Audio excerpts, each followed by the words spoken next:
Yo, good morning, everybody, and welcome to the broadcast here on a lovely Monday. All right. We're locked in. Figuring out all of this stuff. 10 Lobster with the gifted this morning. Thank you, my dude, and welcome to the show. What's up, early birds? Effie Apples first in the chat. Welcome in, Lemons and Limes. Good to see you today. Welcome to the broadcast here this morning. Getting our desk sorted out here. Welcome in, Nug Isle. Starbow's Break. Good morning. M Bliss. Good morning. Kita Benita in the house and Cass Assassinator. Welcome to the show today. E-Talker. Welcome to the show. Little Budum. Hello. We got Jen Not Jen. Welcome in. Jita Chan, Scarlet Browd, welcome to the Monday morning show. Kita Benita getting it. I think that's a double hello, but good morning either way. Tara from Gaia and Gabby XO, welcome to the broadcast. Jessica, Card Shark, welcome in. OZ, Oz, good to see ya. Today is my birthday. Nice. Yo, Bob the Blob, happy freaking birthday. Birthday love in the chat here bright and early. You love to see it. You absolutely love to see it here today. Majinx in the house. Of Stars and Art in the building. Welcome to the show. Trips 14, Gaming Daryl, Ryan Perp, the perpetrator, the one, the only. I hope you're feeling good today, perpetrator. And say hello to Tam for me today if they don't get a chance to pop in. Porky Bird, 10 Lobster, Mad Murder Face, good morning. Welcome to the broadcast, Mad. Good to see you back in here. Starling's in the house. Leia's in the house. Dr. Shamrocks, Murky Magpie, welcome to the show. Dazabon, you know we're bound for greatness now, baby. Welcome in here. Legend of Tay, we got Kaden Crossing in the house. We got Atsuki Yami. Welcome to the show, Atsuki. Big Doggo, welcome in. Now, I'm trying to get through this chat. We made it to the bottom of the chat, but now it's time for the Monday morning jam session. So I'm calling all cat jammers and I'm calling all wigglers to the chat room. I repeat, all cat jammers, all wigglers. It's time for the Monday morning show breakdown, baby. Welcome to the broadcast, everybody. Good to see y'all here today. It is wonderful to see y'all here today. Let's go ahead and get it. Let's light this chat up, baby. Fresh week, fresh opportunity. Welcome to the Monday morning show. Holy heck, dude. Yo, y'all are already getting it, baby. Oh my gosh, here we go. Let's get the chat in here. Let's go, baby. Let's get it.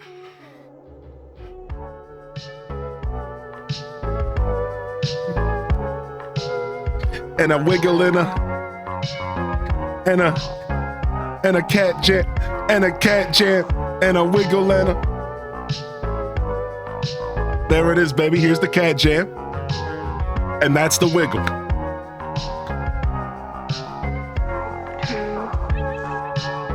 There it is. Oh, look at this chat. Look at y'all. I could just sit here and watch y'all all day. Look at y'all. You're all beautiful. Hello there.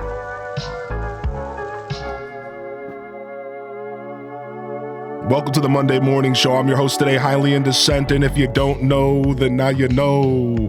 That'll never get old to me, man. Never. Yo, welcome to the broadcast, fam. Good morning. Holy heck, I'm your host today, Highly in Descent. Call me Highly, call me Joshua. Big dumb baby. Big beard guy. You know, whatever. You know, whatever, dude. Yo, Sammy Dot, welcome to the broadcast. Card Shark, good to see you, baby. Welcome to the show, fam. The best way to start your week right here, twitch.tv/Highly in Descent. And welcome. We are going to be descending into our Monday show here today. How we feeling? All right, fam. How are we feeling? I hope we're feeling all right. It's a fresh week here, and we're going to be getting through it together, but I would love to hear about your weekends if I haven't already. I'll tell you, my weekend was Pokemon TCG, Cooking, we did our scuffed eats yesterday and it turned out great. We cooked from the Stardew Valley cookbook and it was sick. Dude, our cooking show is getting just so good, but it has so much room to grow as well. So much potential is really there, and I'm real happy about it. I took off Saturday. I spent the whole early morning, afternoon with the lady, and then I proceeded to do some work and catch up on some emails and finally kind of getting through the weeds on my emails, so that's nice. That was my weekend, man. A tiny bit of WoW and a lot of TCG Pocket. Here, let me go ahead and post in the Discord. All right, and then I'm gonna catch up on chat again. Yo, BP, good morning. Welcome in here, BP. Katrina's in the house. Good morning. OZ says they got their 45th win this morning in TCG Pocket. Nice. I'm at win number 28 myself, and I just made a new deck. It's Lilligant and Vileplume, and it's really fun. It's pretty heavy RNG, and I just found some glaring flaws with it playing last night, but I'm gonna go ahead and post a report in the Discord. I posted the whole concept of the deck in the Discord, and I'm gonna post a report in the deck list after I iron it out. It struggles right now because there's only 4 basics, but there's 6 evolution, and like that's not a good balance. So I'm having fun with it. That's what matters. Yo, Spicy Snow Joe, good morning. Welcome in, Jackie. Good to see you. Holy, like Dr. Shamrock's in the house, baby. Legend of Tay Tay. Hope you're feeling good today, day. Gita Chan's in the building. Welcome to the show. Yo. Coordinators in the house. Thank you for the follows coming in. I love this, dude. We love our Monday mornings here, Mads. Yo, I appreciate you being in the chat today. Yo, we got a Ham Labs lurk. Welcome to the broadcast and enjoy that car lurk, Ham Labs. Thank you again, 10 Lobster, for the gifted, baby. I appreciate that. Sammy Dot opening up them packs. Late for dinner. Yo, I used that joke yesterday. I couldn't use it again. I used that joke yesterday. Just don't call me late for dinner. I gotta space out my highbrow comedy, you know? I can't burn it out, you know? You're seeing G-Eazy tomorrow? Yo, sick, dude. Yo, sick, Caden. I hope you have a wonderful, wonderful day. Yo, Elephant, welcome to the broadcast. I'm glad you're feeling better, Stars and Art. You know, we have those days we wake up feeling a little blue, but I hope you're feeling a little bit more like you now that the day is rolling on. Happy Veterans Day. It is Veterans Day. Shout out to all the veterans out there, whether you're in my chat or somebody in your family. We salute you here. For those that are not in the Americas here in the United States, today is Veterans Day for us. I don't know if there's anything similar around the world. I think there is, just not on this exact day, I don't think. Regardless, I actually have a ton of military in my family. Like 3 of my cousins all were like full timers. Like I can't remember the term for it. They were like lifers, like 8+ years in the Army. One of my best friends growing up were in the Navy. So definitely shout out to all the veterans out there. Definitely a close thing to me. It's just close to my heart. It always is. My phone won't turn on today, so I need to go get it checked out. I'm more mad that I can't open a packs than anything. Ooh, that does sound interesting. Dude, it does. Yeah, it's really cool, dude. It's really cool. Yeah, it's like, so here's the reason why the deck's cool. I'm going to explain it real quick, Dazza, because I know you're not in the cord. Listen, man. Lilligant does 50 damage and passes 1 energy off. Vileplume's biggest problem is that it's a 3 cost for attack and 3 cost retreat. However, it does 80 damage and it puts the opponent to sleep. So you can even beat Mewtwo. I've done it. I went 5-3 last night, and here I go. Mewtwo comes out, I get Vileplume out, I hit it for 80 damage, it goes to sleep. You can't even switch out when you're asleep. You can't X speed, nothing. I think I'm pissing people off because all of a sudden their turn's dead. And I'm just like, 80 more damage, bye. So it's like before they know it, they're just like, wait a second, my Pokemon's dead. It only takes 1 Tails flip and they're dead. If they flip a Tails, their Pokemon's dead. And there's not a Pokemon out there in the meta that can handle it because people aren't running Venusaur, people aren't running Blastoise, and people aren't running Charizard. And those are the boys with the big HP. So because everything is 150 HP or less in the meta, Vileplume one taps everything as long as they flip a tails. If they flip a tails, the Pokemon's dead. Guaranteed every time. And it's so dumb. It's so dumb. Like, it's actually a lot of fun. It's like, I'm having too much fun just like flipping people on their heads. Like, no one's ready for it. Nobody's running the deck. And here's the coolest part. There's not a single EX card in the deck. So even when I'm having a super slow hand, they have to beat through 3 full Pokemon in order to beat me. And I have Erika's with 50 HP heal, and I just added potions. So it's like, in all reality, all I need is to survive long enough to get Vileplume out. And then it just turns into like gambling. It's just like, okay, flip a coin, nerd. And Vileplume is super bulky, 140 HP. But anyways, I told myself I wouldn't start the show so excited about this stupid deck, but here I am yapping about this deck. Welcome to the broadcast. HDes chats in the chat. You know we're out here yapping, dude. You know we're out here yapping on a Monday morning. Dude, is it? Dude, Dizabound, I was looking at that card, and then I got a little put off because of the requirement of the fossil.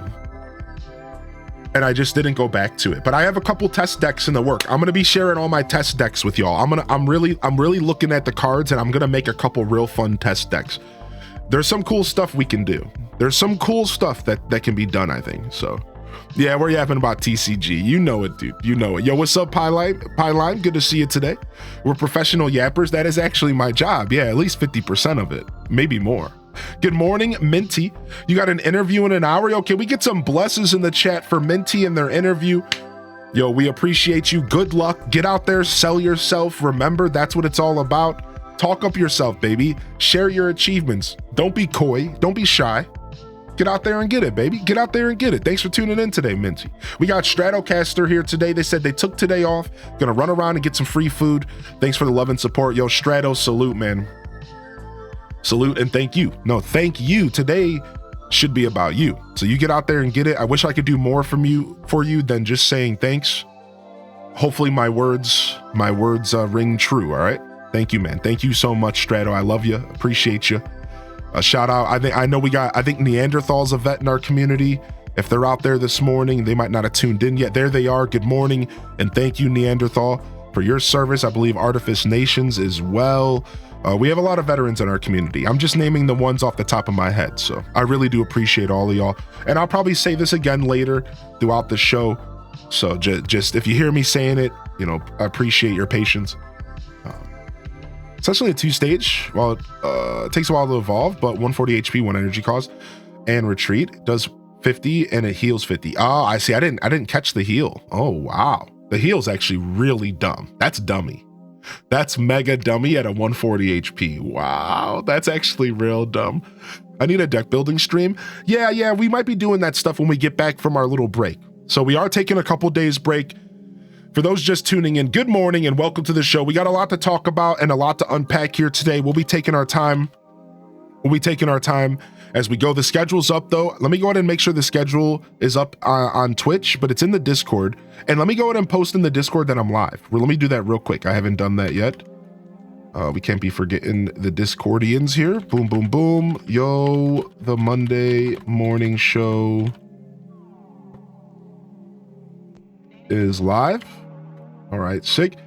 And the schedule is up, so I'll be here today, tomorrow, and Wednesday, and I'm going to do 2 night streams tonight and tomorrow night, and then I'm off Thursday, Friday, Saturday, Sunday. So I'm going to miss y'all. I don't take off big chunks of time like this often. It's always hard for me to do, but I will be off a big chunk, so you're going to have to get yourself well acquainted with the VODs this week. Check out the VODs, and that's the highlight channel is the best way to get to it. Also, the Discord as well. And when I get back next week, we're going to really lock into some Pocket Camp. We're going to be doing some tours. We're going to be doing some TCG as well. So you can look forward to that next week as we try to get back into our Zelda swing, finish up Mario and Luigi Brothership, and probably play some more Stardew. I'd like to sprinkle some Story of Seasons in, but it's been hard. So we got to make sacrifices somewhere.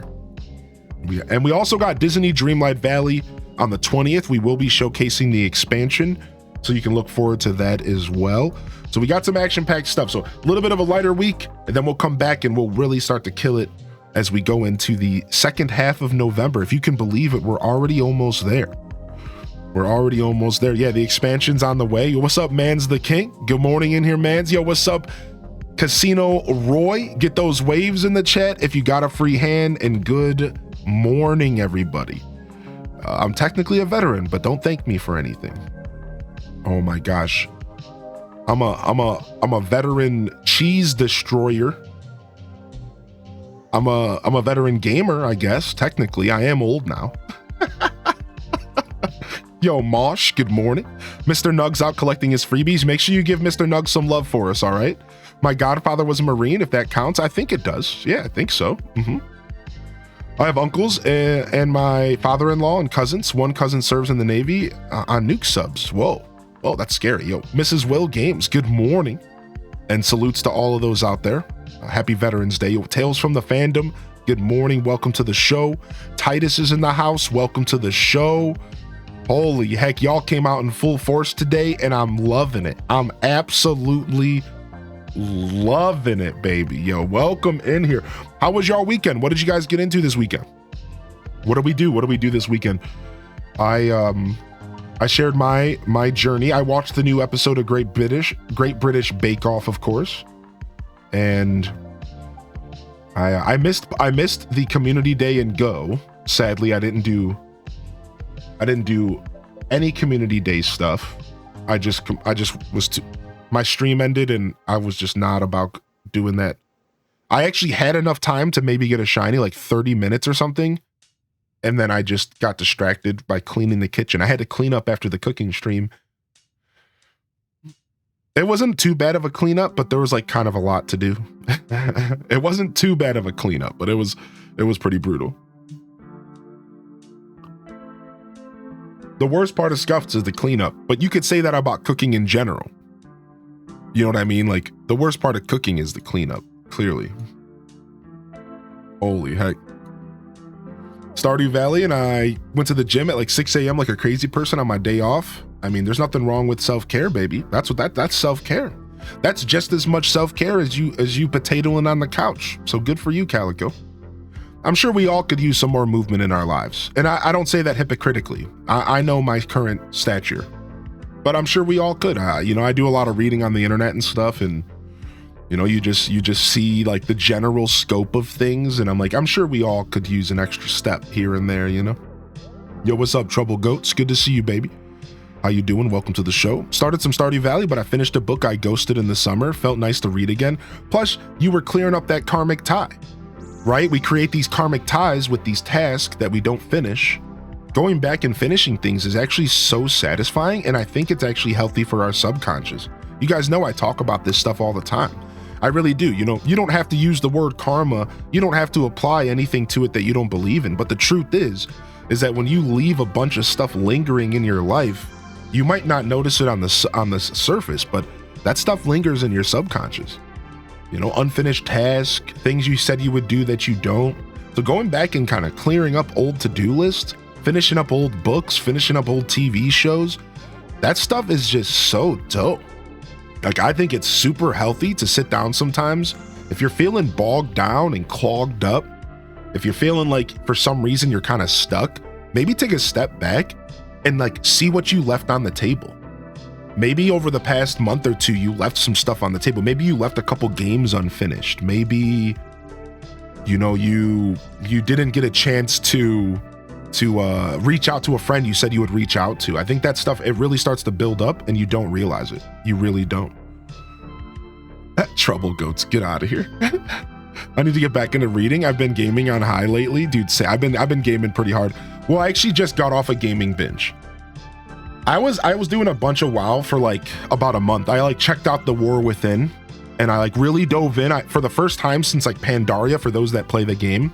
I hadn't played WoW in like years. I did a little bit of classic stuff. 2019 Classic came out and I was playing it. So I came back for The War Within and my friend gifted me a copy of the game, the expansion.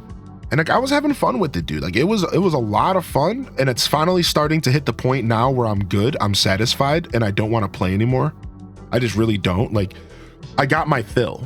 I've always been that way. I've never been a lifer in that game. I've always just, I get my fill, I want to move on.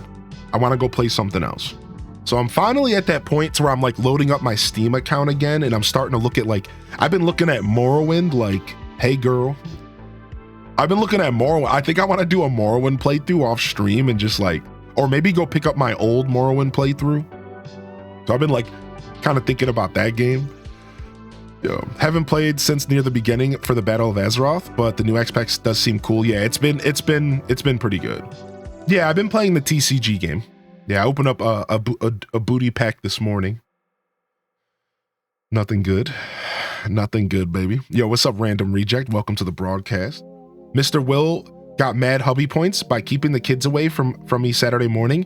He made me Cinny buns, bacon, and coffee, and it was set on my dresser. Then he took him out swimming so I could have a quiet morning. I love that man. Oh, Mr. Will Games is out here doing it right for all us smelly hubbies out here. That's what I'm talking about. Shout outs to the smelly hubbies in the chat who got to deal with my big dumb head and voice on their television screen all the time. And they're just like, whatever, man. Yeah, I know you're out there. We love you, smelly hubbies. We love you, dude. And also big shout out to all the stinky wifeys. I'm sure there's some stinky wifeys that gotta deal with me too. You know us grunt and beard men. You know, we're out here, Tim Allen and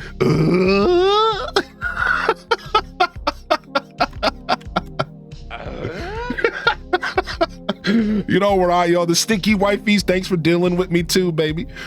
No, there it is. Yo, what's up, Cozy? Good morning, Cozy. Welcome to the show. You're watching him again, Mr. Nug, regularly. Oh my gosh, dude. Yes, we got Mew. Yes, we got Mew, dude. We got Mew, Katrina. Dude, I pulled Mew last night on stream. There's the clip. I got my Mew, dude. I'm so happy. I'm like, I'm actually like on cloud 9 about it. As stupid as that sounds, like I'm pretty cloud 9 about it. Yo, Spicy, good morning. What's up? What's up, Spicy Sin Bun? Good morning, Spicy. Welcome to the show, and welcome to the Monday morning show, baby. I hope y'all are feeling good today, and welcome back. Jita Chan said, I went back to Card Shop on Saturday, only for Sunday it got broken into, and the thieves stole most of the new MTG cards. What? That's terrible. What, dude? Yo, Legend of Tay says, lots of movies, Pocket Camp, and finish the story mode on Jamboree. Nice. Dude, the story mode on Jamboree is actually worth your time. It makes the game even more worth it to buy as a party game, you know what I mean? Elliot says, morning, everybody. I'm exhausted today. I've been awake since 2:30 a.m. and grocery shopping killed my back, so I'm gonna lay down and take a snooze. Enjoy that sleep lurk, baby. And thanks for tuning in, fam. If this is your first time here, jump in the chat, drop your favorite emote, and drop me a hello, and I'll get you a proper good morning. Welcome in here, Brittany. Ann says, happy Veterans Day to all the vets here and far. My dad was in the Vietnam War. He's 80 and still going strong. Wow, that's impressive, dude. That's impressive, man. Shout outs to Ann's Papa as well. Good morning, yeehaw. Yeehaw, Trouble Goats. Appreciate y'all. If you're just tuning in for the first time, this is the Monday morning show. It's just chatting with extra steps. So we do a lot of yapping here. We have a game on in the background, and we will get to some Stardew, but it's more about me connecting with my community. My Monday show's dedicated to me connecting to my community. So I hope y'all are enjoying the show today. Feel free to jump in and say hello. And it looks like I got an alert here to play. I didn't realize I paused my alerts. Oops. You played Call of Duty 2, a veteran difficulty for 9 minutes once. I can't believe it has Get been out of 18 here. months and my 17-month streak. Yo, You're there an it awesome is. Person who brings my mood to cozy and relaxing vibes. Your stream is the best, including chat. H-Des love, H-Des love, That's right, you gotta give chat the love. No one's here for me. People are just here for the emotes and chat. I'm just like, oh yeah, and then there's that guy. Yo, Sith Angel and April, good morning. I didn't miss y'all coming in. Welcome in here, Sith. Hope you're doing well. April, hope you're doing well. Oodle Doodle. Raina B, the legend. I'm gonna get you one day, Raina B. You're cooking too much, chef. Yes, chef. I'm gonna start calling you chef, Raina B. I'm gonna start calling you chef. That's it. Yo, Ginger King, official good mornings. Clover Ann Crossing, official good mornings as well. Kita Benita said, I think I play ramp decks that take so long people lose patience and concede. Yes, people do lose patience and concede. Yes, that happens to me all the time. I need a deck building stream. We did read that. Good morning, Taco, by the way, formerly known as Angry, aka Auntie, Mama Taco. My dad was a Navy CB. Grandpa and great uncle were both in the reserves. My brother-in-law's in the active duty. Yo, salutes to the family, Taco. And thanks for sharing with us. Appreciate you. What's up, Dalate? Would it be Dalate or Dalat? Welcome in here, Dal. I saw you pop into the chat, sneaking in here. Thanks for the good morning follows, by the way. I saw some early follows here as well. What's up, Burrito Salad? Yo, get that out of my chat. That's TOS. I'll see you in 90. Yo, Dazabound, salute and have a wonderful day, man. All right. And hopefully we'll see you here in a little bit. If not, enjoy your lurk later or whatever. No, you know how this goes. No expectations, man. Have a good day, dude. Have a good morning. I have a few Marines in the fam. I got to send out some texts later because I know literally none of them are awake on their day off. I know I wouldn't be.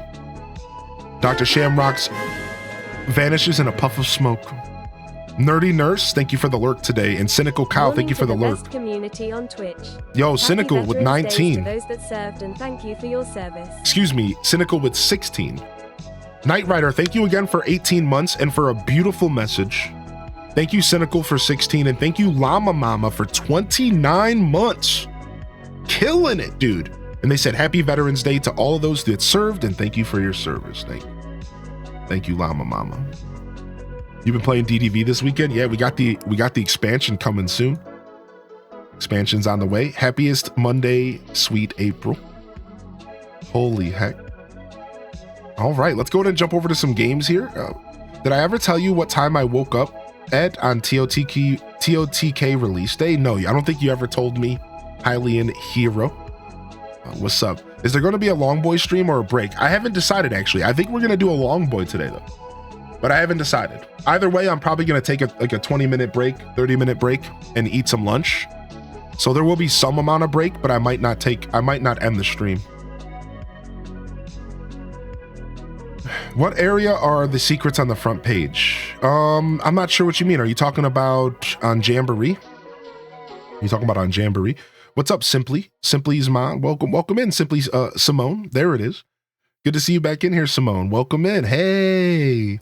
Burrito Salad's getting Shrekky already. Good morning. Mary948, good morning. Just making sure I didn't miss any of y'all coming in. You know how we do. No Animal Crossing this morning? Yeah, I don't know. I just want to focus up on a couple games this week because next week we'll be doing Pocket Camp.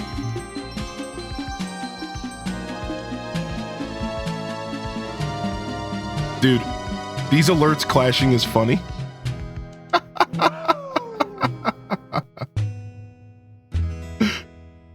Dude, nice.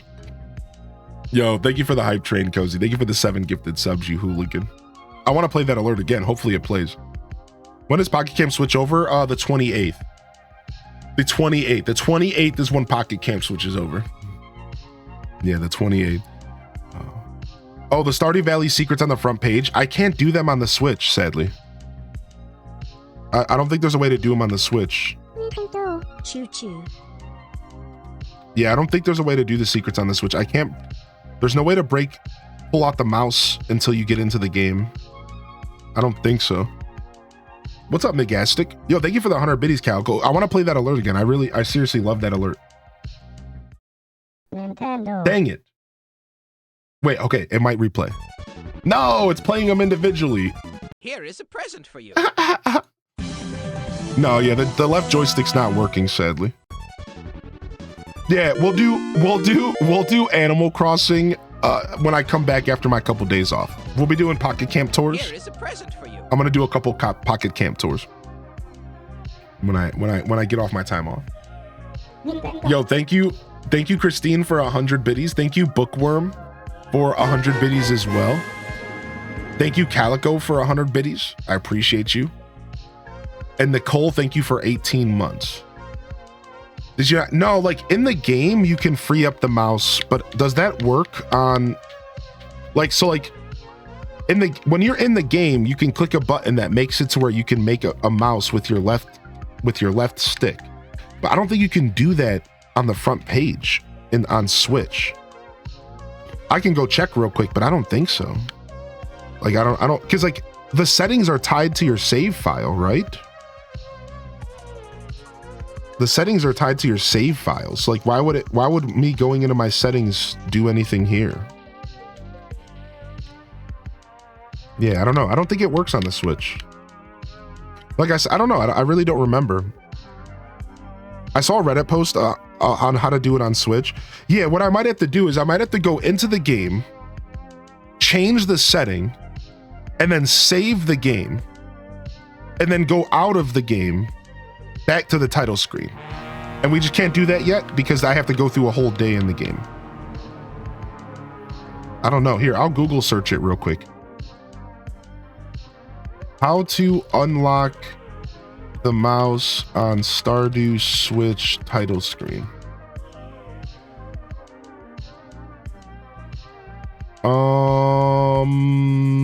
You need to, yep, I just said it.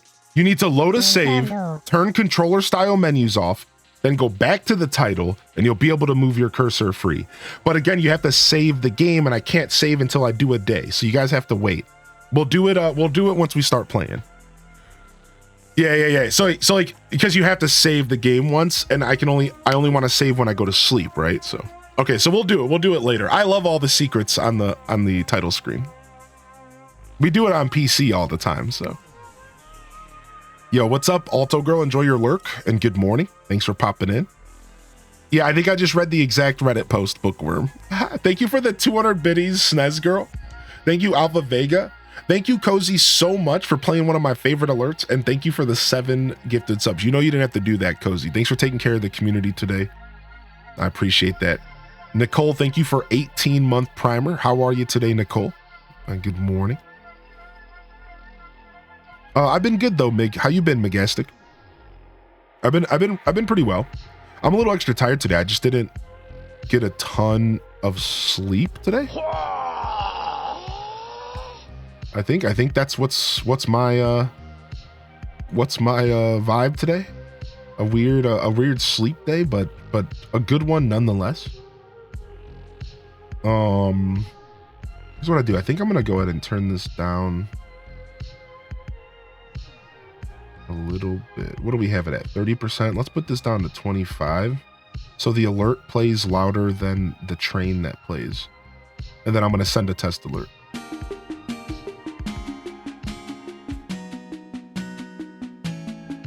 Yeah. Because I think the alert should be priority over the train. The train can just be a cute little thing.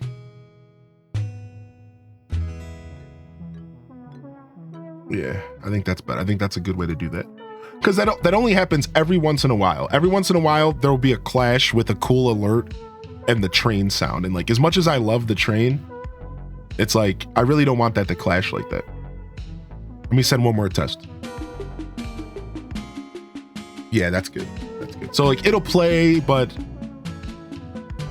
if there ever is a clash, then we don't have to worry too much.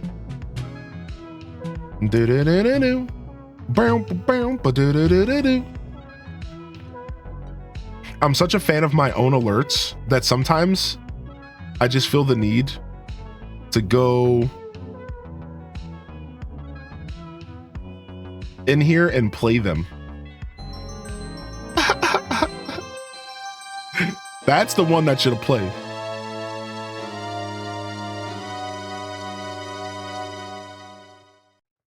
Classic. Do not fear a man that spams 1,000 memes. Instead, fear a man that spams a meme 1,000 times.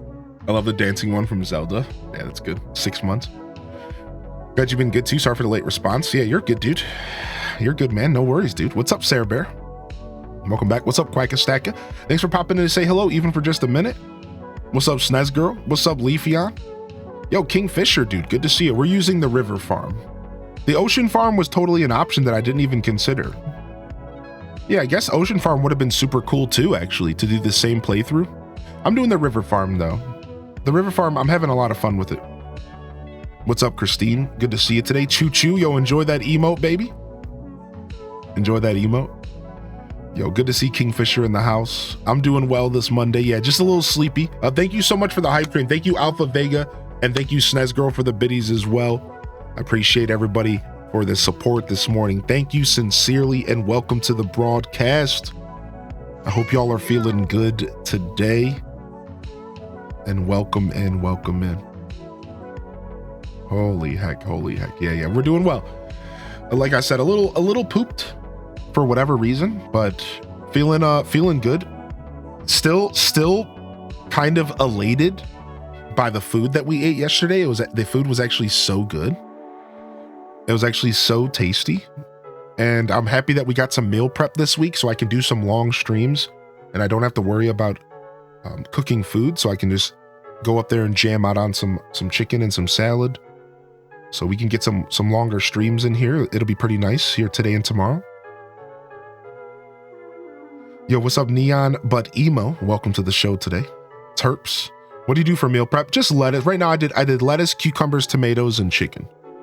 So I generally eat a bunch of salads throughout the week for lunch because they're just super quick and easy. And then otherwise, meal prep can include freezing stuff. So like freezing soups. I've done mac and cheese I froze that worked out really well. Actually, the mac and cheese held together really well. I'd like to get into meal prepping more protein, I think, like ahead of time. And maybe even like soups would be cool. I've meal prepped some chicken noodle soup before, as I just mentioned, but I'd like to get doing more of that. Maybe even like stocks would be sick, so that I could just take like a frozen puck of stock, throw it into a pan, throw in some vegetables, and then boom, I have soup. Stuff like that. That's the kind of stuff I'm looking at right now. I've been on the menu building phase of my meal prep. Nice, dude. Yeah, I'm still working on it right now. I'm not the most organized fella, so like I'm still very much in the ground phase. I've never done this in my life before. So I'm like, it's all very new to me. Did you freeze chicken yet? I have. See, that's the thing. I'm not sure. I think cooking chicken and freezing it, I almost think I would rather just clean the chicken up and then get it in like a proper, like I would almost rather just cook the chicken and to order, like, and eat it. Like, I don't know. I've done a lot of reading, and like, I know you can cook proteins and then freeze them to have them ready, but I don't really feel the need to do that. It doesn't take that long to cook chicken. So it's not like I'm cooking for a family of people. So I'm at a crossroads with that. It's like, I don't feel the need to like prepare chicken ahead of time. I'll just cook the chicken when I want to eat it. Chicken takes no time at all to cook. Like, now here's the key though. I could take the package of raw chicken from the store. I could separate it, clean it up, then freeze it.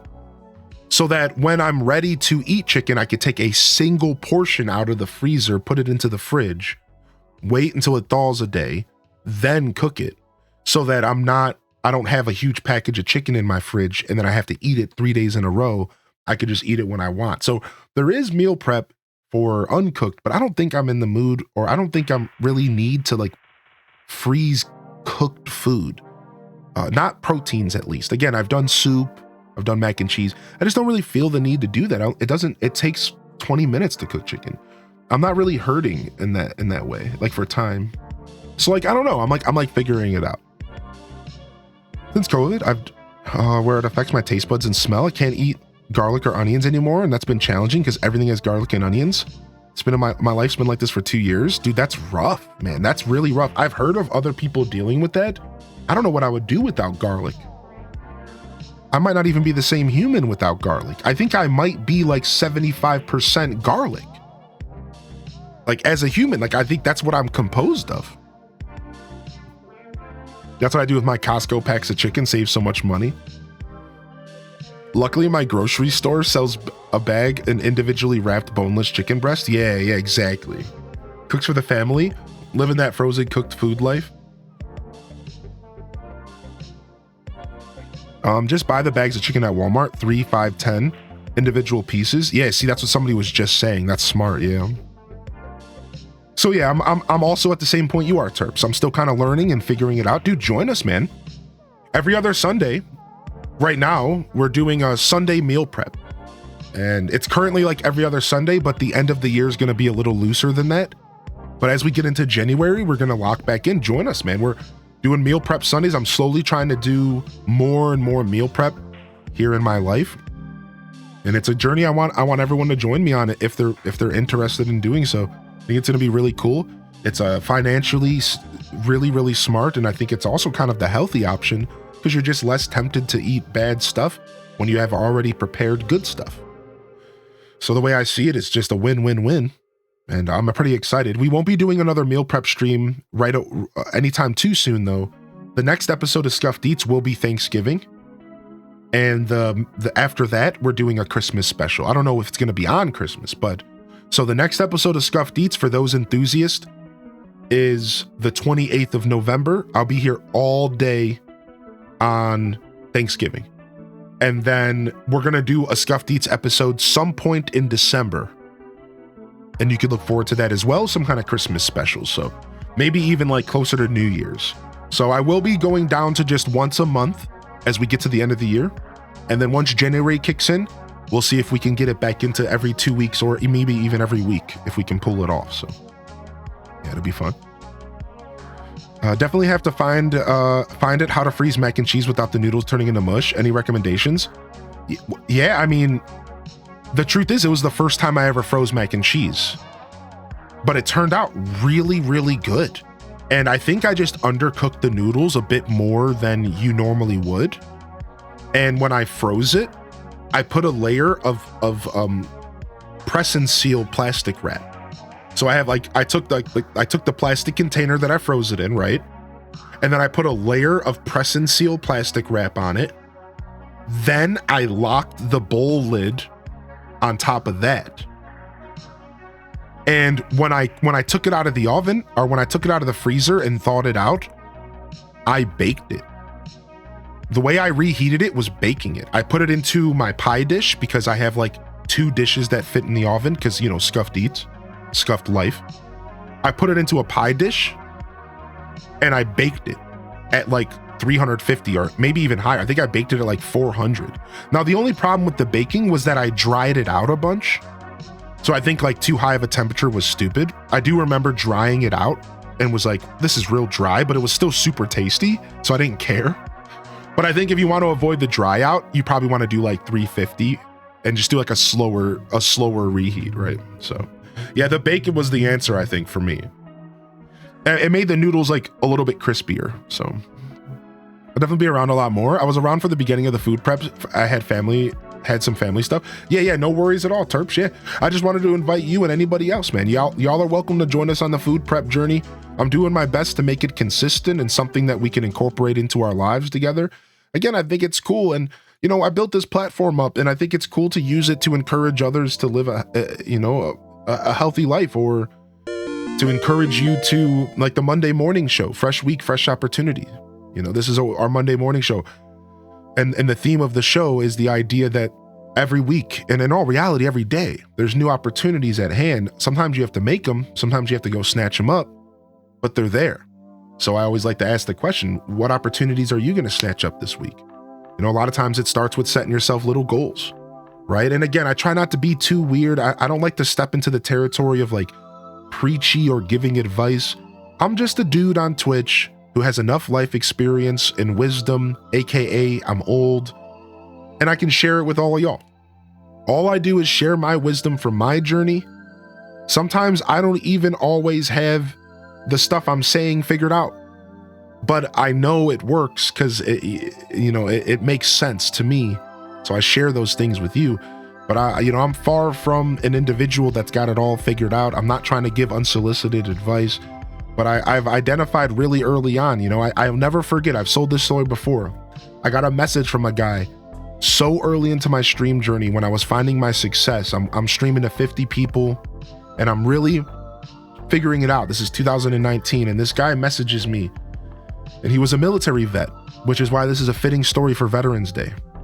And he reaches out to me and he says, I learned a lot in the military, and one of the things I learned from my lieutenant, he said, was that you should always strive to leave the people that you interact with better than when you found them. Always strive to improve people's lives, even if it's just a smile.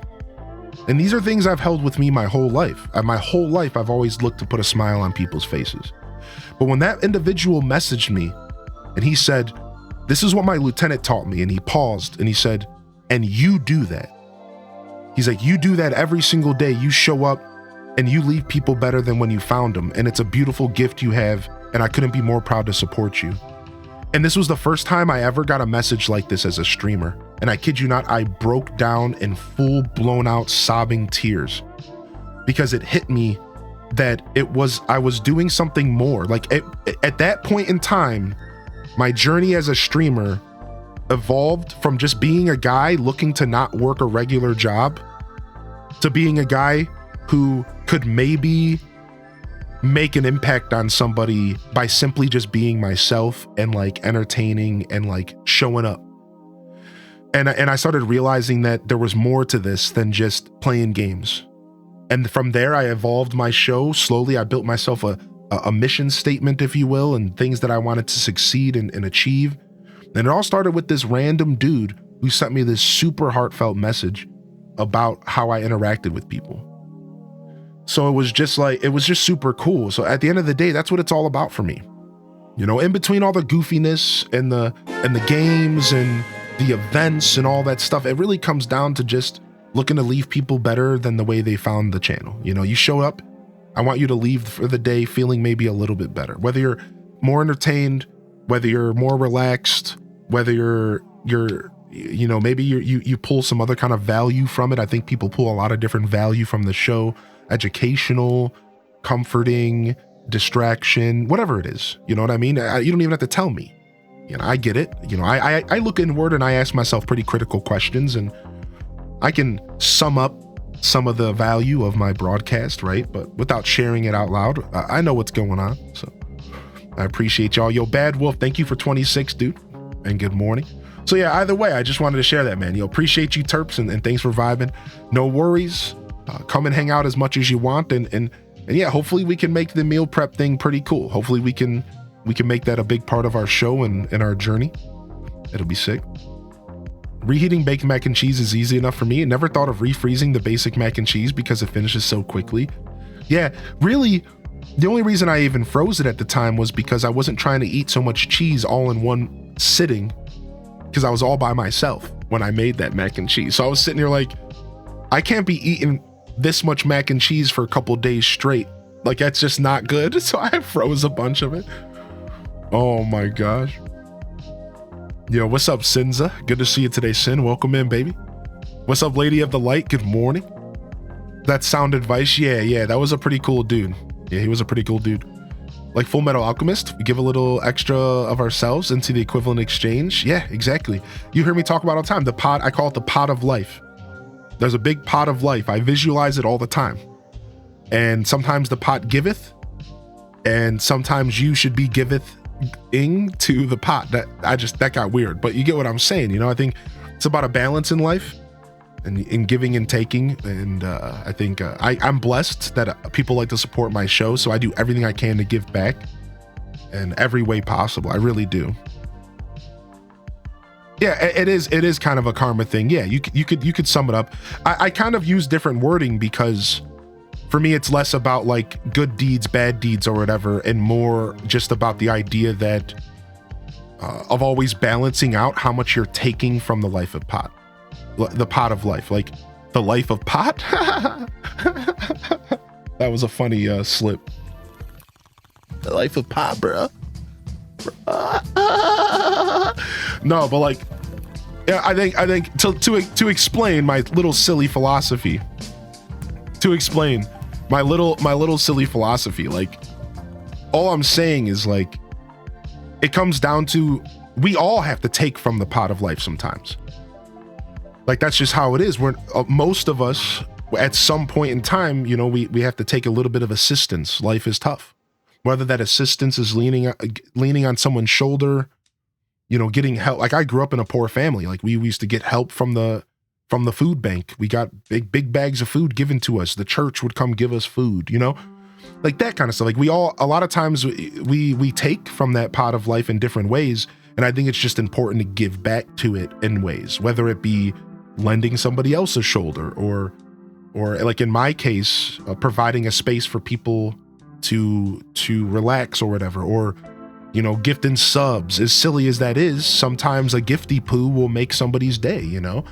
You gift out a sub, you know, whatever it is. I just think if you keep that in mind, you can really have a balanced life, and, you know, paying attention to how much you're actually taking versus, you know, how much you're taking from people's lives. Like, it sounds a little almost super, it sounds a little stitious, you know. It's like we're almost getting into like energy vampire conversations, like, because you can even take like energy from people.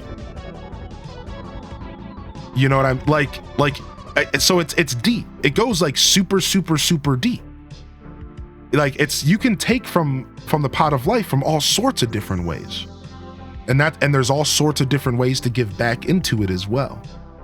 Right? So it's like, it's more of a, it's like a very, there's a very profound thing that's going on here, I think. But again, I'm just sharing my goofy philosophies that I try to live my life by. Like, none of this is really that relevant. It's all just goofy stuff in my brain.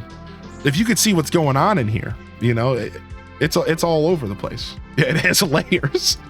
Yo, what's up, Sugar Mama McNasty, dude? Hey, I hope you're doing well, dude. Yo, it's always wonderful to see you. Appreciate you popping in, yo. Thank you so much for saying hello. And I hope you feel better soon. Sorry to hear that you're not feeling too good.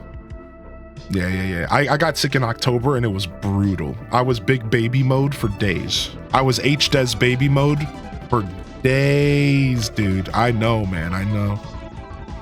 Thank you, Raina B, for the gifted sub. You didn't have to do that.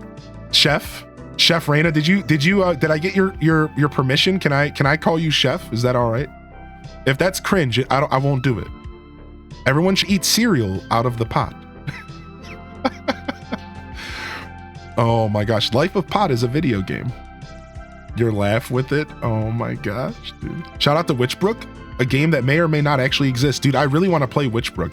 I'm hoping that when Witchbrook comes out, that Chucklefish, I think Chucklefish is behind it. I think they're still the publisher. Hopefully they reach out to me and we can work together. I would love to work together with Witchbrook if it ever happens, dude. Yo, thank you, Terps. This community is pretty beautiful. I can't take credit for this community. I'm just the lucky benefactor of this community. And that's how I will always look at it. I'm just the lucky benefactor of a group of people who, from what I understand, they saw or felt my energy. They say that I like this energy and I want to support this. And enough people said that to where all of a sudden we were surrounded by like-minded individuals who wanted a space on the internet to chill. I'm really just the lucky benefactor that presses go live. This would not be anything without you. Literally, chat room. Like nothing. This wouldn't be a thing. So thank you. Thank you. Yo, Sunset Alpaca. Yo, welcome to the broadcast today, dude. Yo, how you doing, Sunset? Yo, Blood Raven and Random Reject. Welcome to the show. They give me a chef's kiss. Oh, there it is. All right, Chef. Yes, Chef. I'm using your deck ideas right now. It's so fun. I'm cackling. Vileplume's a menace. Yeah, dude, the deck needs some tweaking, but it's a lot of fun, right? It's a lot of fun, dude. The only problem with the deck is that there's just not enough solid basics. I could add like 2 pincers or something, but I don't know. I think it's fine the way it is. You just have to get a good hand, and if you don't, you lose, and like that's fine. Pokemon's always been like that. It's just like sometimes you just have a deck where it's like you don't get a good hand, like all right, whatever, I lose. But when you get the good hand, oh, is Vileplume a menace? I'm slowly working on becoming more independent. I plan on asking a friend to help me get a job, and honestly, I feel horrible asking. Oh, you never should. As somebody who I still deal with not wanting to ask for help. Like, even in 5 years of streaming, I somehow have never learned that. I'm still like figuring that out. So for me personally, that's something I struggled with my whole life. So recently though, I've started figuring it out. So hopefully you do as well. Take it easy, Lizzie J. Are you gonna play Farm Sim tomorrow? Are you talking about Stardew Valley? Or is there something else happening? Also, let me go on and fix the schedule real quick for Twitch. I didn't fix it from last week. Let me go fix the schedule real quick. All right. Brothership is done. The release day here, and we're skipping that day. Friday will be skipped this week as well. What? I'm just trying to. What do you mean? All right. Scuffed Eats. Freaking Twitch. Always bugging out. Twitch. Boom. Skip this day as well.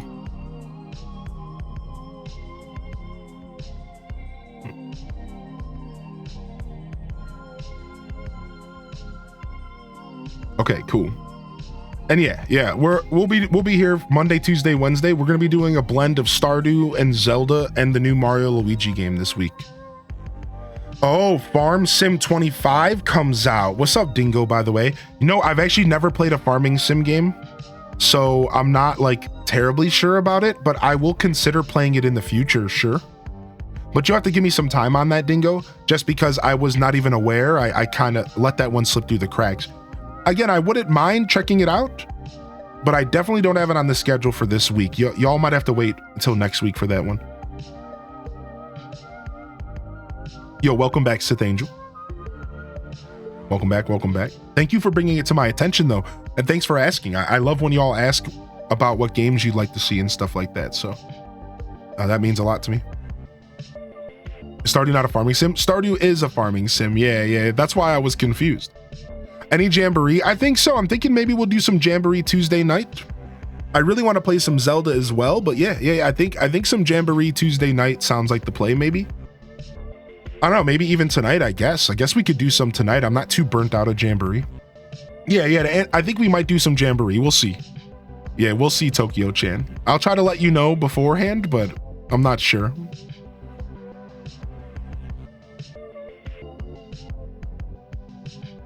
Please learn to ask for help. Yo, Neanderthal hitting us with the worst people I have to deal with in my job are people who do not like to ask for help. They usually end up hurting themselves really bad, breaking hips and legs, or I have to go make them go to a nursing home instead of helping them stay home. Please learn to ask for help. See, and that can be applied to so many things in life. I really do think that that's a really cool message. I appreciate that, Neanderthal. Thanks. How you liking Brothership? Brothership's cool. Brothership's cool. Yeah. I like it a lot. It's definitely a text-based, how do I word this? It's definitely a traditional RPG in the sense that there is a story being told and they're not afraid to tell that story. And I like that. Gameplay-wise, I think the game's exactly what I want. You know, I know what to expect from like an RPG like Mario and Luigi, and it's right where I want it. There's stats, there's gear, there's skills, there's a super delicious variety of enemies and different styles of attacks you have to learn and attack patterns. The bosses I fought so far have been sick, and we even kind of did a dungeon. There was even kind of like a dungeon kind of vibe with like a bunch of puzzles. So it seriously like has been really good so far. I don't really have many criticisms as of yet, besides for the game being a little bit handholdy, but that's not even a criticism that holds a lot of weight because that's just Nintendo gaming. And you might not like it, I might not like it, but that's Nintendo. You know what like that's just, it is what it is. So I can't be too harsh on it. I'm a big ask for help only because I doubt my own abilities and need reassurance. Previous supervisor really made me feel stupid for doing this, so I've stopped. Aw. Well, hopefully you could summon up the courage to do so as time goes on. Maybe you just need the right person to reassure you that it's okay to ask for reassurance. I know I am, to be transparent, I know I'm very much the kind of human that likes reassurance throughout my everyday life. Whether it be having somebody to bounce ideas off of, or simply say, how was the show today? Just simply being able to ask somebody, how was my broadcast today? And to know I'm gonna get an honest and genuine answer goes a super long way for me. So like, I get that for sure. I'm all up in my head, you know? Yo, thank you, Cozy, for the gifted over to Selena. Thank you so much and welcome back today. Selena, good to see you. You become a part of my daily routine. I'm really enjoying your streams. Thank you for being you. That's my favorite compliment ever. Thank you for being you, dude. All right. Y'all need to chill. Y'all are being a beautiful bunch of humans today. I thought you had a farm sim, a hat for farm sim. I do have a hat for farming sims. I do. I'm just a poser who's never actually played the game. Yo, what's up, Alpha Vega? Welcome in, baby. Welcome in, Alpha. Good to see you, my dude. Anybody else hyped up for the Mystria update? Oh, we're getting a Mystria update. I forgot about that. I think I'll be skipping the Mystria update. Maybe I'll wait for the next update. Just because I'm good on farming at the moment. Maybe the next Mystria update will hit. Because I know there's another one in 2025. That might be the one I wait for. Yeah, exactly. That is the worst kind of supervisor. I agree. They should be encouraging it, exactly. And it's funny because it's not just that that's the worst kind of supervisor. That's actually, they're doing their job wrong. Because in the end, that's going to bite them in the butt. Because if you have a bunch of employees that don't know how to ask for help, then when problems and stuff start to arise, then it's going to ultimately fall on them when they don't have employees that they've, created a space for them to be comfortable enough to ask questions, so it's funny because as somebody who has managed, that just falls back on you. Like you can't, it doesn't work that way. I'm back, tummy full of breakfast. Nice. Good morning. Coffee creams in the house. Good morning. Should I use my 10 hourglasses to open 10 Charizard packs?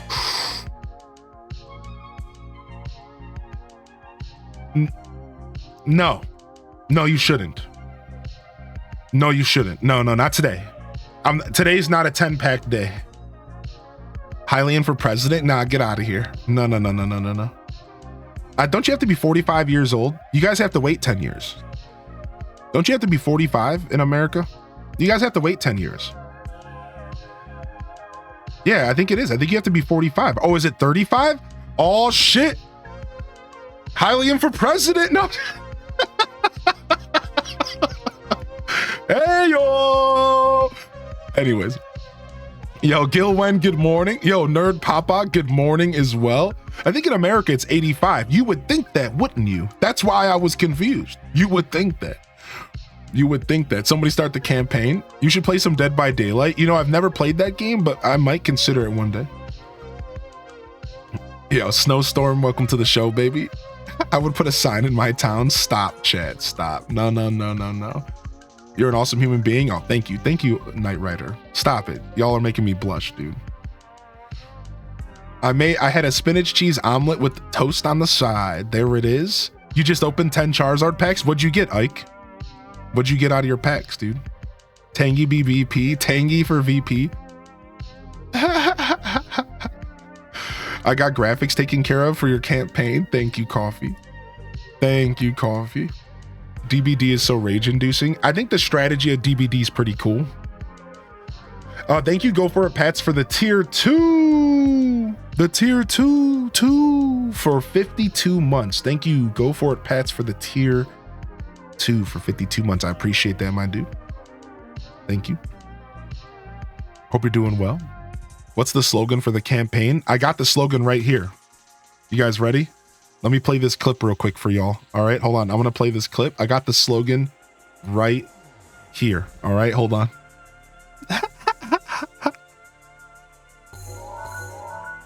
All right, here's the slogan for the campaign.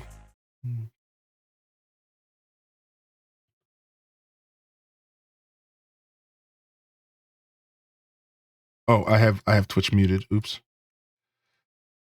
Okay, there we go. And here at Hyrule Gaming Group, we game first. Nothing else matters. Your wife, your kids, get all that stuff out of here. Game.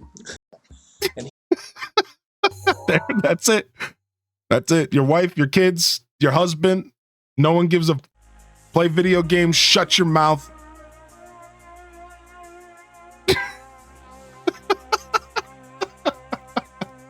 Game. Can you believe that's the same Hylian, dude? It's been quite a journey, man. Here at Hyrule Gaming Group. Here at Hyrule Gaming Group. Dude, stop. Stop, man. I'm sold. Baby HD voice. It was a different era. It was a different era. What's up, Butterfly Sugar Baby? Fun fact, since I Googled it, you can be 34 when you run for Prez as long as you turn 35 before January 20th. Ooh, my birthday's before January 20th. That's the message I will be taking away today. I am sold. Baby Hylian. Oh my gosh, dude. Good morning, Sarcastic. Good morning, Sarcastic, with the beautiful message in the chat. Calico, I hope you're feeling good today. I think it hit you with the good morning, but just in case I missed you. Snezzy, welcome in as well. Welcome to the Monday morning show, everybody. If you're just tuning in, Viking, welcome to the Monday morning show. Fresh week, fresh opportunities. Let's go ahead and jump into some games. We're gonna be doing some fishing and some chilling, and y'all are invited. All right, so let's go ahead and jump over. We can play some Stardew here this morning while we continue to chat. And yet, let me pull up mod chat here and let me mix up the tunes. We'll go into some Stardew jams today. Go ahead and we'll shuffle this album. Ba-boom, boom, boom, ba-boom, ba-boom. How long ago was that? That was 2019. Very early in my stream journey. That was like my first 2 months of streaming. I wanted to share some really good news in the chat today. Ooh, let me go ahead and light the bonfire for you. Let me go ahead and light that bonfire. All right, bring it in. Bring it in. Yo, good morning, Rosie Poo. I saw your Halloween costume on Instagram, I think it was. It was pretty scary, actually. Like I could only look for so long before I got freaked out.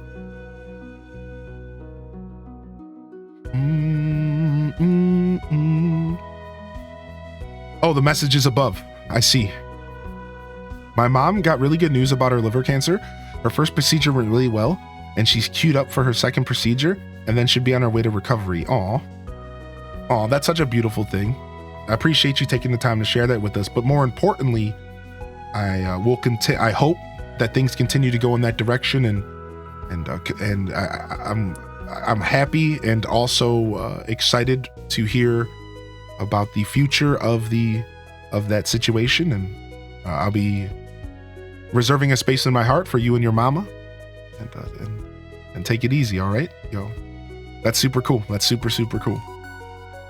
I scared so many kindergartners. It was amazing. Stop it. Rosie Poo was so down to scare the kindergartners. Oh my gosh. How long after that stream did you hit puberty? Okay, calm down. Listen, dude, the lore of the voice is that when I first started streaming, let me put my phone on charge real quick.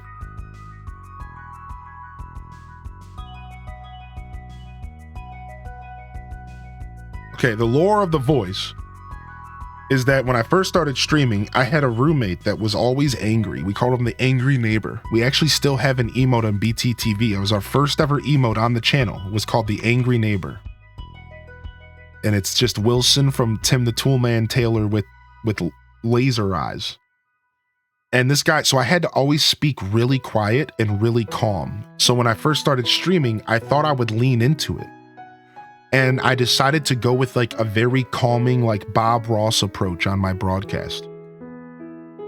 So it was one part that I've all my early streams, I'm very quiet and I'm like very soft spoken. And then second, I also for some reason thought I needed to use a customer service voice as a streamer. Anybody know what I'm talking about? It's the phone voice. A lot of us do it. All of us probably do it. You have the phone voice. You have the voice that you use when you're at work and you pick up the phone and you just all of a sudden you're a completely different person. Well, I thought that that's what I needed to do as a streamer. That's just what I thought. I didn't know what I was doing. So when I streamed, I was using what I call the customer service voice. That's what it was. Like, that's all it was. And like, so it was a combination of having to be quiet and thinking that I had to do this thing that I clearly realized I did not have to do. right? So like slowly but surely over time, I realized that people actually liked my sultry, deep, natural voice. And so if you go back and watch my old VODs, you will see over the first year to 2 years, a subtle progression. And then once the third year hits, I get this new microphone. And then like now this has been my voice forever because the mic pulls out a lot of the rich tones out of my voice. So like, yeah, like so I just had to explain myself. All right. You know, get out of here. Neanderthal. I know you're just giving me a hard time, but I need to explain it. All right. I'm defensive about it. Okay. So it was a thing. All right. I definitely have a customer service voice. I would have probably had the same thought. Yeah. I just thought that's what I needed to do as a streamer, but I was very wrong. All right, let's go. Hyrule Farm, day 18 of summer. You're on year 1, summer 17. I'm right behind you. Last where we left our fishermen, we finally went and purchased the recipe for the fishing. We purchased the recipe for the fishing smoker. We also have got a third fish pond. So now we have 3 fish ponds. We have a sturgeon in one, and we're getting that caviar roe. We got a fish smoker, but we can't catch cave jelly. We've had terrible luck catching cave jelly, and we don't have any hardwood anyways. So now our next goal is to get our axe upgraded to iron so that we can start getting a healthy amount of hardwood. And to continue making as much money as possible in our fishing challenge, which is to not make any money off of anything but fish in the game. We only can make money off of fish and fish products. We're also trying to get ourselves a worm bin, but we need hardwood. We got the gold, but we need hardwood for the worm bin. We also had our green rain day. We had green rain day. If I don't want to spoil too much for those that are playing 1.6 for the first time, but just know that we got our green rain day. So that was pretty cool. And we got a ton of moss stacked up. And that's pretty much the short of the last episode. I can't get my voice to sound right on my mic. That's why my streams are just gameplay. Cool. If you ever need any help, I can maybe help you out. But you know, one step at a time, dude. It's been fun watching your streams, watching some gameplay, just chilling out. All right. What is the button I need to click here? This. Use controller style menus. Okay. And then I need to save the game. So I'm going to have to save the game after. So before we go to sleep, we're going to save the game and then we're going to go mess with the title screen. So for now, I'm going to keep it like this. What's your go-to snack for anything? Like just in real life? Honestly, I love like cheese and crackers. Cheese, crackers, pepperoni type deal. Like I'm obsessed with that kind of snack. I don't eat a lot of it though, but like just to answer your question, that's a go-to snack for sure. Honestly, almonds. Almonds are probably one of my favorite. Almonds are one of my favorite snacks. I love almonds. I just love nuts. Any kind of nut, dude. If I can get a nice salty nut in my mouth, I'm happy. Like, a cashew. Give me a cashew. I mean, legumes. I guess legumes is maybe the proper term. We like legumes, whatever you want to call it. You know what I mean? Yeah. Welcome to Living Off the Land. We're back again with another tip for y'all. Now listen up. Summer's known for its lightning storms. If you know how to craft a lightning rod, you can harvest the electricity and create battery packs. These can be sold or used for crafting. It's like we already did get lightning rods. Yo, what's up, Quake? Yeah. I mean, you guys don't like cashews or almonds or pistachios? I'm not sure why everyone's laughing. Did I say something? Why is everyone laughing? I don't know, man. Anyways, I guess it's just a whoosh moment. Did I miss a joke? You've been doing a co-op run with my wife, and it's been fun with her discovering all of 1.6 as we play. That's super cool, Nerd Papa. I didn't know your wife gamed, dude. That's really cool. Star says, I ordered food the other day at this place, and the dude on the phone did that. At one point, I felt like I was being infantized. And also me having a softer voice probably didn't help. Yeah, maybe they were just trying to match your pace, right? I had to record a voiceover for a work thing once. Sent the audio file to a friend for a second opinion. Dude couldn't stop laughing at my banking ad voice. Oh my lord. Love pistachios. He also loves peanuts. Yeah. I think that's probably my go-to snack. The clip of the week. Blue Diamond. Yeah, I like Blue Diamond. I just like raw almonds. I almost said onion, which is the worst thing I could have said with this chat. Why? Why did my brain want to go in that direction? You know what you did there? What's up, Ryanot? Good to see you today. Why is Alex a pain in the butt to gift? I think you can just give him coffee. Now, if early game coffee's not that viable, but I think Alex is a coffee drinker. Almost every character in the game likes coffee as a gift, except for like 2, right? Right, chat room? I think almost every character in the game will accept coffee as a really solid gift, except for like 2. Yeah, and eggs. You could just give them some straight up fried eggs, and I think it's a loved gift as well. Yeah, fried eggs is probably a good answer.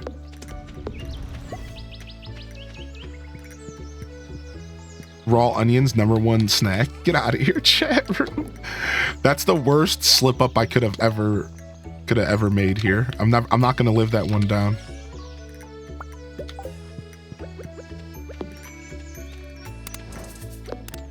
All right, boom. Put that in here. Boom. Let me go say hi to my doggo. All right, now we're gonna go get our pickaxe upgraded today. So let's go do that. Let's go get our pickaxe upgraded here. We need to get 5 copper. I think I actually already separated the copper.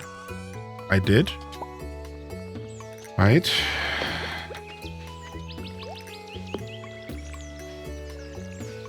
I want a gift, but those recipes aren't easy and I have to wait till year 2. You're right, exactly. Like coffee is not easy in year 1. So at that point, you're better off just trying to find a super simple gift to give him. And like you said, he might just be a punk and there might not be any good ones. Let's look it up together real quick though. Alex Stardew. Let's see what Alex likes. That's a forageable, right? The most accessible forageable would be a field snack.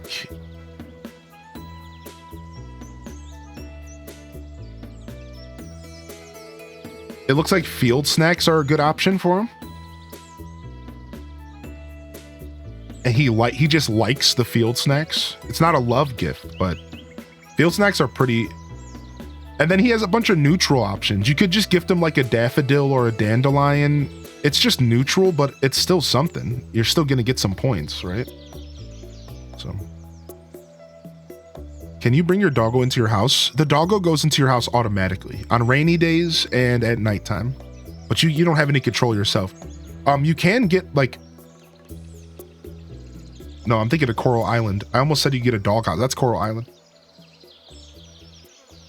Yeah, that's it. He goes into the house automatically.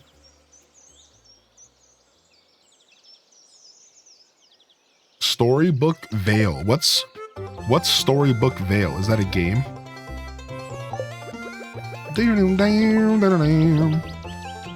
Eggs. How you doing today? How would I say your name? Would it be like Mew maybe? Is that like a way to maybe pronounce Mew? I'm not sure. Welcome to the show though. Eggs.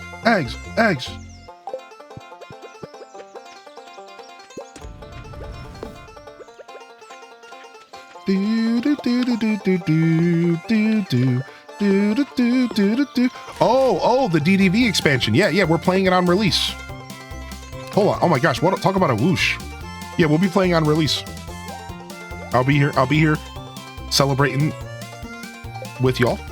It'll be fun. I'm excited to see it all firsthand, you know? I think it'll be cool.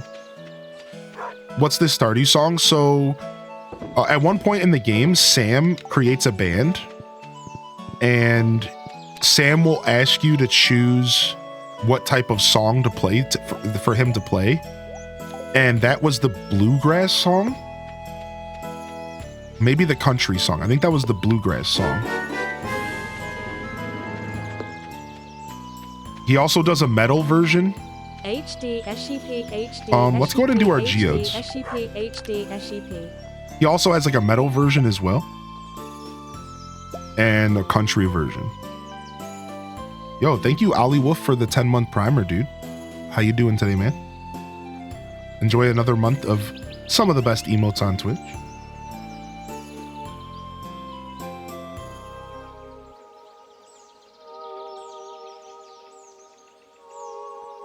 You made a green bean and gold star green bean.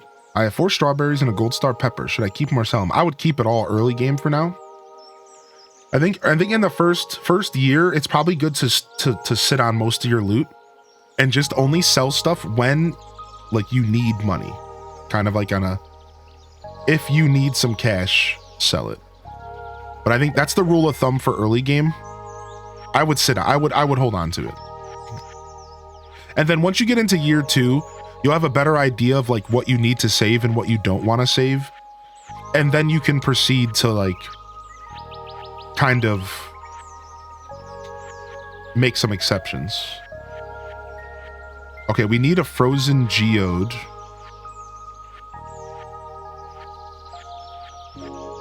I need to keep one of these frozen geodes for the community center. We'll do a community center run later. I just want to go to Clint's and open up some stuff. Is the farmer choking? He's blue.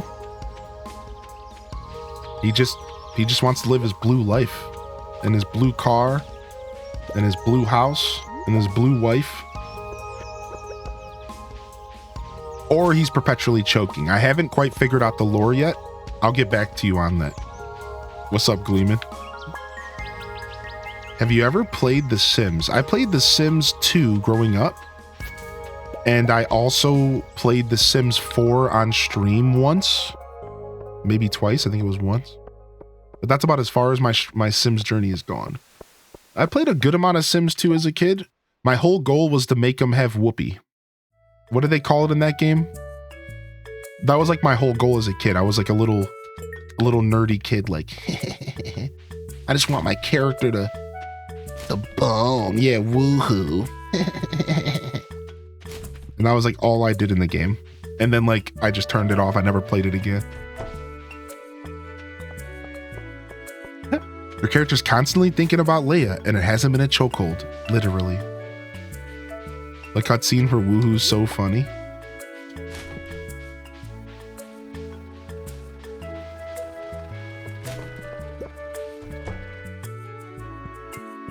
Reminds me of Tobias from Arrested Development. That is pretty funny. That show has its moments for sure. What's up, Ollie Wolf? Dude, I see you in the chat. Hope you've been well, bud. Danny, good to see you today, Danny, by the way. Good morning.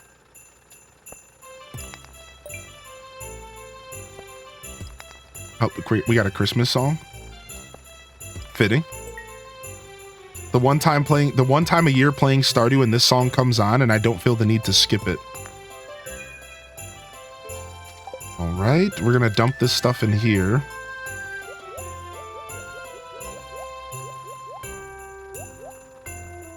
We're just gonna open up all of our geodes.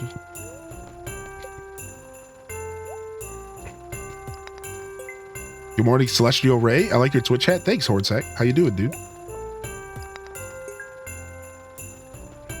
I like a little bit of Twitch merch because when I go out, I like to go out in public with Twitch merch on because Twitch kind of feels like a little secret, and a lot of people are not actually hip to Twitch at all.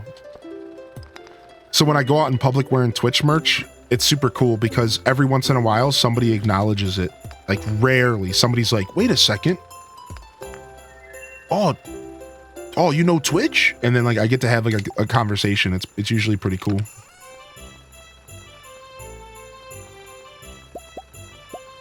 Wait a second, dude, Twitch?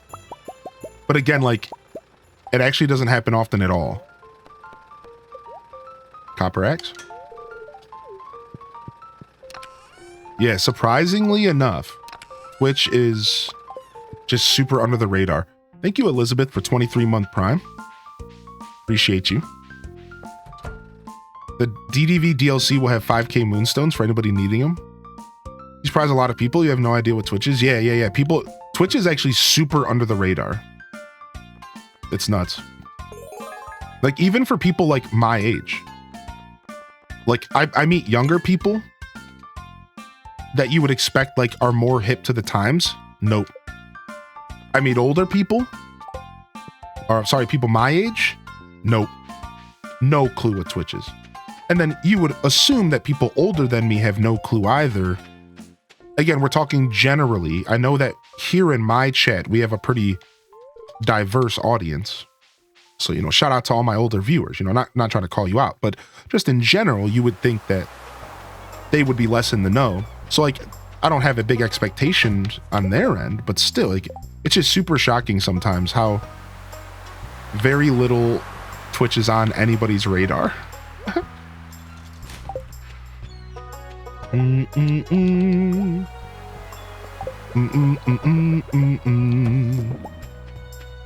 Inventory full. Let's drop this on the ground. Sick.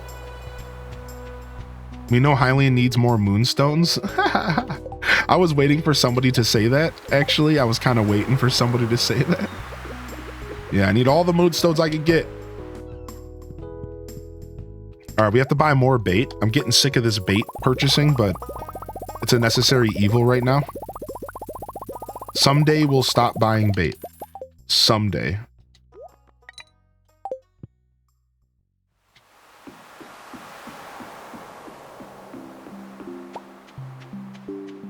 Do you pay for the DLC? You do. You will be paying for the DLC. So this November 20th, DLC is coming out for Disney Dreamlight Valley that will cost $30 for a bunch of new content that will be released over the next year. And then on December 4th, there's a free update with a new character and content for those who just have the base game. So you are going to have some options if you're not looking to spend money. Yeah, $30. The price tag will be $30. That's been confirmed.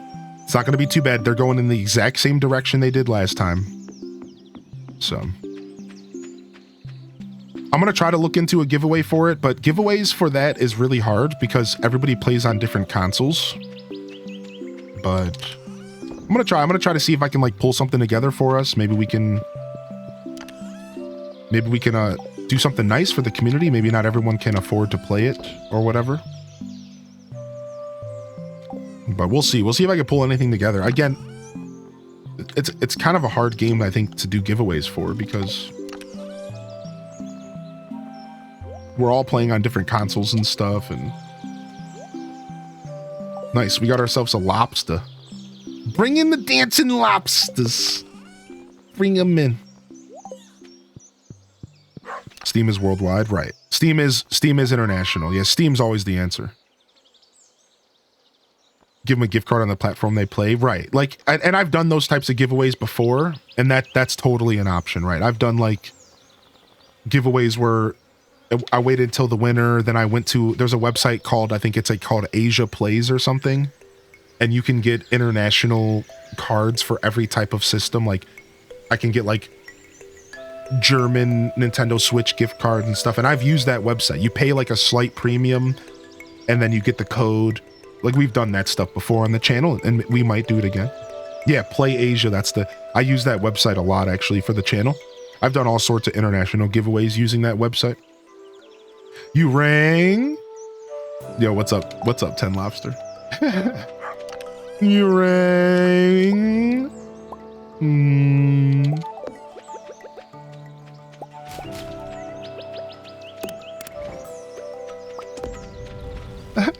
All right, let me get some fish here. All right, and then let's go back and fish in the mines again. We're trying to get a cave jelly. Back to fishing in the mines again. We're trying to get that cave jelly. We don't have any luck food. We'll go check Gus's on the way there. What's our luck today? Neutral. Ooh, banana bread. Now, how do you eat your banana bread? I like to put it in the microwave or bake it a little bit with a little bit of butter on it. A little bit of butter on it in the microwave or in the oven. That is the stuff. Let me tell you.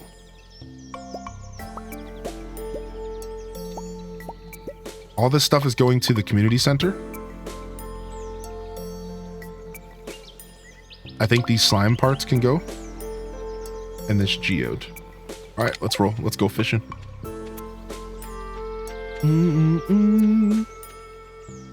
Same. Playing DDV right now. Kupopo! Hey, what's up, Esmoogle? How you been? I wish I had Lucky Charms with banana. Delish. Oh, you just had it. Nice. I haven't had cereal in a little while, but now I have a half gallon of lactated whole milk in my fridge that I used for the cooking show. And I think I'm going to treat myself to a little bit of cereal with it because, like, it's just sitting in there. Ooh, add some vanilla ice cream, dude. All right, now we're talking. Boom, boom, boom. What else we got? Anything else? What kind of cereal? Usually I go for like Life or Chex nowadays. I don't usually go too far into the like stuff that I ate when I was a kid, like the Lucky Charms and stuff. But I don't know. We'll see whatever I'm feeling, you know? Like I said, if I did it, it would be a treat anyways, so I might just let myself get some, like, maybe I can find some Boo Berries or something since Halloween's over. Maybe there's some lingering backstock of some Count Chocula or something. That would be sick, right?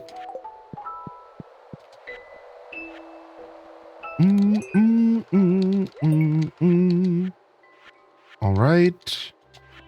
We're definitely getting through these bundles. Oh yeah, I eat plain Cheerios all the time. Well, not all the time, but plain Cheerios is definitely a go-to. Oh, we could finish the Adventurers bundle. Okay, we might do that. We forgot to stop at Gus's, but whatever. We could just go there right now. We're not too far from there. I love that the Twitch logo on your hat picked up the green screen. Yeah, it is intentional. I think so, Curry Ogre. I bought this hat off the Twitch shop and they made the Twitch symbol yellow. I swear to you, they did that on purpose. I think it's intentional. Yeah, they made the Twitch symbol yellow.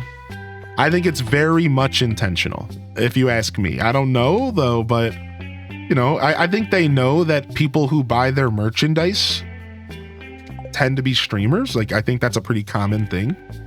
So yeah, it's cool, right? I like it a lot.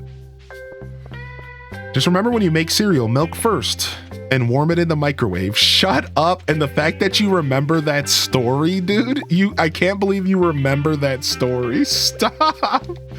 Don't bring back these memories. I'm amazed how quickly I was able to get my hubby to have coffee. His favorite dessert is creme brulee. And the stores just released a holiday creme brulee Keurig pods. Ooh, he's had his third today. I mean, Keurig is pretty good. Story time. So growing up, I was blessed enough to have two moms. And I had mom A and I had mom 1. Number 1 would be my blood mother, right? And number A was my best friend's mom. And her name was Phyllis. She has passed away. Bless her heart. And she like took me under her wing. Like I grew up in, you know, without making it a sap story, I grew up in just as much of a broken home as most of us nowadays. And I had a lot of trouble at home. So a lot of times I would escape to my friend's house. And this lady was such a blessing. She knew that. She knew. I look back at it as an adult and I know she knew that my house was so bad and she would let me hide out. She would let me in as much as she could. I think she knew, right? I think she knew everything that was going on. So in ninth grade, I did the thing that every kid dreamed of. I got to live with my best friend in ninth grade. I basically ran away from home, except my mom knew where I was the whole time. And it all started on a winter night in January. All right, hold on. This is perfect for us to put, we'll quickly put on the winter music for this real quick. And on a winter night, I'm going home to take the bus back home from his house. We were hanging out all night long. And I slipped and fell in the driveway. And I hurt my wee bum. And as I'm sitting at the bus station, I start to develop a plan. And I say to myself, I'm gonna pretend like I hurt my leg. And I'm gonna go back and see if I can stay the night. On a school night. Yeah, on a school night. So I go back to the house. And I'm like, yo, I hurt my leg. I fell on the ice. Ouchies. Can I just stay here tonight? I don't want to go back home on the bus. It's cold. It's nasty. Can I please stay here? And Phyllis was like, sure, just go ahead and call your mom first. Let her know where you are and let her know what's going on. And you could stay the night here. And we'll go ahead and we'll wash your clothes for you. And you can just wear those clothes tomorrow to school. And I'm like, okay, sick. So she ran the laundry. I called my mom. My mom was like, yeah, sure, go for it. Dude, this fish is really messing with me. So I get to stay the night. My mom was a little bit, hesitant, but I get to stay the night. And the journey begins. All of a sudden, before I know it, I'm basically living with my best friend. Every day, we wake up together. And we're playing Diablo 2 all night. And it just kept going. One day turned to 2, 2 turned to 3, 3 turned to 4. And that's why I led into the story about this woman, Phyllis, because she knew what was up. And she would let it happen. She was like, sure. She basically considered me a second son. She told me that. And, to not to go too far into details, but, my best friend, his father wasn't around. He had passed away really early in his life. So he didn't have a father in his life. He was a solo sibling. And the truth is I think his mother liked having me around because we were super close, and we were good influences on each other, really good influences on each other. And, my best friend maybe didn't really have anybody else. So I think his mom really liked having me around. Right. So every night I stayed more and more and more. And without going into I'm sure some people are asking, ooh, that was a night. Look at that treasure chest. Ooh. I'm sure some people are asking, how did your mom let you stay there and stuff? And that's a whole kind of another conversation. It just happened, right? My mom knew where I was. She tried to get me to come home, but it just didn't happen. And Phyllis was cool and taking care of me. And it just before I knew it, I was just living at this house for a whole school year. All of ninth grade, I lived at my best friend's house. I did the thing that everyone dreamed to do. As a kid, that's the dream. Ain't it though? Ain't it the dream as a kid, dude? I did it. Played video games. It was a whole party. It was such a party that I failed ninth grade because of it. It was such a party that I failed ninth grade because of it. We didn't do anything. We just played video games every day. We stayed up until 5 a.m. We went to school half asleep, came back home, played more video games. It was the thing, dude. It was the jam. So now, to get to the point of the story, every morning, my Dun's mom would make us breakfast and stuff. She would make us coffee, and she would make us breakfast, and she would try to wake us up with a good start to our day before she went to work. And for some reason, this wonderful woman would heat our cereal up in the microwave. She would take our Cheerios or our Lucky Charms, and she would warm it up in the microwave.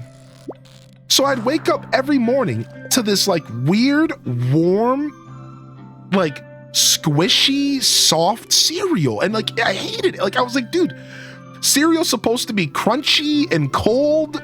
Like, and I'm like eating like this like weird cereal soup.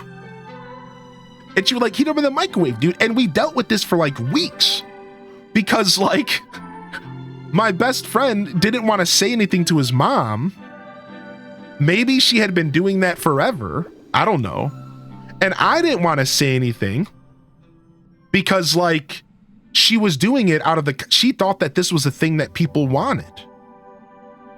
So we sat there for like weeks eating this like weird warm cereal. And like one day I went to my Dunny and I'm like, dude, like, why is your mom warming up our cereal? And he's like, I don't know, I hate it. And I'm like, me too. Like, can we say something to her? Can we get her to stop heating our cereal up, dude? And we finally broke down and we set her down like it was an intervention. And we were like, listen, we love you and you're super cool, but like, you gotta stop heating our cereal up. Like, we can't do this. We don't want microwaved cereal. Like, I don't want my Cheerios to be already soggy before I even get to eat them. Like, I just is not good for us. And she was like, oh, I didn't realize you guys didn't like it. Like, oh, I'm so sorry. And then we ended up finally eating cold cereal for like the rest of our time together. So that's what this story that Neanderthal was referring to. The month and a half of my life that I ate microwaved cereal for breakfast because this lady was just so kind that nobody in the house had the heart to tell her that it was kind of gross.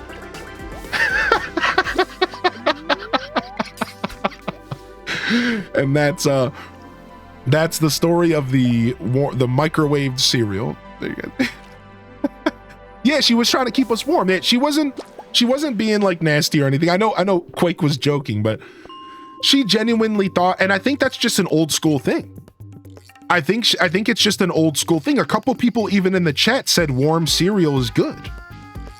Like, yeah, like I think it's just a super old school thing that like some people did, and not my house, you know what I mean? Like, I grew up eating cereal as fast as possible because I hate it when it got soggy. Anybody else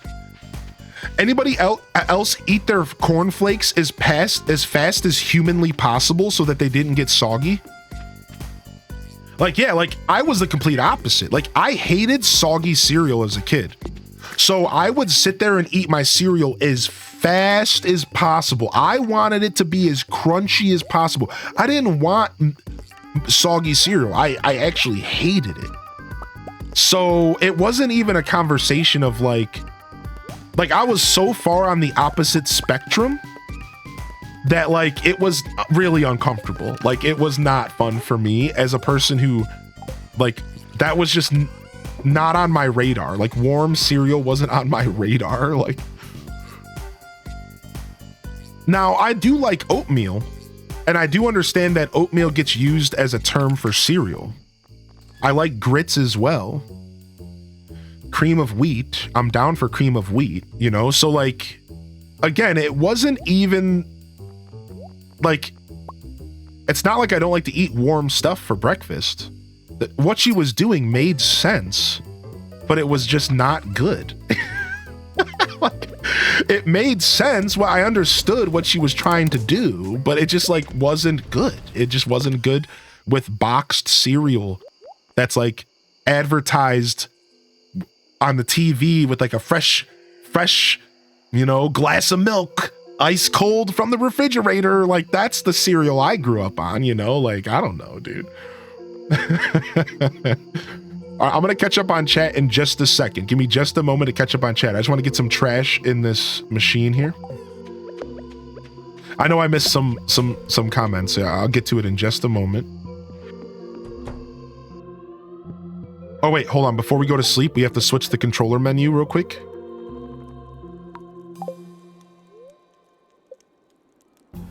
Let's see.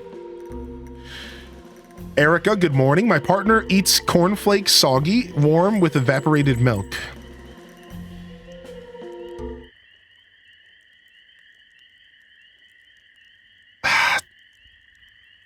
That hurt my brain. That hurt my brain. Ow. Ow, that hurt my brain. Good morning, Munchie Chips. Good to see you today, my dude. Farmers around here, yeah, they warm up their shredded wheats. Farmers warm up their shredded wheats. That's pretty cool. That I think shredded wheat would actually be kind of good warm because it's so hard normally. That actually kind of makes sense. Add quote, why is your mom heating up our cereal? Yeah. Oh my gosh, dude. Yo, Curry again, good morning. Let's see here. Noodle Liz says, stop that sweet. That's how it's been with my boyfriend and I. He moved into my family's home 3 months into dating. We're at 8 now because of his situation, and now my dad's helping him get started for the police academy. Aw. You a band-aid for your brain. Thank you. Thank you for the 100 biddies, and welcome back in here, Alto Girl.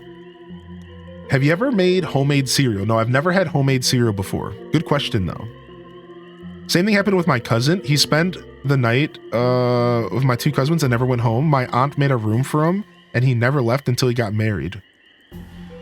Is this the same home where you stayed with a friend and accidentally deleted a save file? Yes.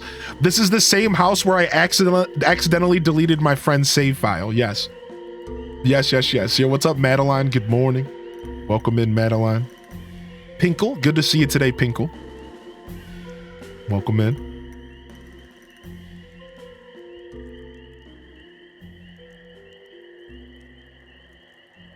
Yeah, I'd eat like Weetabix or like shredded wheat warm. That actually sounds really good. I'm going to try it. Yo, good morning, Nero. Nero the Zero. All right. All right, let's go mess with the title screen. Somebody was asking for me to mess with the title screen real quick. So here's all the Easter eggs on the title screen. Maybe there's some new ones. All right, here we go.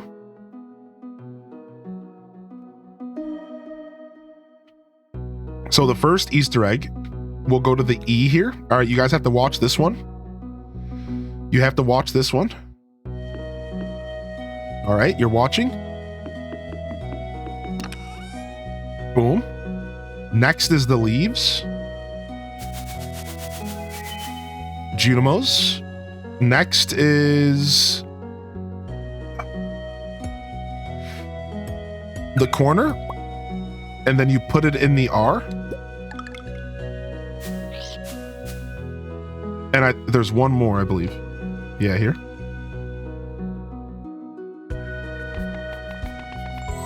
The butterflies. Now, somebody said there's a new one. What's the new one?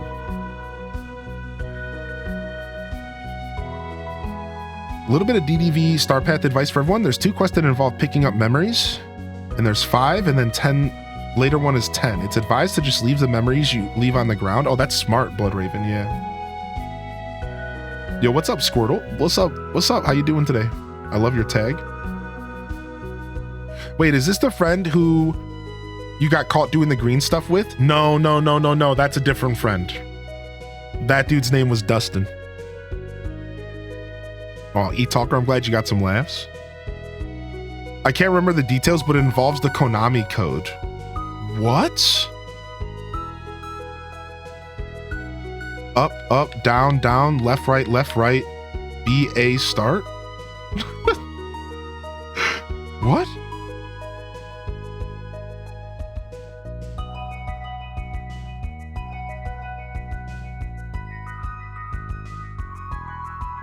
All right, so click the letter E 10 times to make an alien appear. Click the leaves, click the letter W, click the title box in the bottom left corner a few times to make a happy face appear, then click the R. Click the Concerned Ape logo. I do know that one. I do know the Concerned Ape one is... That's like, you have to like reload the game to see that one.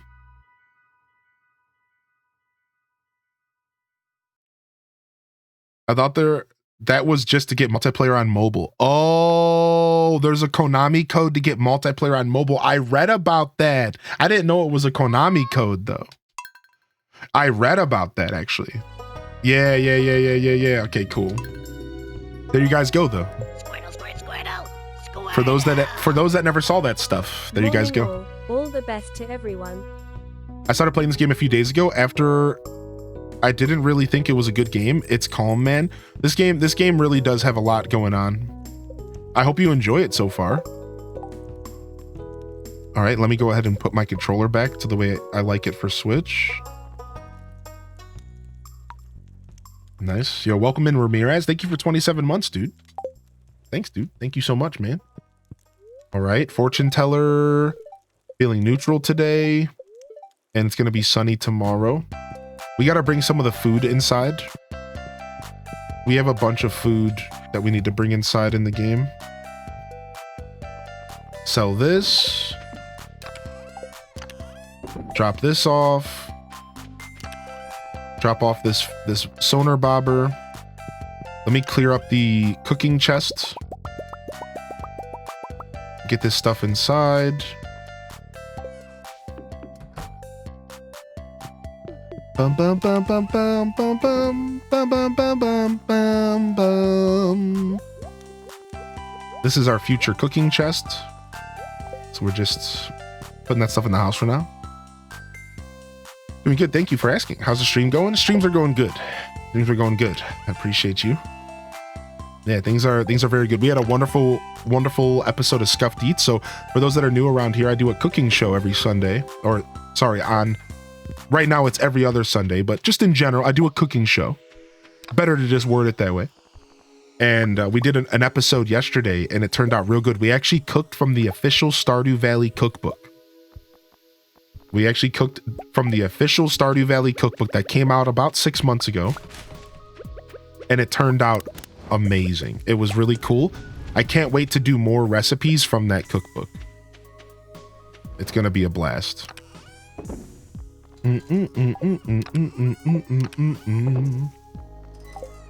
Yeah, absolutely cannot wait to do more recipes from that cookbook. I just watched the VOD of that. It looked yummy. Yeah, it turned out pretty cool. It was very chill.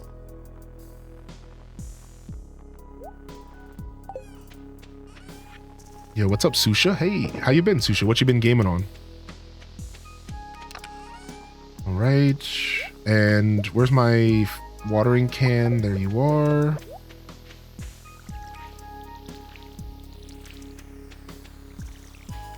Cheesy cauliflower, yeah, and it turned out delicious. I have a little bit more of the cheese sauce left and a nice hearty amount of the cauliflower left, and I think I'm gonna eat it for lunch today. We'll see.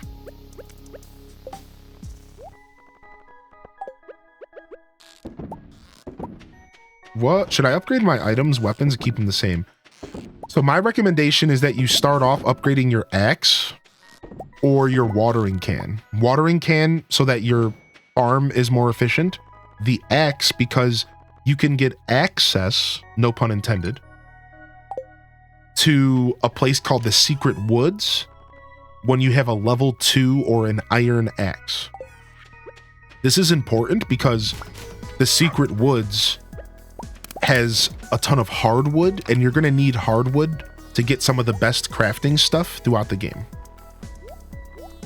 So I encourage you to either start upgrading your axe first, or again, your watering can is a good option for your farming, maybe even your hoe. I think these are all priority early game upgrades.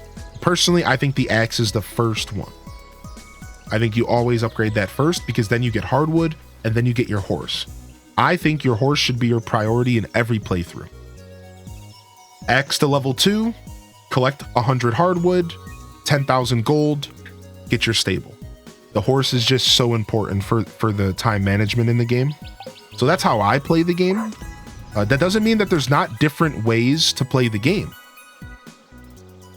And this is just how I play the game, right? So I just want to make that clear. I think a lot of people here maybe have their own strategies, right? So yeah, the stable comes with the horse. Funny enough, I don't think the game mentions that anywhere, and you're almost supposed to just assume that that's how that works. I find that to be very funny and kind of strange, but yeah, there is in fact a horse that automatically comes with the stable. All right, we're gonna fish up another sturgeon. We're gonna take a sturgeon out of here, and we're gonna do 2 sturgeon ponds. Boom. And then we're going to go ahead and throw a sturgeon in here. Now, the problem with doing 2 sturgeon ponds is I'm going to need another diamond ASAP. But I think with the amount of fishing we're doing, I don't see diamonds being terribly hard for me to get my hands on. I want to say that they're really not going to be that hard to get my hands on, so... Got the minecarts fixed as soon. Yeah, the minecart. Getting the minecarts early makes the horse a little bit less important in some ways.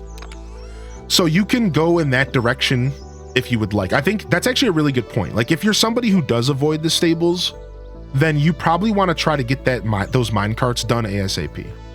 I think having one or the other is essential as you get into year 2 summer. I think year 2 summer or fall should be your horse and or minecart goal. And the game really starts to open up and it gets a lot easier to navigate your farm. And I think it's pretty important. Yeah, so I do agree. Like again, there's so many different ways to play this game. You don't have to play it in one direction, right? Like there's a couple different ways you can go about stuff and kind of find your own path. But yeah, again, to answer your question, I think X is probably a good tool to start upgrading right away. I have about 1,000 hours in the game and I've never used the horse. I always get the horse late because I dislike having to remember it. I'm in year 1 fall. I just started year 1 fall 2 minutes ago. Nice. Yeah, so you're on a good pace, dude. I would, like I said, I think getting your axe upgraded, and then in the winter time when you're not growing as many crops, you could get your watering can upgraded for year 2.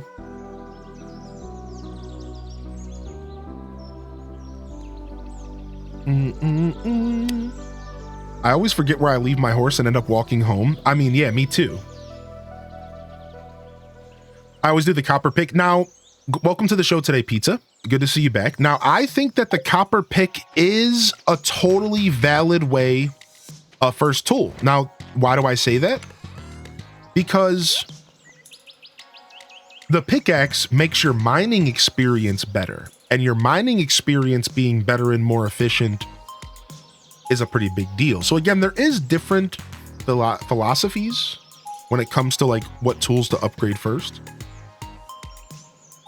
And I do find that getting your pickaxe going early is actually super beneficial. I do see why people would like to do that. I do get that one.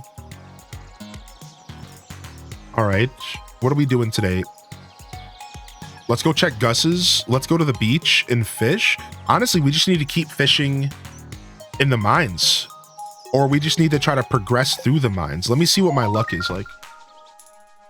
Hi everyone. Currently in the ICU due to a blood clot. Neutral. Happy to pop in while we'll go ahead and we'll do the mines here. Honestly, we should probably cut some trees down, but my stuff is out. Do I have any food here? Yo, Meg Batrowski, thank you for 25 months. And holy heck, dude, I hope you're okay. Like, that is honestly terrifying stuff, dude. I really do hope everything is okay in your world. I hope you're feeling better. I hope you're on the mend. And I hope you recover quickly, all right, dude? How long does it take to build a coop? And why is it so expensive? I think it takes 2 days to build a coop. And I don't know why it's so expensive. It's really an investment. Because once you get a coop and a chicken and a couple chickens, like, it kind of starts to pay itself off. So think about it as an investment. Honestly, getting an early coop is pretty nice if you're considering it. Getting an early coop is pretty nice. It slowly but surely just pays itself off. I hope you're okay, Meg. It's good to see you in here today. Thanks for popping in. Throw a log on the bonfire for anybody who's rolling in. And congratulations, Minty Mont. You said the interview went pretty well. Said the interview went pretty well. Congratulations, dude. And welcome to the show today, Deathstreak. Welcome back, man. Dude, I popped into your stream to lurk the other day and you were jamming, man. You were over there rocking. Super cool. Super cool to see that, dude. I hope you're doing well. Oh, we need to catch 2 largemouth bass. Does anybody know off the top of their head where we can catch largemouth bass? Is it a river fish? Mountain. It's a mountain fish? Okay. Let's go up there and do that. We'll try to get that quest done. What'd I miss? Not much. Not much. Welcome back, dude. Lots of yapping, as you would expect on a Monday. And we're just settling into our Stardew playthrough here. This is only day 2. We showed off some of the secrets on the title screen, which is always fun, dude. I like those secrets. And Dazza, did you hear about the new Konami code secret that allows mobile to do co-op? We were talking about that. Did you hear about that? There's like a Konami code-esque secret that allows mobile users to play multiplayer.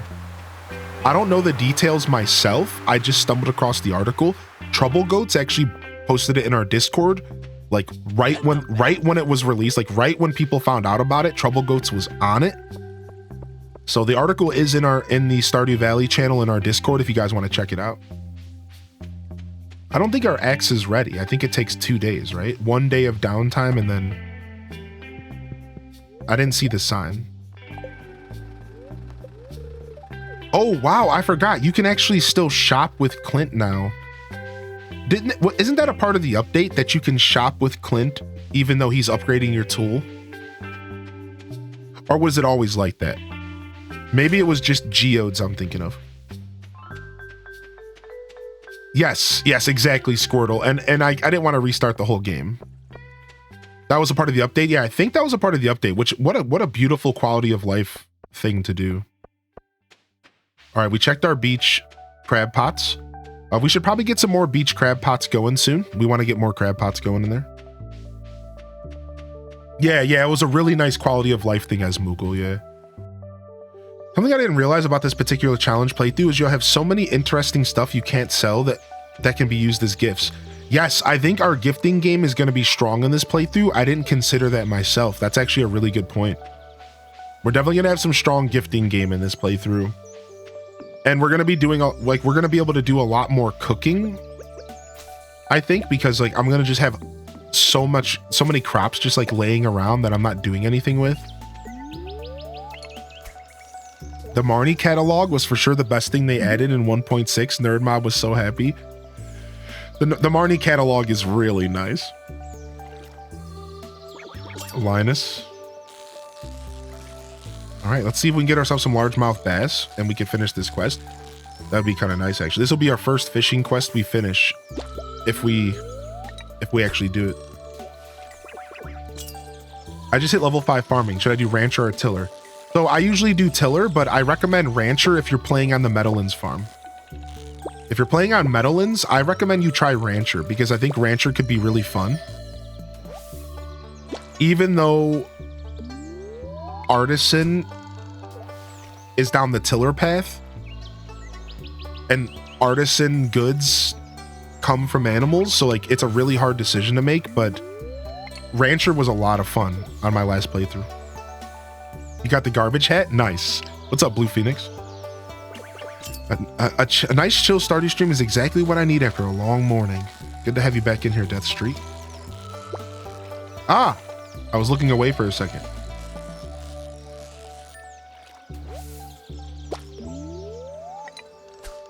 We'll finish this quest up.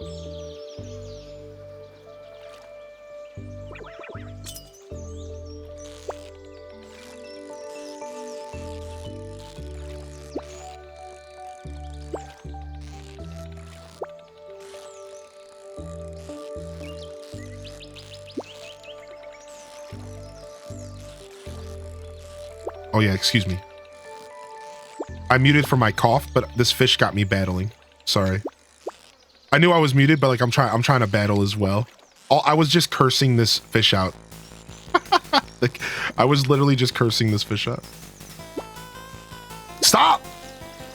This has got to be a sturgeon, right? Or I just really suck. I'm just trying not to cough in anybody's ears. I really don't like that personally. So I'm trying really hard not to cough in your guys' ears. Even if it is like not a big deal.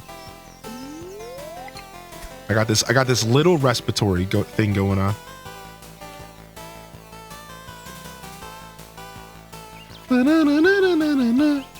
I was like, who is Hylian speaking to? Yeah, it's been like that all week. If you sum up the past, if you watched my stream for the first time for the past 7 days, you would think that I have no idea what I'm doing.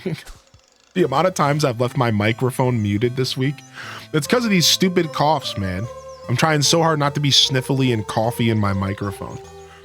And because of my microphone settings, it's like, I have to be careful. I have to be more careful about that stuff than I used to be because my mic kind of picks up everything around me. It's on a very sensitive gain. It's that time for everyone. Yeah. And for me, I'm not even sick anymore. I just have this stupid lingering cough. Like it's not even a sickness anymore. And that almost makes it more insulting in a real dumb way. All right, we got the quest done and I have to turn it into Demetrius. Perfect. He could be like right over here. I don't know if he's home on a Friday. I wonder if he goes to the bar already. Yeah, he might actually be heading to the bar already. Let's go. 100% valid. I feel that. Yeah, you're healthy, but your body's like, guess not. Yeah, exactly, dude. But yeah, it's okay. After getting sick in October, I would honestly I'll take anything that's not feeling like I can't exist. And that's just the truth. Yo, what's up, dude? Demetrius isn't here yet. He's got to be coming here soon, right? He's got to be rolling through here soon. There's Robin. There's Demetrius. Boom. Thank you very much, Mr. Roboto. I'll take those $200. And he lets me keep the fish, which is pretty cool, I guess, you know. At the stage of a cold where my nose turns into a faucet. Oh no, feel better soon, Bookworm. Something I noticed on this playthrough, if Robin is working on something on the farm on a Friday night, Demetrius dances alone in the saloon. Was that always the case? Really? Does he even have his hands out like he's holding her? That could be kind of a glitch, to be honest.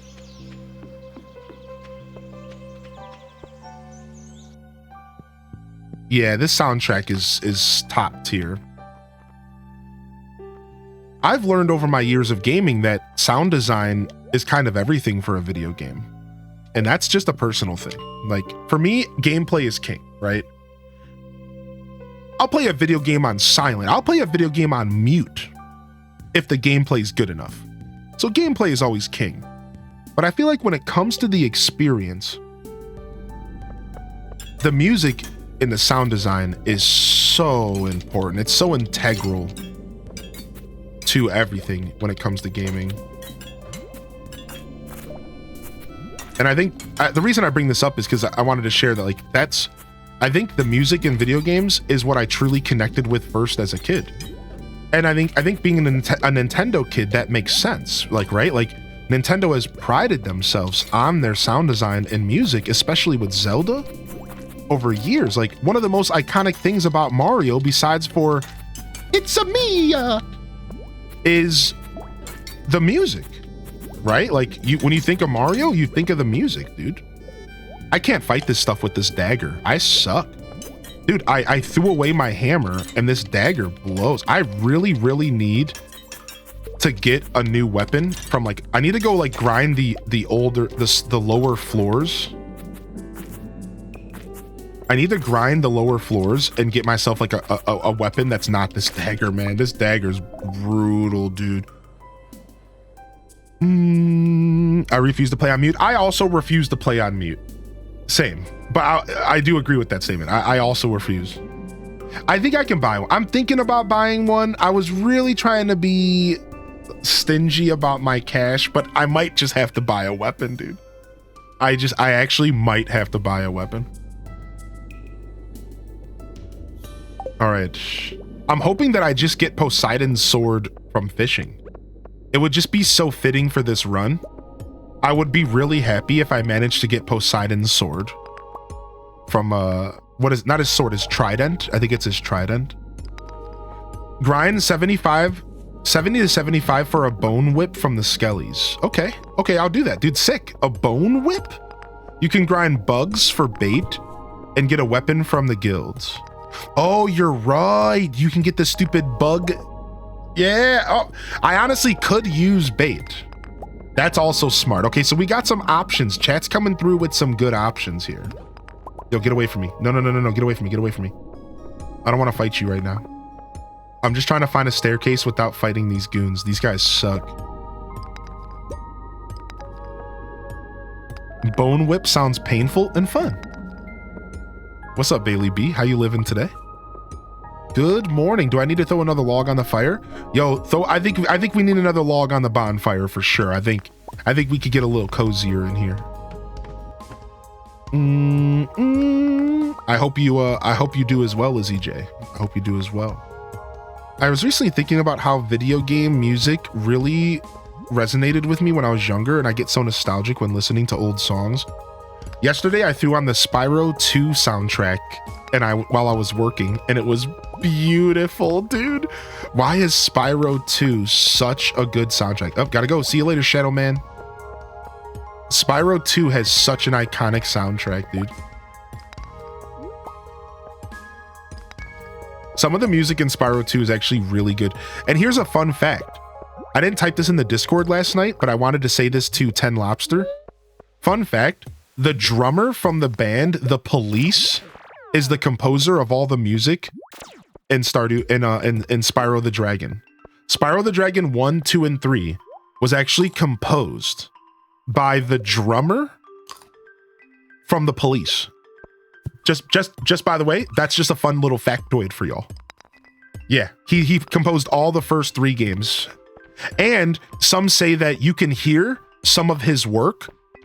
Some of his other later work after Spyro has notes of Spyro in it. Apparently, he also did Clarissa Explains It All intro, I think. Let me go. I just wikied this. Spyro music wiki.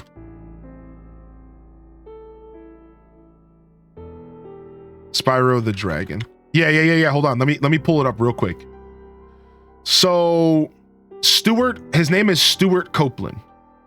His name is Stuart Copeland, all right? And he's American musician and composer, best known as his work as the drummer from the English rock band The Police from 1997 to 86, then from 07 to 08. And then he goes further and they talk about his career and here it is.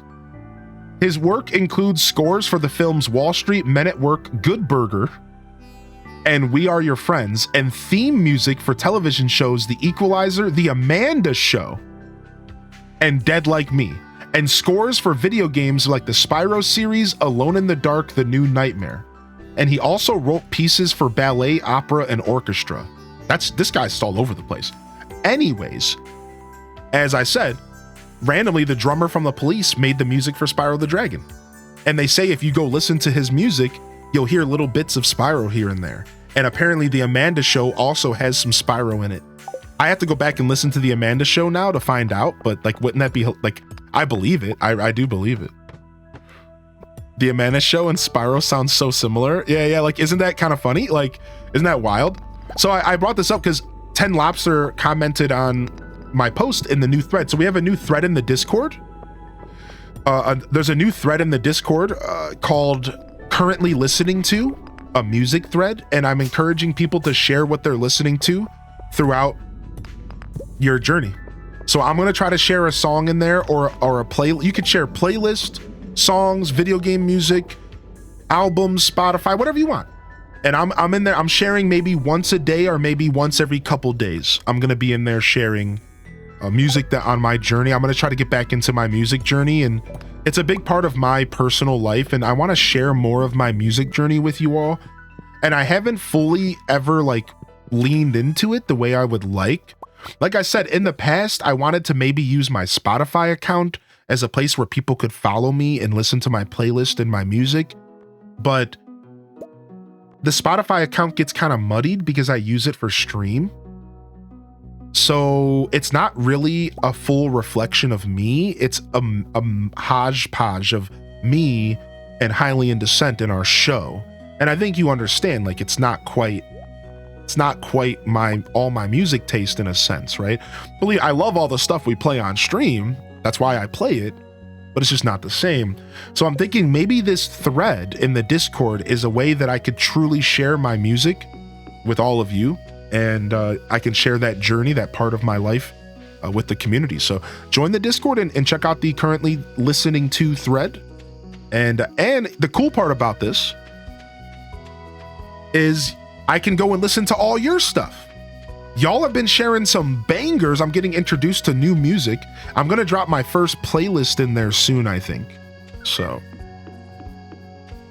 yeah, exactly, Embliss. You get it, dude. Yeah, my Spotify Wrapped every year has been Game Chops, Windows 96, more Windows 96. Like, it's like, that's all. That's like the whole thing. Like, Game Chops, Harris Heller, Windows 96. You really love this stuff, don't ya? It's like, now, it would be cool if they had a way for you to like listen to stuff and it not affect your record. Because I know that there is a private listening mode. There is a mode on Spotify where you can go hidden. And you can listen to stuff without people seeing it on your friends list. But sadly, I've already done the investigation, and that still falls into your like yearly stuff anyways. So the hidden stuff is like not for that. It's just to like, if you have some guilty pleasure music, like that's really what it's for, right? Yeah, I'm pretty sure if you go hidden, it still counts. I'm pretty sure, at least when I looked it up a couple years ago. Yeah. So I might have to look into it again. Yo, what's up, Buggy?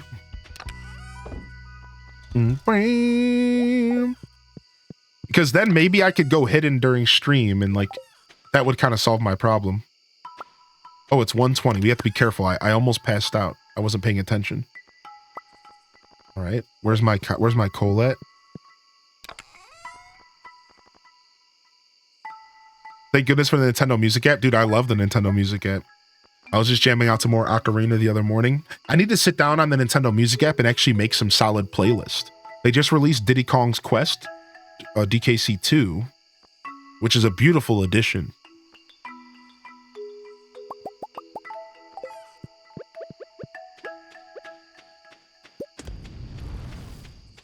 All right, we're almost about to pass out. We're pushing the limits today. We're pushing the limits. We're pushing the limits. We're pushing the limits. Why don't you make an account for stream? And because I pay for Spotify Premium, and I only want to pay for one account. That's the problem. Yeah, I know. I thought about that. I pay for Spotify Premium, and I don't want to listen to ads while streaming, and I definitely don't want to listen to ads in my personal time. So, yeah, I lose that battle. I bought my boss a birthday gift, and I can't wait to see her reaction when she opens it. It's a bag I saw her checking out at Etsy at her work computer a while back. Nice, dude. It's always good when you get a super sick gift for someone. Welcome in here, Twitch Thomas. Good morning. Welcome to the Monday morning show. Good to see you here today. Welcome in here, Beatles. Good to see you here today as well. Dude found his niche after Sting, went solo and dumped the band. Dude, sometimes you gotta go solo and dump the band. That's what what's it called? Tame Impala did. And if you guys didn't know that, like, I love Tame Impala. Tame Impala's very, very first album was a band. I think even their second album. And then all of a sudden, he broke away. He took the name, he broke away, and Tame Impala is solo now. And ever since they went solo, the music has actually gotten better. And you want to know why? And it's because the artist was able to have the full integrity over all the music. So now it's one person's beautiful vision instead of a band's vision. Sometimes a band's vision can be beautiful. I think we all know wonderful bands out there. But the point is that sometimes art does need to be divided like that. And like, he made a really good decision. So every album up to Currents, if you're a Tame Impala fan, the album Currents was the first album that he did solo. Go back and listen to it, and I promise you it sounds completely different. The first two Tame Impala albums sound completely different than the last two that they've released. It's one man now, and it's so different, and it's way better in my opinion. I wasn't even a fan of Tame Impala until Currents came out in 2015. And when I discovered him, I discovered him as a solo artist, and it's just so good, dude. Yeah, you have to be level 2 friends to enter her room. So start gifting her whatever and get her up to level 2 friendship. Yeah. And one thing that drives me crazy with Spotify Premium is that the podcasts still embed ads. Yeah, I didn't know that. I don't actually use Spotify for podcasts, but now that you mention it, that sucks. That actually mega sucks, dude. I wish Stardew had slower days mode. Yeah, that's a modern thing that's happening in farming sims, and I really do think all farming sims need to adapt it. I think that is an adaptation thing that's all farming sims should adapt. A setting in the options to allow you to slow the day down. Because I think we're in an era of gaming accessibility, and I think that would be such a quality of life for every farming sim. I think every farming sim could adapt this. Now, believe me, as a gamer, I respect when the developer, the artist, says, I want you to have a very specific experience. I get that. And I respect that. And that's why Stardew Valley is one of the best games of all time. Because it's a very specific experience. So I understand that Stardew doesn't all the way need it. And plus, you can mod it into Stardew. So if you're a modder and you're on PC, just keep in mind that you can mod all sorts of really dope slow down the day mods if you like really need to. But I do feel that as more farming sims come out, that option should be more available in all of them. I think Coral Island did such a good job with that. All right, I'll be right back. I got a tinkle. Give me just a moment. I've been holding it in far too long. Oh!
Oh yeah, oh yeah, oh yeah. Oh yeah, oh yeah, oh yeah. Do do do do do do do do do do do do do do. How do I access the new music thread? Is it, if it's even out? Yeah, it is. You can access it by going to media share. Go to the media share channel, Twitch Thomas, and you'll find the music thread in there. It should be pretty high up because it's been posted in a lot. Oh yeah, oh yeah. Oh frick. My phone's on the charger and I just like pulled it towards me. Oops. That's not good. You know, I walked by and I saw this little Squirtle on my desk. And you know what my first thought was? Do I have a peg? Wait, what? They're making me download an update?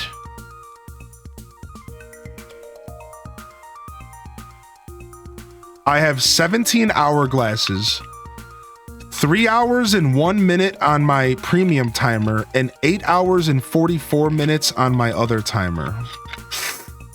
I don't want to blow through 9 hourglasses. Let me check Wonder Pick though. See if there's anything good in Wonder Pick.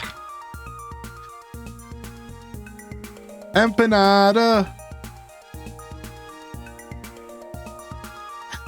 Thank you for the 100 biddies, Ryan Perp. Good morning, everybody. Welcome in. Welcome in. I hope everyone's feeling good. Happy Monday. Welcome to the Monday morning show. Let me know if you need any more help, Twitch Thomas. I'll help you out. Cushy Bear, good to see you. Thanks for the ad. I think it was you on Instagram. Thank you, dude. Welcome in. Welcome in.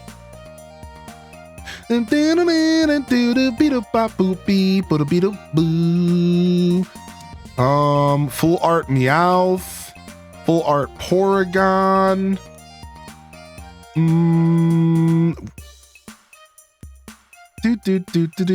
Dude, this guy's pack in Wonder Pick had 2 full art Bulbasaurs in the same pack. Like 2 full art Bulbasaurs in the same pack. Isn't that so crazy, dude? What a pack, man. I got my first Chinese card and my first Japanese card. They're both just commons, but nothing there, nothing there. Dude, I've never seen a God pack on Wonder Pick. I had 2 free packs open up at the same time. Each pack had a new card, one of them being the elusive full art Slowpoke. Dude, I need full art Slowpoke?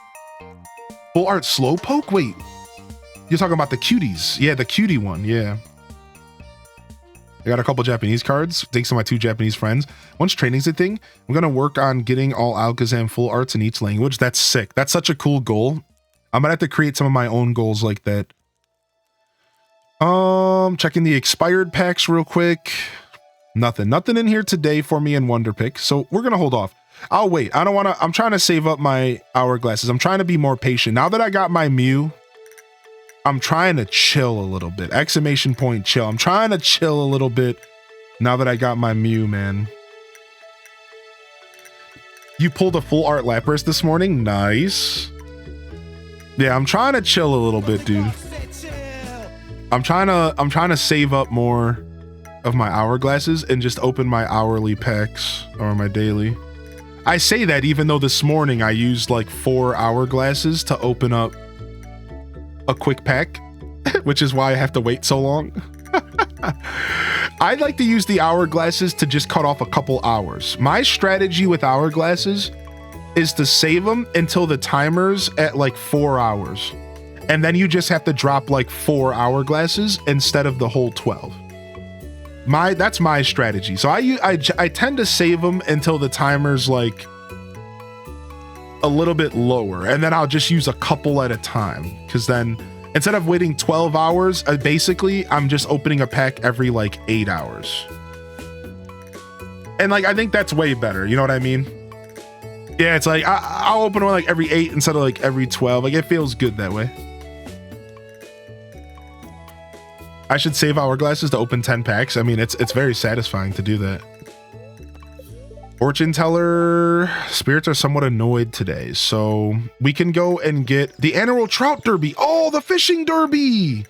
We gotta participate. That's literally our job. All right, let's go.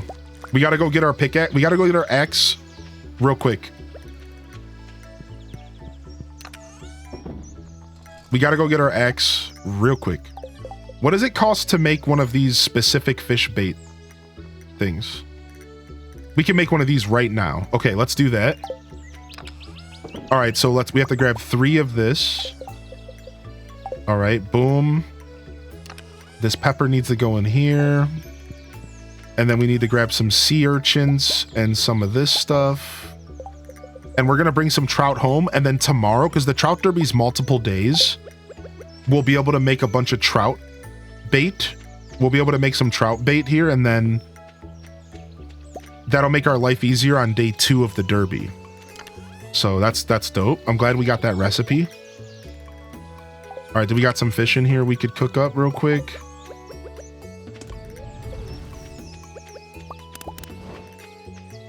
Take it with you? Oh, okay. Thank you. I'll just take it with me. Sick.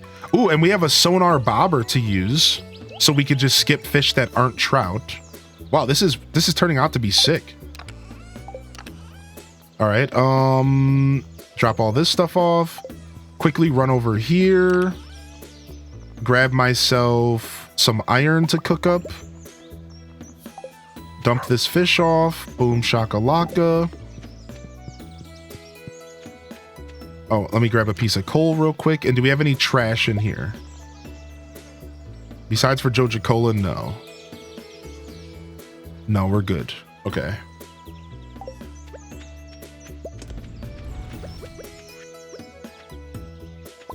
All right, and then let me quickly go ahead and get this stuff going. 12 more wins, and you got the final emblem. I think I just hit 28 wins, and I've been using my new test deck, and the fact that I'm still getting wins is pretty cool, actually. I actually really appreciate it.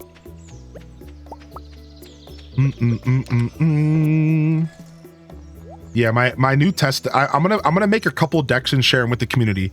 I'm gonna try to make as many decks as possible, and then with the help of the community, maybe we can iron them out to make some of them actually competitive. Like I said, the Vileplume deck is silly. It's hard to be competitive though because there's only 4 basic total and 6 evolution, so your hand gets clogged up with a bunch of evolution cards, and there's not a single card in the game that helps you grab evolutions from the deck. There's only Professor Oak, and you can only have 2 of those. So I find the deck struggling a bunch, but it's still so fun, it really doesn't matter. It's just so fun, like, who cares? The games that I win decisively, and it's super silly, and I think that is like the most important thing. You know what I like? The games that I do win, I'm winning very decisively, and like people don't have a chance because of the stupid coin flip, and it's just so funny, dude. Yeah, Lilligant and Venusaur is definitely a super solid combo. That's the first one I identified, and then I saw Vileplume, and you want to know what makes I did a whole write-up in the Discord, Twitch Thomas. Go take a read. It's in the Pokemon TCG channel. I did a whole write-up, and I'm gonna even be posting information about how my games went last night and what I think the deck needs to do better. But to give you the short of it, the deck's strength is that there's no EX cards. So this is huge. If you really think about it, no EX. And Vileplume has 140 HP. You can run Ericas and potions. So people have to really work to kill me. And while they're working to kill me, I'm just building up my Vileplume, and then I'm putting you asleep, and I'm forcing you to flip a coin. And if you lose that flip, I'm killing you. Like, you are most likely dying from my Vileplume if you lose one single flip. So it just all comes down to a single flip, and it's so hilarious, dude. It's so good, man. Now, of course, again, like, the deck has glaring weaknesses because it's hard to get everything together some games. Like, if I get a bad hand, I'm probably gonna lose. So I need to get like a fast hand or it's rough. Now, I also discovered another guaranteed sleep card, and that guaranteed sleep card is Frostmoth. Frostmoth does 40 damage for 2 energy, guaranteed sleep. Now, it's not as cool because it's only 40 damage, but I'm starting to think, what if you were to do a water grass deck? Frostmoth Vileplume. You also could just run Wigglytuff, and Wigglytuff is also a guaranteed sleeper. 3 energy for 80 damage, guaranteed sleep. So I'm starting to realize, like, actually, you could make a sleep deck maybe with more than just grass, and that might help the weaknesses, because the problem that this deck has is that there's no good basic Pokemon in grass. Did you notice that, Twitch Thomas? The only basics we have are Pinsir and Scyther. And Pinsir and Scyther are honestly both doo-doo. Like, let's just be real. They're both bad cards. Scyther is really good because it's just 70 HP, 30 damage. Okay, whatever. And this meta, garbage. Pinsir, 90 HP, 0 to 100 damage for 2 energy? Garbage. That's not good. The 2 energy cost is the problem with Pinsir. So it's like, there's no good basics in grass. That's why nobody's really running grass right now, I think. Because again, you just called out Venusaur. I almost called him Penisaur. I can't believe I almost said that. Anyways, Venusaur and Charizard are amazing cards because of their HP. So you bring up the biggest strength of Venusaur is that they have such high HP. Venusaur, Blastoise, and Charizard all can take a hit from Mewtwo. So you see there's a lot of value with running Venusaur. And you've probably already identified that, right? Like, you can take a hit from Mewtwo, the worst deck in the game right now to go up against. So like, there is a ton of value in those 3-tier starter evolutions. Grass just so happens to struggle because there's nothing to go with it. Whereas like, if you go water, Blastoise, you have Articuno. If you go Charizard, you have Moltres. Grass has nothing to lean on, and it's super rough. It's super rough. 16-bit, thank you for the clip, dude. I have an addition to your deck potentially. It might be a weird one, but I saw a Mewtwo deck using the strat, Meowth. That's what I was thinking! Dude, that was me last night! Last night, I was thinking I might just throw 2 Meowth in, because there's the only other draw card in the game is Meowth. The only other draw in the game is Meowth and Professor Oak. And I've played a lot of card games in my life, so I know how powerful draw is. And I'm like, dude, even if you were to get 1 extra card from that Meowth, it might make the difference in this deck. 1 card. The problem is that at that point, you're sacking one of your points. Like, you're pretty much giving that Meowth up because it has like low HP. Like, if I ran Meowth, I would almost consider running Persian to make it more worth it, but probably not. It's probably just Meowth. No, Pokeball is draw, but the problem isn't getting basic Pokemon. The problem with the deck that I have is getting evolutionary Pokemon. You must have missed that part of the conversation. Yeah.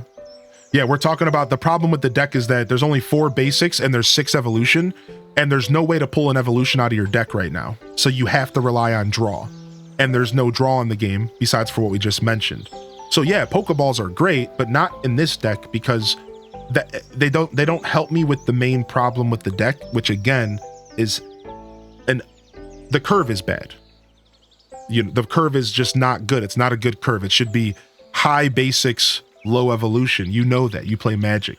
So because the curve is bad, it's a problem. I ran into a lot of games where my hand was just stagnant because I only had evolutions for stuff I didn't need, and I was just like, okay, game over, right? So the game will change so much when a new set comes out. Yeah, I'm really excited about that. Yeah, I think as the game progresses, we're gonna see a lot more stuff. I like Executor Venusaur. I've been playing with Pidgeot, Wigglytuff, and Weezing.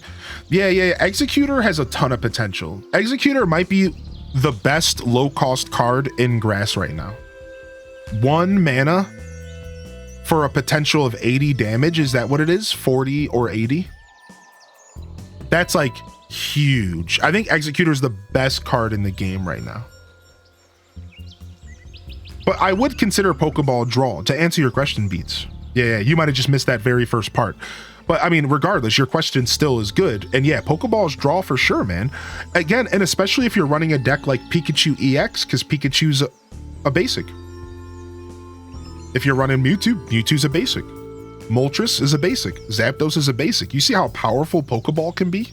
You can just pull out, just anybody that's super strong.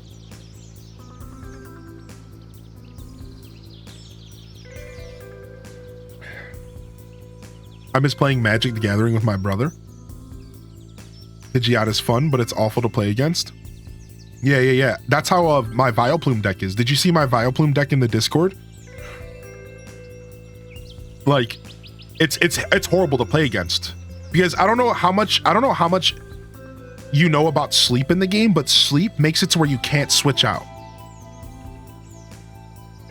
So it's so annoying to play against because like just last night I beat a Mewtwo deck because the Mewtwo comes out. I hit him with 80 damage. The kid flips a tails. He's guaranteed dead next turn. And the person had no idea what to do. They sat there for like the whole 80 seconds. They tried X speeding their Mewtwo. They actually used an X speed on the Mewtwo, realized that they couldn't do anything about the fact that he was asleep, and conceded the game. I was sitting there just like giggling, like, you can't do anything. You can't do anything. Your Mewtwo is dead. You are losing this game. You should concede. And he's just sitting there like scratching his noggin, like, what do I do? It's so brutal, dude. It is so nasty, man. And again, because nobody's running Charizard, Venusaur, and Blastoise, there's not a single card in the game that can take the hit. Really think about this for a second. 160 damage guaranteed if you flip tails. Think about every card you've seen in the game. Nothing. There is no cards in the game besides for the 3 I just mentioned that can take 160 damage. It's it, you're dead. So no matter what, if you flip a tails, your Pokemon's dead, period. And that is a really strong thing in this current meta, because everyone's afraid to run the big boys. Everyone's afraid to run the 3 boys that could take that hit. So it's really interesting, and it totally throws a wrench in everybody's plan. Nobody's ready for it. Nobody's ready for it. I found one of the other weaknesses for the deck was Sabrina. Sadly, the whole premise of the deck is for Lilligant to come out and pump mana to my bench, and then I just have unlimited mana on my bench. And I got Sabrina'd one game, and it completely shut down my whole strategy and murdered me. It was brutal, dude. I learned really quick that Sabrina ruins this deck, because like I had Lilligant out and I had a Gloom on the bench, and Gloom only has 80 HP. The dude Sabrina'd me, killed my Gloom, game over. Like I didn't get a chance to evolve to Vileplume. I had no other Pokemon to build up, like it was game over. So sadly, Sabrina's very common, and Sabrina could totally just ruin your day with this deck, but I have only encountered it like once or twice, so it's pretty fun. Has someone tried X-Speed their Zapdos while it was an Arbok trap? Wait, did you? That's pretty funny. What's the problem with running Venusaur? Oh, it's because it's a triple evolution. So any decks that require setup time are struggling in the meta right now. So we're talking about the meta. And the meta right now is all based on very, very fast basic Pokemon. So what's a basic Pokemon? A basic Pokemon is a Pokemon that doesn't require an evolution. So that's the problem. The problem is that if you try to play a deck like Venusaur, Charizard, or Blastoise, you just get outpaced, because I can put down a Pikachu that can do 90 damage with 2 energy. I can put down a Mewtwo and on turn 3 do 150 damage. I can put down a Zapdos and start poking you right away. So this becomes a problem for decks that have to set up, which is why Venusaur, Blastoise, and Charizard are kind of struggling right now. It's not that you can't play them. I promise you, they're totally playable. It's just not the best against all of these goofy basic Pokemon decks. All the best decks in the game right now are basic Pokemon, so. I have a fun deck that I want to put together. I see nobody using, but I lack the cards for it. All right, let's go ahead and actually start fishing. I just really wanted to chat. I love chatting with y'all, dude. Oh my gosh, man. I've been having so much fun with TCG. I'm going to make a couple more decks and see what y'all think about them. I had zero interest in Pokemon battling previous to this game. Now I'm like, let's build this deck. Yo, Cozy.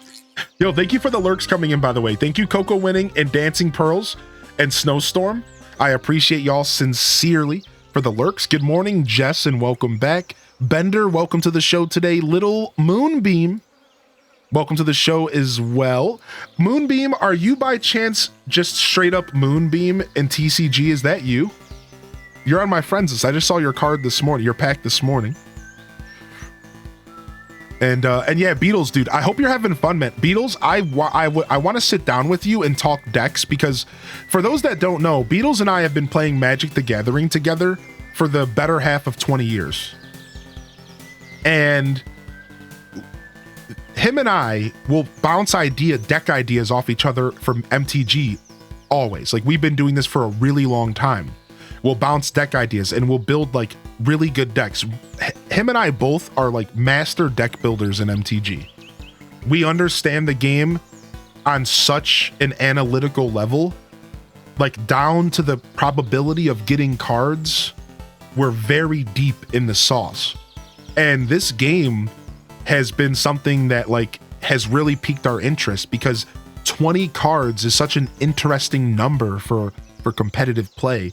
So like we definitely got to sit down and chat about some decks, dude, because like I wonder what kind of stuff you're cooking up over there.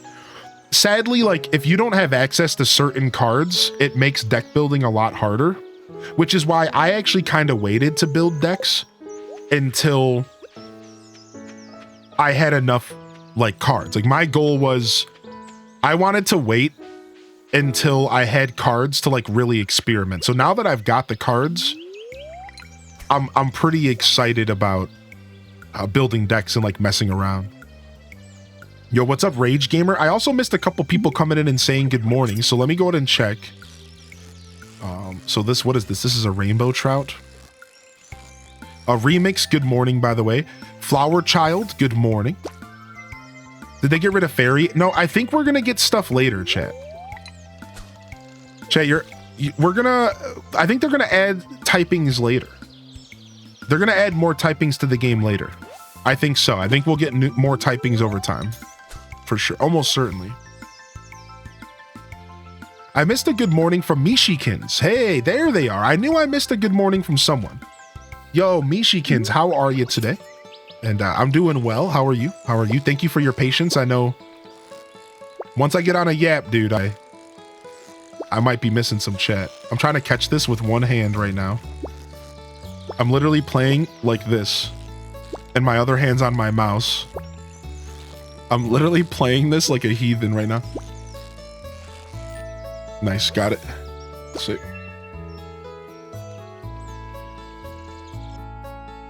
Catch him with that hand. Oh, see now I could, so am I looking for rainbow trout?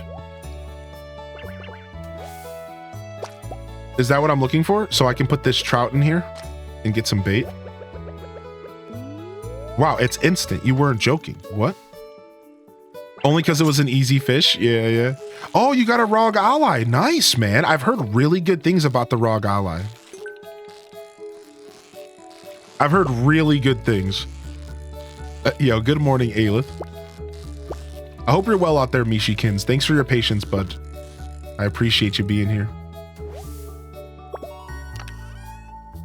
Magma Geode. All right, let's take this rainbow trout bait. Let's replace this. And let's get trouty. Yeah, I can see what I'm catching because of a thing called a sonar bobber. So there's a new item in 1.6 that's called a sonar bobber, and you can see what you're catching. So you can see how this is not a rainbow trout. I could back out, and I think there's a benefit to backing out. Is that true? Does anybody know? I think like there might be a benefit of backing out if it's not the fish that I like. But I don't remember if that's true. All right, here's one. Would you consider better mushroom or fruit bats? So here's my take on mushroom versus fruit bats. First off, 1.6 changed the game. And now, if you go mushroom, you get a free dehydrator with it. And I find it hard to pass up a free dehydrator. That's just me. Plus, mushrooms can be somewhat lucrative, especially dehydrated. And mushrooms are also used to make some decent food in the game, specifically the elixir of life. All right. Now, the life elixir. Now, however, that doesn't mean that fruit bats are completely irrelevant. Fruit bats will help you finish the community center without having to grow your own fruit. Fruit bats also provide, the fruit is just a little bit more expensive and can also be dehydrated. You just don't get a free dehydrator, and that's the difference. So that's my play. I think I've always been mushroom over fruit bats, and now 1.6 just made it even more of a reason to go mushroom over fruit bats. The one time I went fruit bats, yeah, I went fruit bats this time as well, just for fun, just to mix it up. I thought Hylian played so much Stardew, he just knew by the fish patterns what it was. Dude, I wish I was that talented. I do a combo of Forest Farm with fruit bats. Dude, I love Forest Farm so much, Detective Rach. That's my favorite farm in the game. All right, our last bait. Yo, good morning, Feisty. I'm not so sure TCG has its own set of typings. Oh, you know, I mean, you might be right, Daza. Yeah, I guess I'm being somewhat hopeful. You know what made me think that is because of the steel. They added only like two steel Pokemon to the game.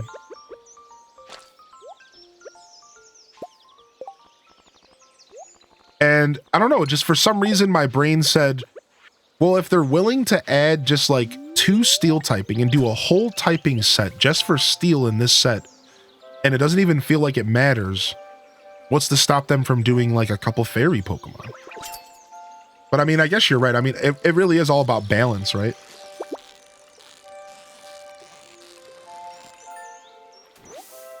I'm gonna get myself a cough drop here, 1 second. Copper pickaxe or copper axe? I think you should go axe first, personally. Yo, good morning, Puddin'. Good morning, Puddin'. Good to see you today. Should I get some pizza as a treat for lunch today? Crystal Shine. I think it sounds like it's pizza time. That's all I think it sounds like it might be pizza time. Oh, is time still moving here? Okay, time's not moving. I was about to save. Oh, it is moving. Ah. Yo, what's up, Rawsome? And did I see Lynx Man dropping their sausage in the chat? Lynx Man, we had a talk about this, dude. Somehow that went past me. Unbelievable. I'm doing a spooky witchy character, so bats would be cute, but mushrooms are just better. Hope you're well, Lynx Man. Enjoy your lurk, buddy. I was missing a couple things in chat, but thank you for the lurk, Mary. But I think we're doing all right. Yo, Iced Coffee Cove, thanks, dude. The vibes have been pretty dope today. I will say today's been a wonderful show so far. Thank you, everyone, for tuning in. If you are just tuning in, welcome to the Monday morning show. We're yapping, we're chatting. We got a game on in the background, but in all reality, it's just chatting with extra steps.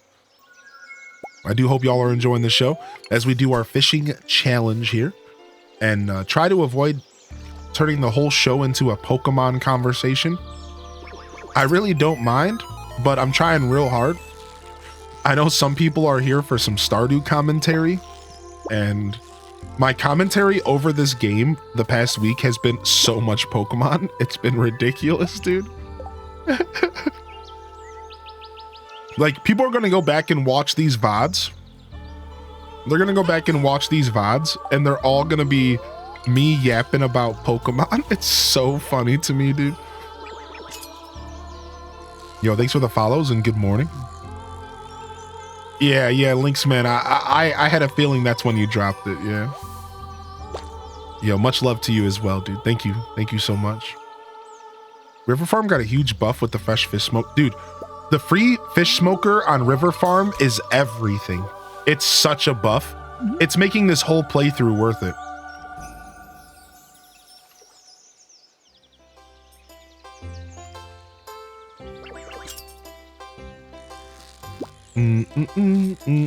Nice remix. Thanks for helping me through the workday, peeps. The pleasure is all mine, dude. Oh, we're almost out of energy. I love that the Dratini line's a dragon type and not normal.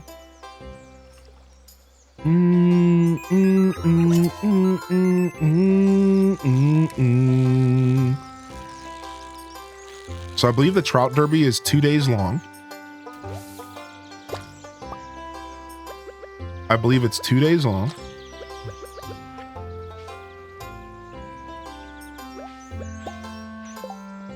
All right, let's eat some of this food.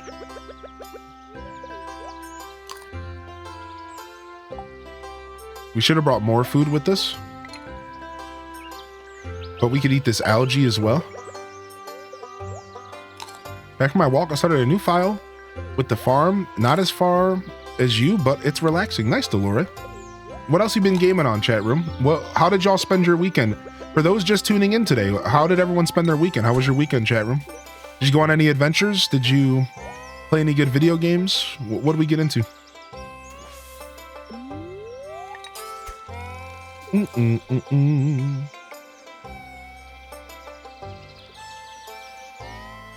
I have a day off today, so I've just been doing some chores and vibing and lurking. I got a good amount of chores done Saturday. I got some more chores to do this week. I'm going out of town for a couple days, so I actually have like a pretty busy week ahead. Because not only am I going to be doing night streams today and tomorrow, I also need to like clean up a couple things around the house and stuff and like make sure everything's good before I leave. Getting hammered for the first time in 2 years, subsequently recovering from that adventure. Nice, dude. What's your drink of choice? You got some Diablo 2 mindless grinding. Are you by chance playing Diablo 2 remastered, or are you playing the original? Which I think you still can play, but only single player, right?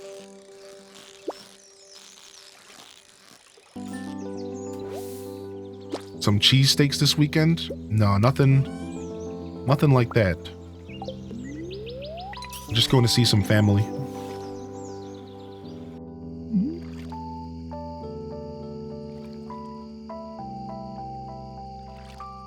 I've been playing the Starfield DLC.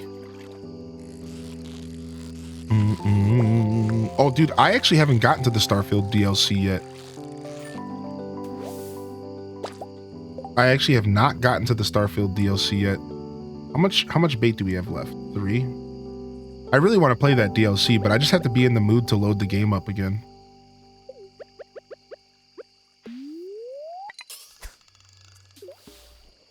I just got back from 3 days in Las Vegas. I'm exhausted. What's up, Coco? How was Vegas? What the heck?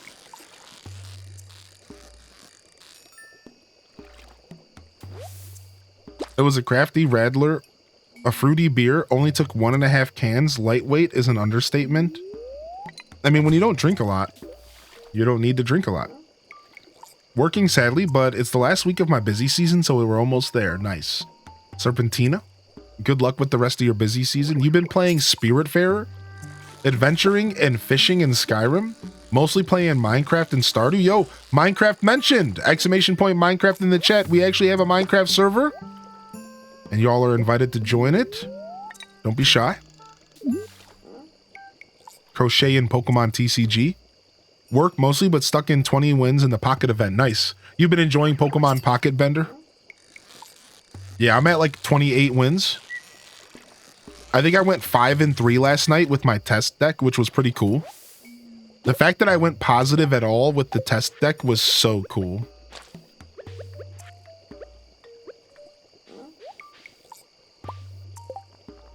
Can I still get tickets even at nighttime when the event's technically over? Like, can I still get tickets for the event at 9:30 at night? I think I can. I don't remember much about this event.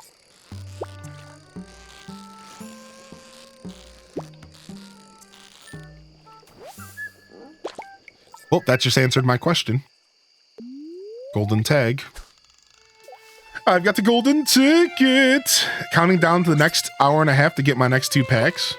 Yeah, my next pack's in about 2 hours, about 3 hours. I've got the golden ticket. All right, you're taking you home with me. Let's go. I can't get all the rewards, I think. I think my inventory's too full to get all the rewards. Could I just get the rewards tomorrow? Tent kit. Ooh, a diamond. We need that for our fish pond. That's huge.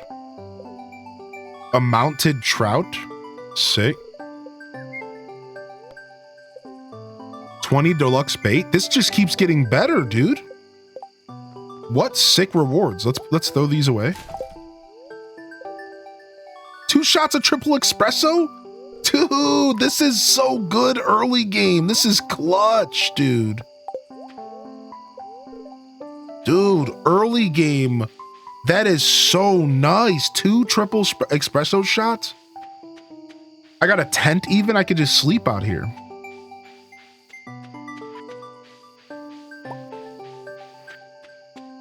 What's up, Mr. Nintendo? Rewards might be different on different days, but I don't remember. Yeah, it's a new event. There's 2 new fishing events. I think they're in summer and winter. And for 2 days, you can fish a specific type of fish. And you can find golden tickets when you fish those specific fish up. And through these golden tickets, you can get rewards. And it's just a bunch of random stuff. Like, as you can see, it's kind of just a bunch of random stuff. But it's all really nice. You know, it's goodies. It's goodies. All right, we got our tent. Now we have the tent kit with us, and we don't have to pass out. The tent kit is super nice. All right, that's going to Gunther.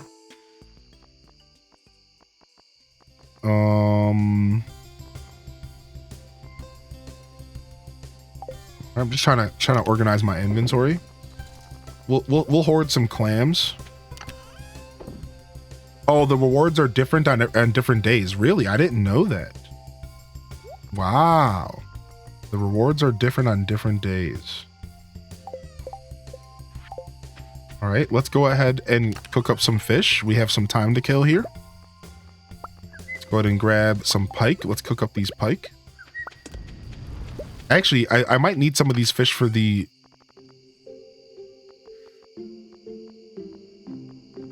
Oh, something here. We need this guy. We need a bullhead.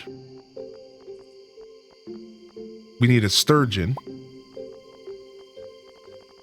That stuff for the community center. Boom, boom, boom. All right, easy peasy. Ba-na-na, ba-na-na-na-na. All right, we're making some super solid progress here. Bum bum bum bum bum bum bum. Do do do do do do do do do do. Super solid progress.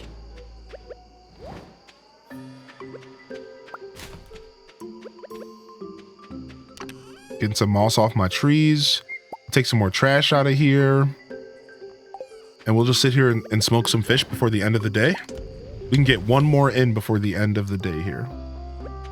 I have to write up a performance review for someone and my brain does not want to think right now.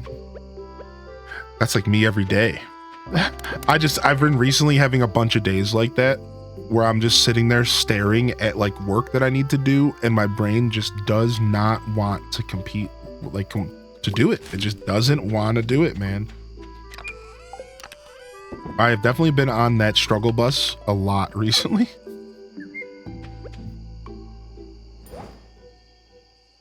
What kind of plant is that? Smoking some fish? Smoke fish every day. You need to hire someone to read your emails. You know, I've thought about it. Maybe one day I'll be at that point in my journey where I have somebody managing my emails. Honestly, would be sick.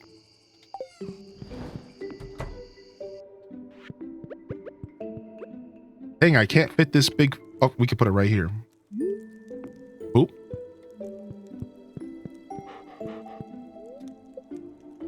Honestly, that sounds amazing. My brain's getting to that point. I've worked 6 hours straight, 6 weeks straight, no days off. It's just mush. Dude, that's just not even healthy at that point. I don't know how you could do that.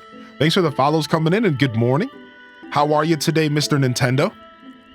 Yo, what's up, Renegade? Thanks for the ad on Instagram. I just got to you. Vegas was a vibe. We stayed in Fremont Street, which is the old Vegas strip. Fremont Street, old Vegas. The old Vegas strip. My first thought goes to...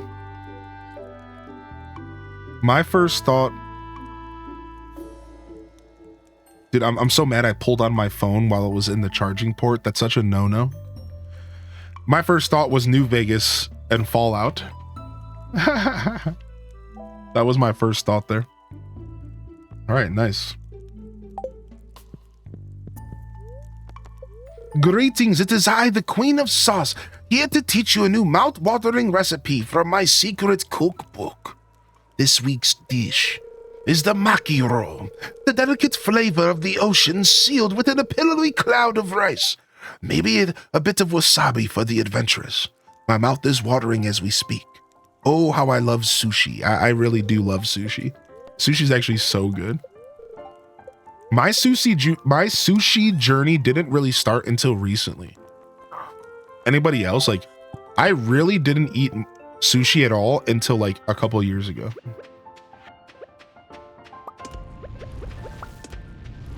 And it quickly became a favorite thing to eat.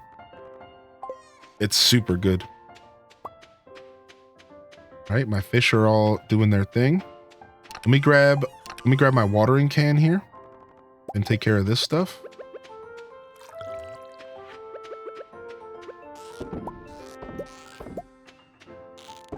Place called Kura for sushi. That's great if you want to try a bunch of different kinds. Very cool. I'm not the most experienced sushi eater, but I'll tell you, it's super delicious. Oh, my inventory's full. Rip. Ripperoonie. Get rid of all this stuff today. Let's make some extra cash. Yoink, yoink. I was terrified to eat sushi until I met my partner. He took me to this amazing sushi place, and that's one of my favorite meals. Yeah, I could say that I was kind of intimidated. I wouldn't say terrified. I mostly just didn't think I was going to like it. For me, it was less about like any kind of anxiety, more than just, I just didn't think I was going to like sushi. I thought the mouthfeel was going to maybe be gross. You know, like I just really didn't think I was going to enjoy the experience, but boy, was I wrong. It's delicious.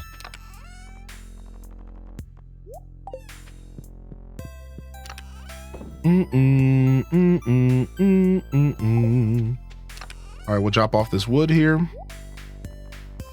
And let's go back.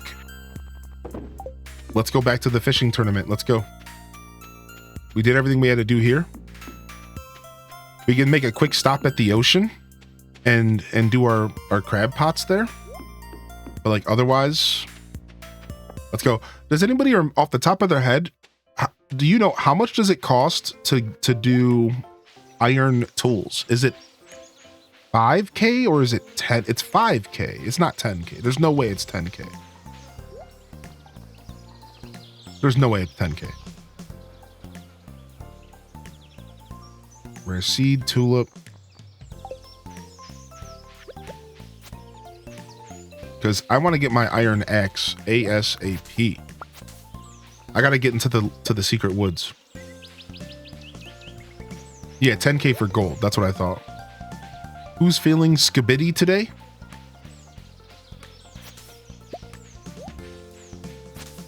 Nothing but a skibidi Ohioan here today. Nothing but a skibidi Ohioan. Living their best life.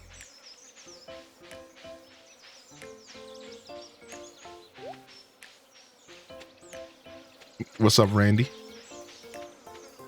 Anyone else experiencing stuttering on the Switch? Yeah, that's a thing. That's actually a known problem. Right now, the Switch performance is a little bit lackluster.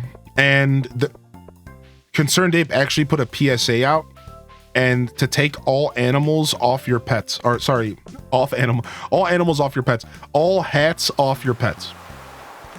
If you have a hat on your pet, take it off because it's causing more lag than been desired. Yeah, what's up, Jazzberry? Yeah, no hats on pets, and that'll help a little bit. And then from there, you just have to... Wait, Willie, what are you doing? You don't work on Sunday? Willie, you gotta go to work, man. You don't work on Sunday, dude? I need you, man. I need bait, man. I'm fiending for some bait. All right, whatever. All right, let's go back. It's already 10:30 and we're not fishing. Words are wordsing today. Yeah, a little bit of a low night of sleep. I'm a little bit, I don't know what I am. Dude, I woke up and felt like a train hit me. Just like really tired. I just don't think I slept well at all. I had a bunch of weird dreams. I feel like I maybe got like one actual REM cycle last night. Yeah, it was brutal.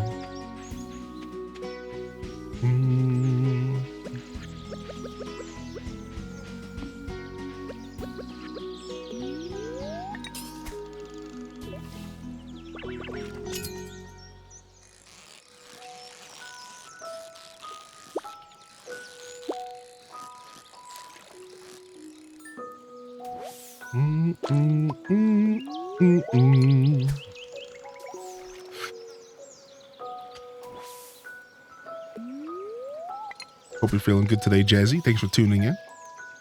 Mom found a bottle of Fireball. Cool. Trying to figure out what to do with it. Very cool. I can't remember the last time I drank Fireball. I think I'll skip out on that.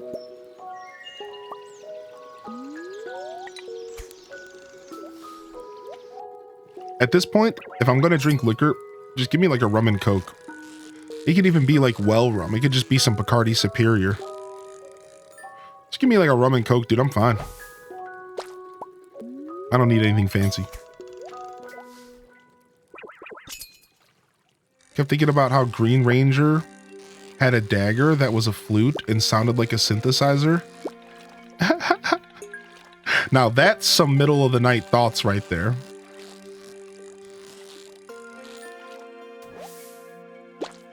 And he blew into it with his helmet on.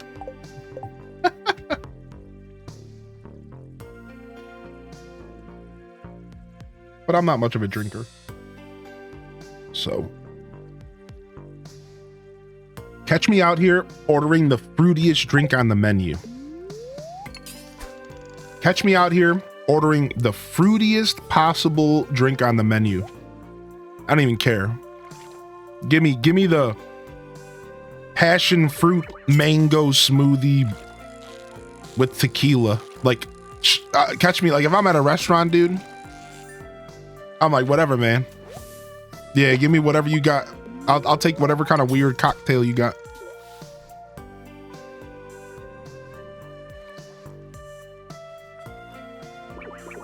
Because I just like to have fun. I don't like drink a lot. So like, it's just fun to just sip on something super goofy and flavorful. Dude, I do love a sour for sure.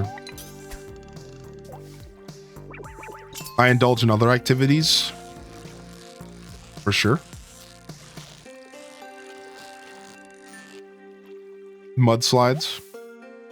I'll take the ultimate adult drink, water. Cheers to that.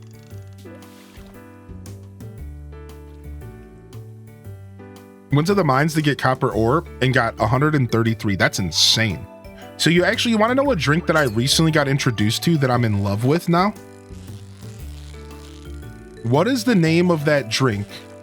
I can't remember the name of it, but it's a ginger flavored drink, like alcohol.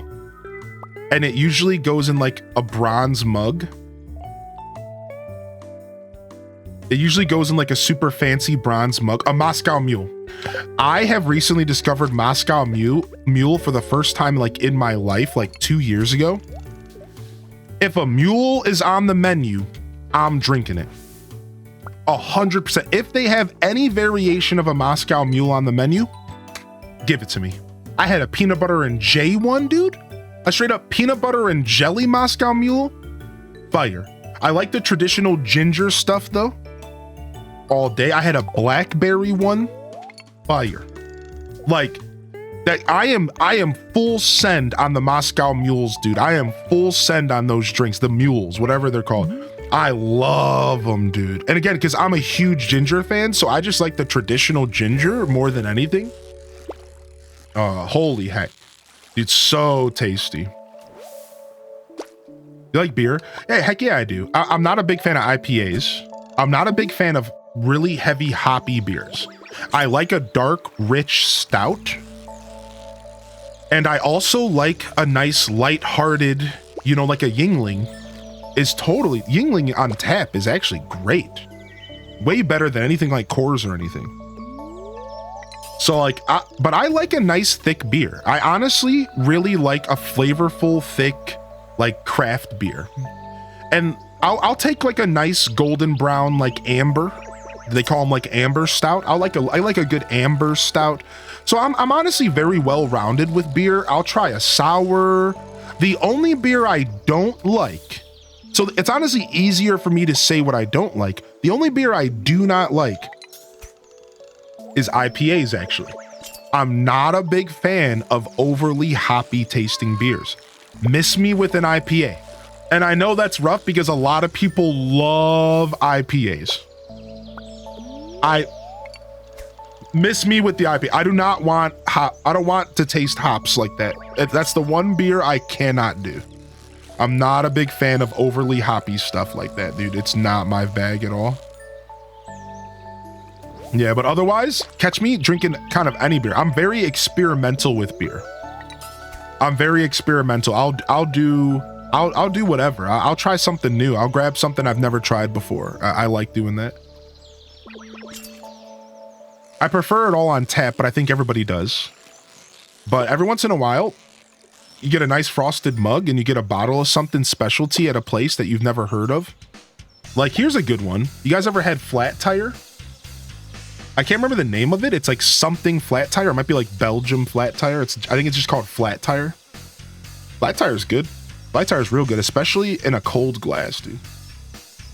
Yeah, is it Fat Tire? I thought it was flat, but I might be thinking of Fat Tire. Yeah. Is that what it is? It's so delicious. We got to be talking about the same thing for sure. It's so, yeah, it's an amber ale. Oh, love that, dude. Love that. I think I don't think that's a national brand. If I remember correctly, I think that might be like a Midwestern thing. Yeah, I don't think that's like a national brand. I don't think so. It's made in the South. Is that where it's made? Okay. You got it in the East Coast. Yeah, I'm in Ohio and I've got it up here. I've been off alcohol waiting for my tattoos to heal, but boy, do I miss Modelo's. Yo, homie, take some pictures of your tats if you feel like it. I'd love to see them. Flat Tire might be a decent beer name. True, big true, dude. Those snooty, overly hoppy IPAs give IPAs a bad name. There's good ones out there for sure. I'd have to have somebody recommend me an IPA and I'll try it sometime. Kombucha beers are my go-to.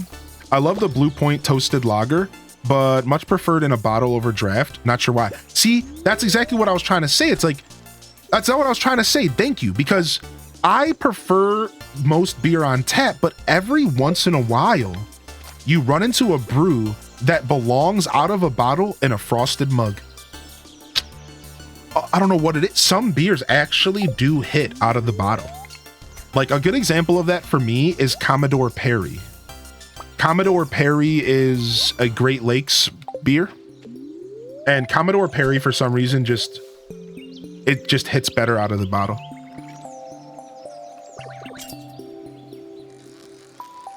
Oh, speaking of Nintendo, at 2 p.m., I think they're doing a showcase of the Super Nintendo Land. Did you guys see that? There's a direct happening for like Universal Studios or sorry, not Universal, Japan, Super Nintendo World in Japan or something.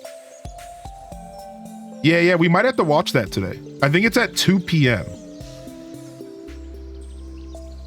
You can pre-order Donkey Kong Country Returns HD now on My Nintendo Store and receive a bonus pin set. Yo, this is sick. This is mega sick, actually.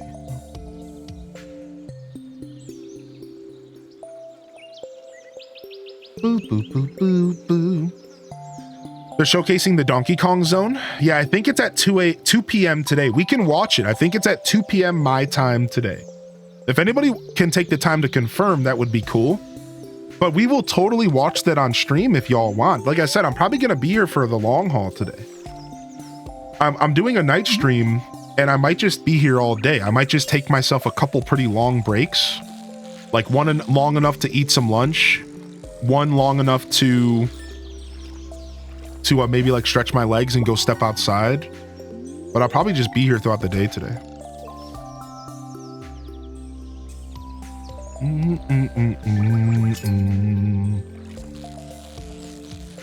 Do.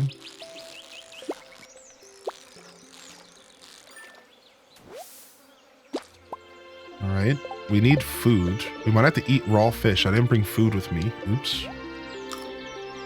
Bottoms up, I guess. It's Pacific time too, so it could be 5 p.m. for me. Oh, okay. Well, yeah, I mean, that could be a good way to kick off the night stream. So again, I'll probably be here for that and we'll watch it together. Even if I take a break, my night stream starts at 5 p.m. normally anyways, so just won't be able to be late. I'm a huge Mario fan because I used to watch my grandpa play the original Super Mario for NES and have been gaming ever since. Nice, dude. I think memories attached to gaming are super interesting. I love how we all kind of have our own memories attached to watching people game, especially like parents and stuff. Does anybody have like a good story of watching, not even a story, just like a memory of watching a family member game, and that's maybe one of the reasons why you fell in love with video games? For me, my biggest memory, I used to watch all my friends and family game. Like my brother, I'd sit there and watch him game while I was a Game Boy kid. So I'd sit there with my Game Boy in my hand, watching people game, and then looking back up from the Game Boy screen every once in a while. And the big one for me, my father on PlayStation 1 would play Castlevania Symphony of the Night. And I thought it was so badass. Spoiler, eventually he gave me that PlayStation 1 and he gave me the copy of Castlevania. And that was how I got introduced to Castlevania Symphony of the Night, one of the best games ever made. A 10 out of 10 game for sure. So, and my favorite memory is, if you guys know, if you play Castlevania Symphony of the Night, there's these weird scorpion characters. It's half woman, half scorpion. And when they die, they scream out and their boobas are out. Their boobas are out as clear as day. It was like an old gritty PlayStation game, and their boobas are out. They're top half booba woman and bottom half scorpion, these monster creatures in the game. And when I was a kid, my dad and I loved it, dude. Every time he loaded up the game, I'd be like, you got to go visit the booba scorpions, Dad. Like, you got to go visit the scorpion ladies. And he would go and he'd kill them. And then I'd be sitting there snickering like, scorpion lady boobs. Like, it was so funny, dude. Like, I was all about that. I was all about that life, dude. At least it wasn't in reverse. I was all about that, dude. So it's actually like some pretty iconic memories attached to that game and watching my father play it. I watched my cousins play Tomb Raider 2 as a kid. I thought it was super cool. I watched my mom play Tetris. Used to watch my bro play. He was smart and methodical. What's up, Old Gray Mare? How do you get roe? So Maddie sends you get roe by using fish ponds. You have to make yourself a fish pond and put the fish in it. You have to do the quest. And then you have to do the quest, and then you'll get roe. Yeah, so fish ponds are your answer. Put a couple photos in the media share. Dude, sick. Very sick.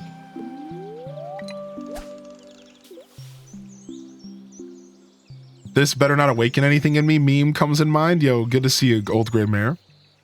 I'm a diehard Peach fanatic. My mom would whoop our butts in Mario Kart 64 and Diddy Kong Racing. That's so cool. What a cool mom. Here, I missed a couple answers. I want to read a couple of these answers. My mom and I would play Spyro and Ratchet and Clank and Jack and Daxter. Death for Death. Dude, that's how my friends and I would always create systems. My friends and I would create systems. So it was like every other death you'd pass the controller, or if one player was too good, then it would be on level completion or death you pass the controller. I know all that. We used to beg my parents to play with us, but they were too busy. The only parents could put me down for a nap was to give me a disconnected NES controller. And my dad would play the OG Mario, and I would think that I was playing, and then a couple minutes later I would pass out. That's so cute. What? They would give you a disconnected NES controller as like your stuffed animal. Aww. Ichibuti says I was going to give her a Nintendo Switch for her birthday this year, but yo, Ichibuti, I'm sorry to hear that, man. So if we got some love if you guys got a free hand, put some love in the chat. You have my condolences, Booty. I really do. I'm real sorry to hear that, dude. That's very unfortunate. But you know, their memory lives on through us and through conversations like this and in your heart, and I think that's what matters, right? The UK Post says it's happening at 8 a.m. I wonder if the one that's going to be happening is going to be in Japanese. And that's...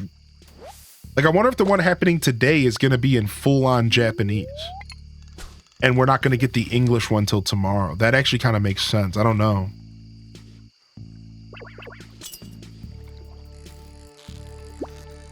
Yeah, maybe that's what's going on. We might have to wait till tomorrow to watch it.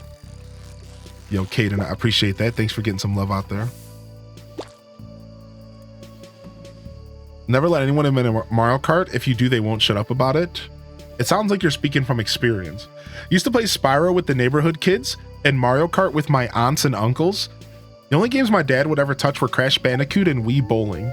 That's so strange. What? Looking forward to Dragon Warrior 3 remake coming out this month. Used to watch my older brother play that and hum along. Wait, what's Dragon Warrior? I'm not hip to that. Yeah, I was a huge gaming voyeur. I still am. That's why I'm on Twitch. I used to live watching my best friends play video games. Just all day. Oh, Dragon Quest. Okay, I'm hip. I'm hip to Dragon Quest. Thank you. Yeah, I never heard that name for it.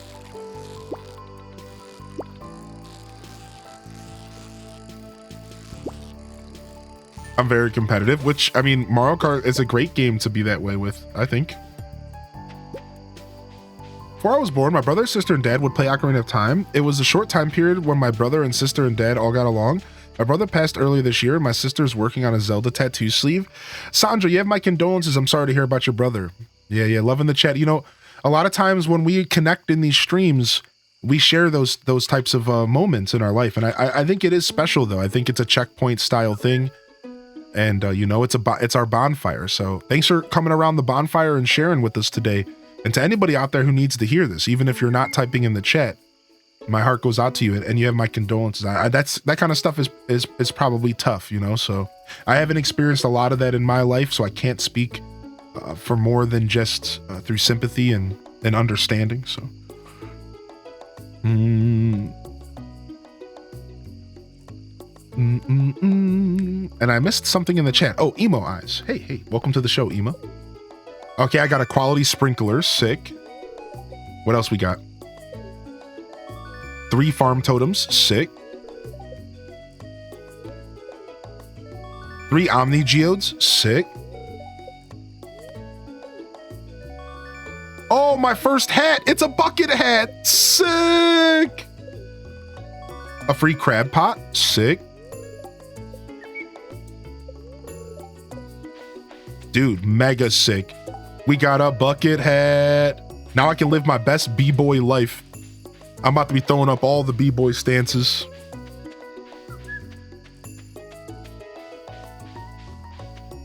On a side note, this weekend, I finally got the golden trout for my museum completion. Nice. I've been trying to get the walking stick in my free time a tiny bit. I really got to buckle down the second half of November and grind for the walking stick. It's going to be a brutal grind. We have to do it. It's going to happen. We're going to make it happen.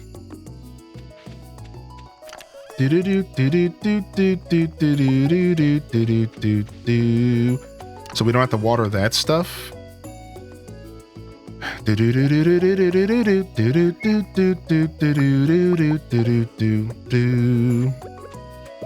Yeah, we're gonna have to like buckle down and just grind our faces off.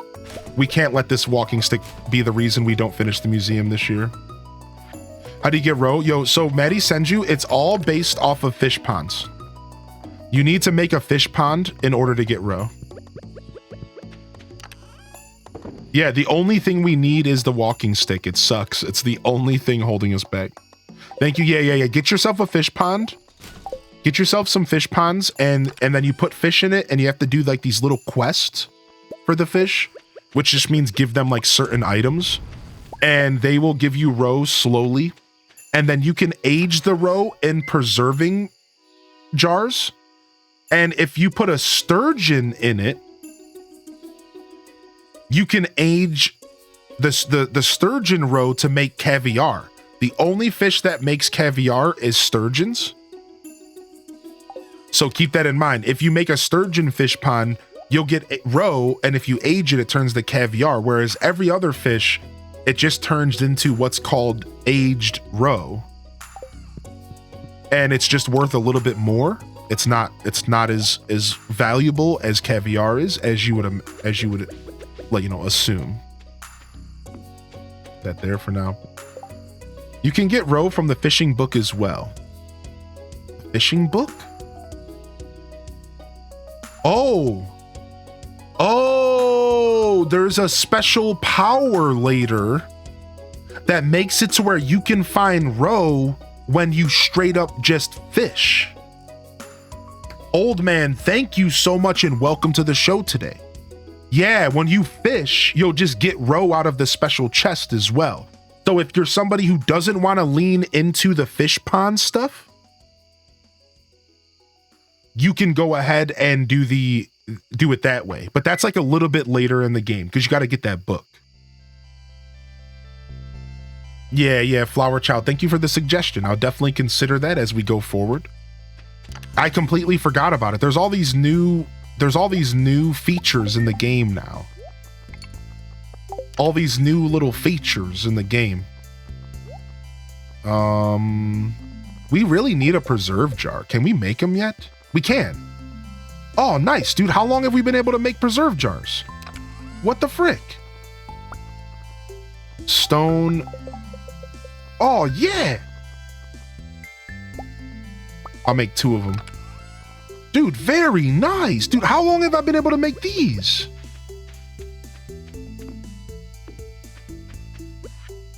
So this is a big deal because I have a bunch of roes sitting in my inventory that we could start aging and selling. So our fishing challenge is we can't make money off of anything that's not fish related. So again, like this is like a pretty big deal for me because this is going to be a part of my money, man. Like I could have been aging this roe up, dude, this whole time.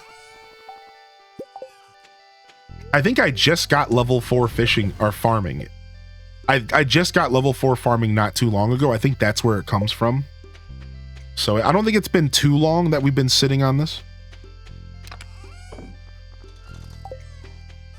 All right, we'll sell this just to clear up inventory space. All right, honestly, we might be able to sell a little bit of our back stock of fish to get some cash right now. We don't have to be so stingy with our back stock of fish.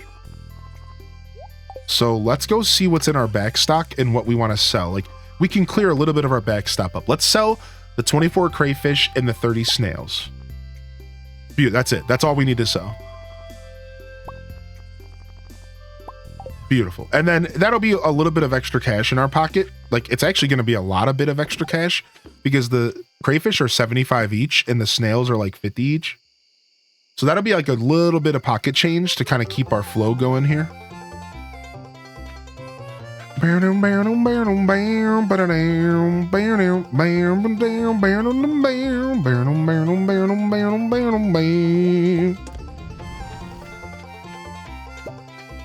Yeehaw!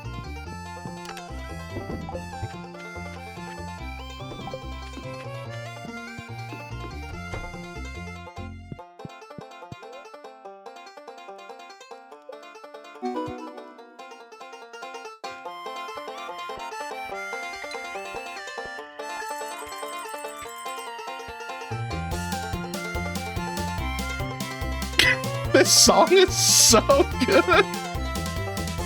Yeehaw!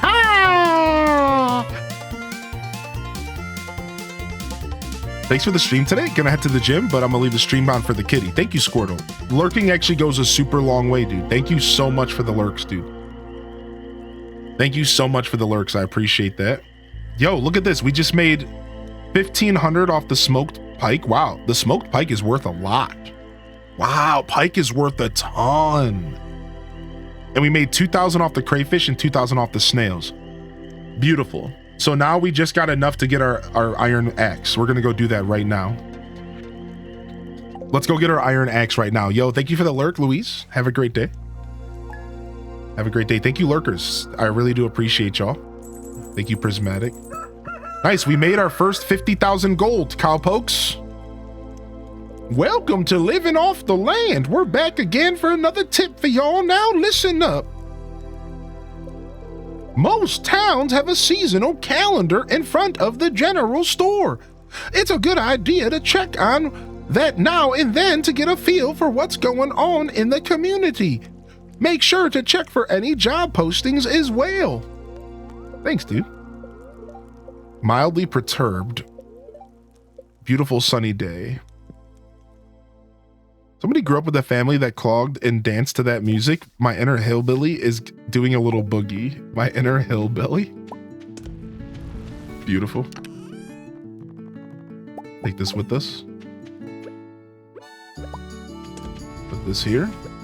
Say hi to our dog. We got to clean up all these trees and stuff around the property. Let's do that today. Let's clean our property up. Our property is getting destroyed. So we're gonna head to Clint. We're gonna go clean up our Oh well, we can't do both because if we have to put our axe away. So let's just go put our axe away. We'll clean up our property once we get the iron axe back. That's what we'll do. All right, I love driftwood because driftwood equals coal. Actually, driftwood seems to turn into coal almost always. So I'm actually learning to love driftwood as a trash that you get. Because coal is a bit of a commodity in this build, like in what this style of gameplay that we're doing. Coal ends up being a pretty big deal because we're trying to smoke all these fish. So it actually has become a pretty important thing that like we need as much as we can. So we've been doing a lot of lumberjacking, like a ton, and we've been trying to keep our wood reserves as high as possible. And the driftwood is just a beautiful little supplement to our wood reserves and to our coal reserves. What's everyone's favorite memory from 2004? Whoa.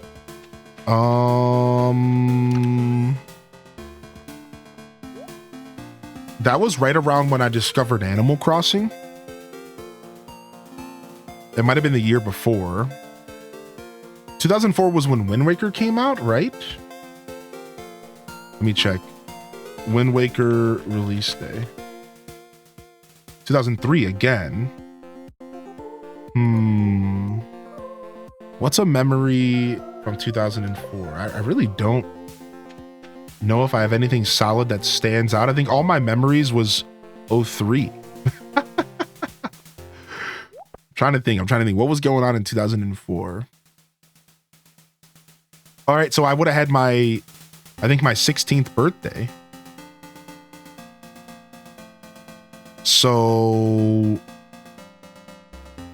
on my, you know how like there's the whole like sweet 16 thing where, well, no, I mean, I guess I would have been 15. I would have been turning 16 the January after. So yeah, no, that doesn't apply either. World of Warcraft. Oh, World of Warcraft. That's it. That's the memory. I played World of Warcraft in beta and on release. And dude, randomly, my little town that I grew up in, we got a computer lab. Like, listen, this was huge. This is the kind of stuff you read about on the internet in like foreign countries. And all of a sudden, my little town got a computer lab, like a computer, a place to pay money to use the computer. And my best friend started working there and became best friends, or one of my best friends, with the owner. So I was there. I lived there every day. Every day we went to this place after school. Every single day, dude. And we were playing World of Warcraft, City of Heroes. We would do Red Eyes and play Counter-Strike. Dude, it was fire, man. It was such a time to be alive, dude. My first dwarf hunter, I got stolen by the dwarf hunter in the original video. And I had to be a dwarf hunter. Sick.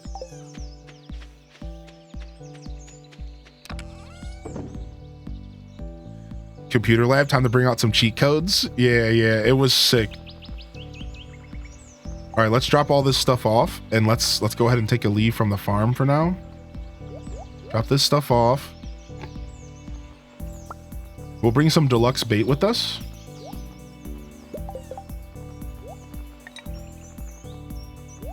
We'll just hold on to this. We're gonna sell these fish. We're gonna go drop off this crab pot, and we need 5 iron bars. And we're gonna go upgrade our axe again. We also need an iron and a gold bar for the community center, and we can actually finish a bundle. So we'll stop and we'll finish some bundles and stuff while we're at it. And let's get our first taste of triple shot espresso, just for fun. We'll get our first taste of triple shot espresso just to get a taste of the zip life, of the zippy zowie life, you know?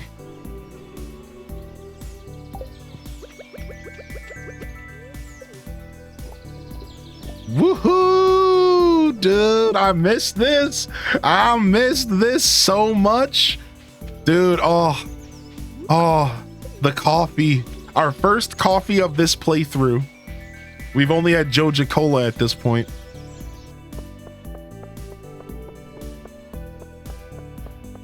Hunter named Kirmac Butterbeard. Nice. Mine was named Lomir. Lomir was a name I used for my first ever D&D campaign, but it wasn't traditional Dungeons and Dragons. It was Neverwinter Nights, the old PC game. Neverwinter Nights, and that was my first introduction to Dungeons and Dragons because the whole game was based off of D&D like 3.1 or whatever. And I fell in love with Neverwinter Nights. I fell in love with Dungeons and Dragons, and my character was a cleric. I made a cleric and I named him Lomir, Lomir, Lomir. And he had red hair, and it went down in history as like a character of mine. It was cool because eventually we started talking about like making our own game and stuff. And somebody actually drew me a piece of art of Lomir. I think I still have it on my computer. And it was one of the coolest things anybody did for me at the time, because they like straight up drew my headcanon OC and like gave him life outside of the game I found him in, you know? It was cool. Wasn't Lemire the Cano guy? Yeah, not Lemire, Lomir, Lomir. I don't know about Disney enough to comment on that. I'm not sure. Lomir, Lomir. I don't know about Disney stuff that well. Yeah, his name was Lumir. There it is. Yeah, I'm not sure. Mine was Solid Snake. Who was everyone's favorite video game crush? Solid Snake was your favorite video game crush? That's a good one. I don't know. I guess Lara Croft and Tomb Raider. The Scorpion Booba ladies from Symphony of the Night. I told that story.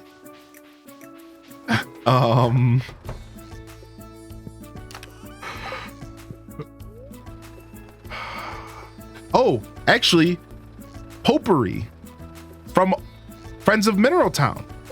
Where's my Friends of Mineral Town gang at? Where's Morgso? Potpourri from Friends of Mineral Town, dude. The pink-haired goddess. That was one of the first characters that I was ever like. I was back playing on Nintendo 64. Sorry, I was playing on Game Boy Advanced. I was actually emulating it on my PC. And I was all about Potpourri, dude. She was sick. Also, it's hard for me not to mention Amy. Like, I'm not gonna lie, it's hard to not mention Amy from Sonic Adventure 1.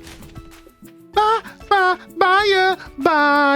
I liked her attitude and her go-get-itness, you know? At the time I was a helpless and a hopeless romantic, and I wished that a girl would come and try and come at me like that. You know what I mean? Like, as a kid, like, I was dreaming that a girl would come at me like she would come at Sonic. Like, I wished at that age. So, like, she was kind of like a crush in a sense, because, like, I liked her energy. I thought she had sick energy. Yeah, Amy is super cute. Yeah. Baya.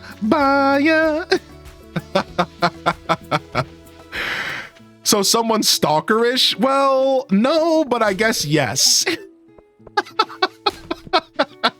More so somebody that knows what they want, and I want to be the thing that they want. That's what it was about. They know what they want, and I wanted to be the thing that they wanted. That's really what it was about. But sure, stalkerish kind of fits the bill a little bit. Yeah.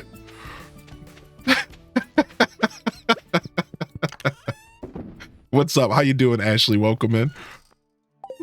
Baya. Dude, that's so funny, dude. You guys unlocked the memory of that's so funny to me. I'm over here dying right now. That's so funny, dude. Video game crushes. I didn't have many of them. I will say that. I wasn't like, I didn't have like a ton of like,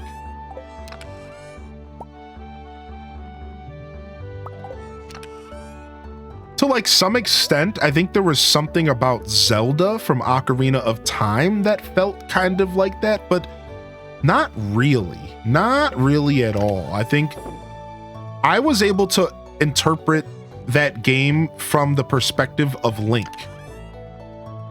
So I never looked at Zelda that way.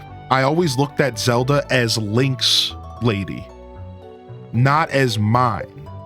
Does that make sense? Like, the way that I interpreted Zelda stories as a kid, I never interpreted them in a way where it was like, I wasn't putting myself in Link's shoes. I very much, from the beginning of my Zelda journey, I never fell into that. Like, I think that's what Nintendo wanted. That's why they made him a voiceless character and all that. I didn't see myself in Link. I never actually saw myself in Link until I got a little older. I always approached those games as if it was like I was always reading it from the outside looking in. I never approached the Zelda stories and like applied it to myself or anything like that. I was never big on doing that. For whatever reason. I don't really know why. I was just a kid. Yeah, it was Link's story, not mine. Right. So it wasn't until I got older. I actually do more of that now that I'm older. The truth is now that I'm older, I put myself into Zelda stories all the time. And I can like really relate to them. That's why when I played Ocarina of Time as an adult, it affected me more than when I was a kid. 2 reasons. 1, because as a kid, I didn't understand the subtext. It's hard when you're a kid. 2, because I wasn't putting myself into the game. Whereas when I played Ocarina for the first time in 15 years, this happened about 3 years ago on stream, I like really got hit by that game because you realize it's a coming of age story and you realize that young Link is forced into adulthood at just the same way that we all are. The same way that we all get pushed into adulthood and then we're supposed to figure it out. And Link goes through that. And that's so relatable as an adult because you look back and you see the innocence of childhood and you see what Link has to do. He wakes up 7 years and all of a sudden he's an adult. His voice probably dropped and probably so did his jewels. And all of a sudden he's got to save the world. And you can really relate to that as an adult because like you remember at my age, that point in time where you like realize that like this was it and like that was over and now I have to save the world, which basically just means live my life, you know, and like I have to figure out how to be an adult. And like it's so relatable. It's such a beautiful story and it's relatable as a kid because of Toon Link, and it's relatable as an adult because of Adult Link, and even more so as an adult because you've experienced both sides of the coin. So like, again, this is all stuff I extracted after playing the game as an adult. I didn't think this deep about it as a kid, you know? As a kid, it was like, ooh, dungeon, adventure. You know, I was on some goo goo gaga shit. You know, I was thinking about swinging swords and slaying Ganon. Like, that was it. There was no deep thought, and not until like about 12, 13 years old. Then I started to get super pensive and overthinky and, you know, whatever, but...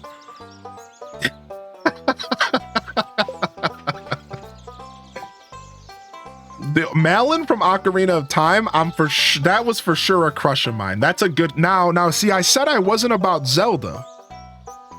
Malin might be the reason. Like, Malin was like one of my first loves. For sure. Malin, dude, are you kidding me? You kidding me, dude? Dude, oh, for sure, dude. Now, that's a whole different story. That's funny that you bring that up because I didn't even think about Malin. I wasn't even thinking about that. I just made a brown sugar boba with unsweetened jasmine tea, a bit of milk for the very first time, and oh my goodness, it tastes so good. Nice. I've never had homemade boba. Never, never, never. Oh, mine was Vega from Street Fighter. Whoa, really? Vega's a good answer. That's funny. We learned in Echoes why he was silent. Ocarina of Time Link was definitely my first crush, but I also gave Sheik a normal amount, says the gamer who grew up into a bisexual adult. My favorite Sonic song is Reach for the Stars from Sonic Colors, the Sonic Heroes theme, and Amy's theme from Sonic Adventure. A big video game crush was Link from Ocarina of Time, Rawsome as well. Video game crushes? Nah, cartoon crushes, sip. Cartoon crushes for me, Meg from the Hercules Disney movie.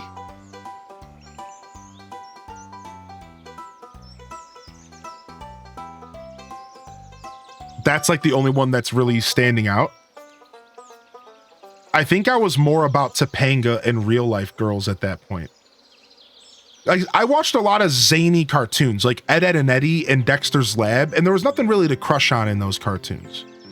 So for me, at the time, it was all about like Topanga. Like it was about like the real life shows I would watch. Like the sister from Even Stevens, Topanga. It was about like that's the direction my brain was going at that age. I didn't have a ton of cartoon crushes. What's her name from Spider-Man? Mary Jane, of course. I mean, anybody who grew up through the Spider-Man era, like Mary Jane, of course. Ooh, here's a good one. Rogue from early X-Men. Yeah, so there was a couple cartoons I watched. Yes, you're right. There it is. Rogue from X-Men, dude. And Jean Grey, dude. Oh, man, dude. Ooh-wee, dude. Oh, man. Does anime count? Yeah, sure, anime counts. Heck yeah, it does, dude. Especially if you were watching anime back then. Roxanne from Goof Troop. Oh my Gambit, Danny Phantom, my Lord Gambit had me going weak. Rogue was in the movies was lit. Yeah, she was. The redhead lady from Powerpuff Girls.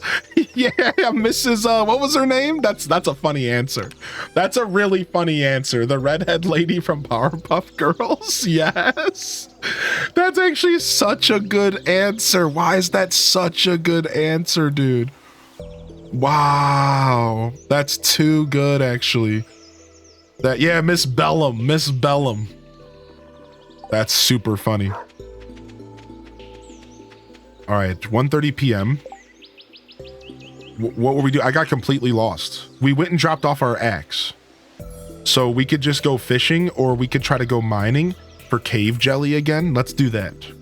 Let's try to go fishing for cave jelly. We just need to bring some food with us.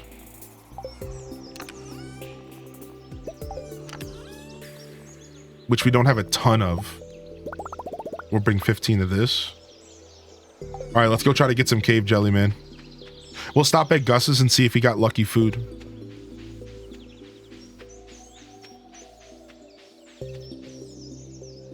It was envy. It wasn't attraction. It was envy. I had a crush on Frank Sinatra thanks to my mother. Yeah, I don't think that's weird. I had a crush on Mariah Carey because of my mom. I also had a crush on Adele. Not Adele. Jewel? Was her name Jewel? Does anybody know what I'm talking about? Was her name Jewel? My mom gave me a Jewel album when I was like 10. Right? This like, I was like 10 years old. My mom's like, I think you might like this. And I think that's why to this day, I love female vocalists. Like I love breathy female lyrics and just hearing them sing. Like I love it a lot. And I think it all started with Jewel. I remember feeling lame for liking it because I grew up with an older brother. So I'll never forget, like I felt so lame liking it, but boy did I love it. And I am the same. I felt so lame as a kid liking it, but like boy did I secretly do, like I loved it. But if you would have asked me at that age, I would have been like, what you mean, dude? Jewel? Like I would have been like all weird about it, but like I was like obsessed. Selena. I was obsessed with Jeremy Sumter in 2003. Peter Pan. Nice. Peter Pan's a good. That makes sense to me actually. Yeah. Yo, Frigid Phoenix. Thank you for 26 months, my dude, and welcome in. Proud to say you were meant for me by Jewel is one of my go-to karaoke songs. You guys, here's one. Here's a random obscure one. Y'all remember that group Tattoo that came around with that one song? Like, what did they repeat? What was that? What is the one song repeated like the same words over and over again? Yeah, all the things she said, all the things she said, all the things she said, all up in my head, or something like that. All the things she said, dude. I'm not gonna lie. So for those that are younger than me, I grew up in the era where music television was like a huge thing, right? Like first it was the box, which was public television, like no cable. Then it was MTV when they actually played music, so on and so forth. And I woke up every morning to music videos and I would turn it on just for Tattoo. Like I would turn it on just so I could watch these girls just singing this song. Like every morning I'd be sitting there like, yeah. Tattoo, dude. That was definitely like a phase of mine. I think I was like, I don't know how old I would have been at that point. Pretty young though, pretty young. Tattoo, why'd you have to remind me? But yeah, when Fuse TV existed, dude, holy heck. I think the box turned into Fuse or something like that.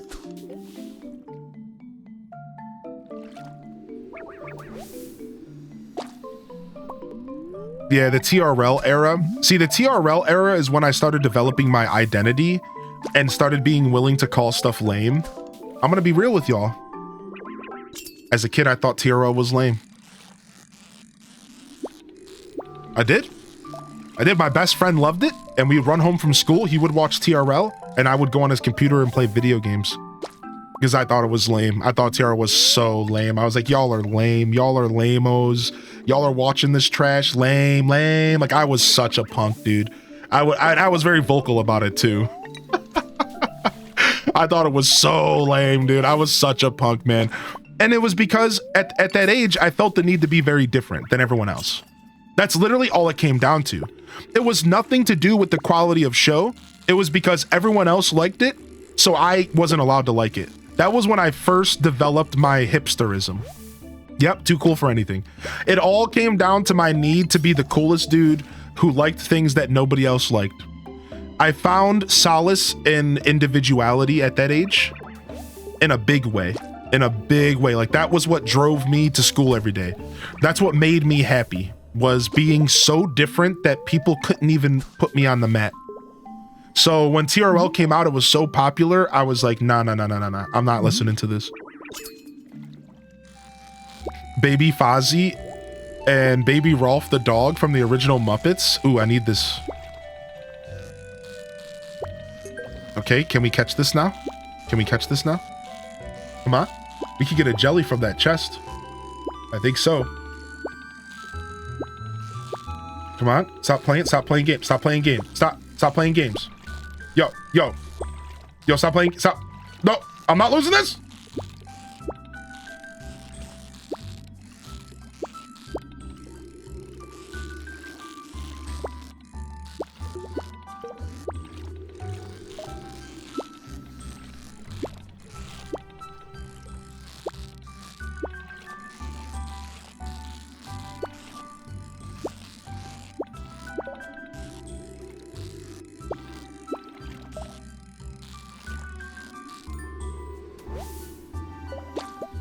What was the loot?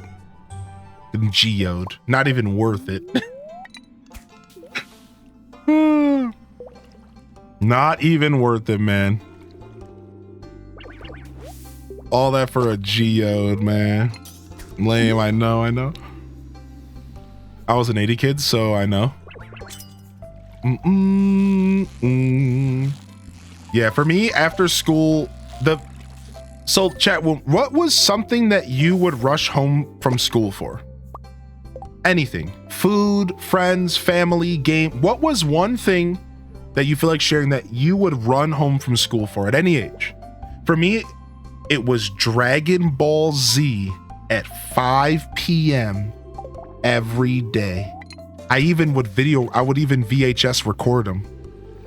I would VHS record every episode.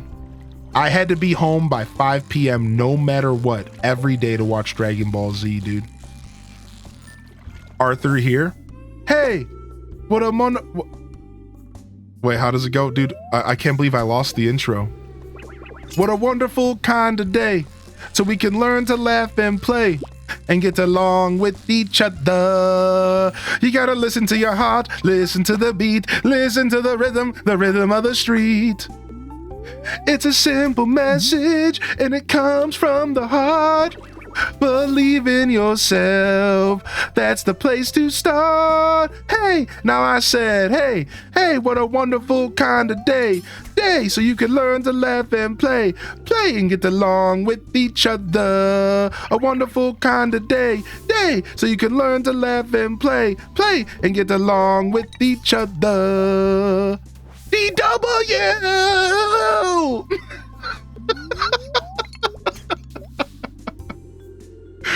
I ran home so I wouldn't get beat up. True.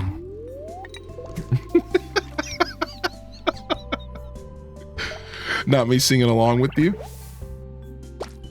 I find it funny that DW, who was a snitch, became a cop in her adult life. Yeah, I would rush home for DBZ.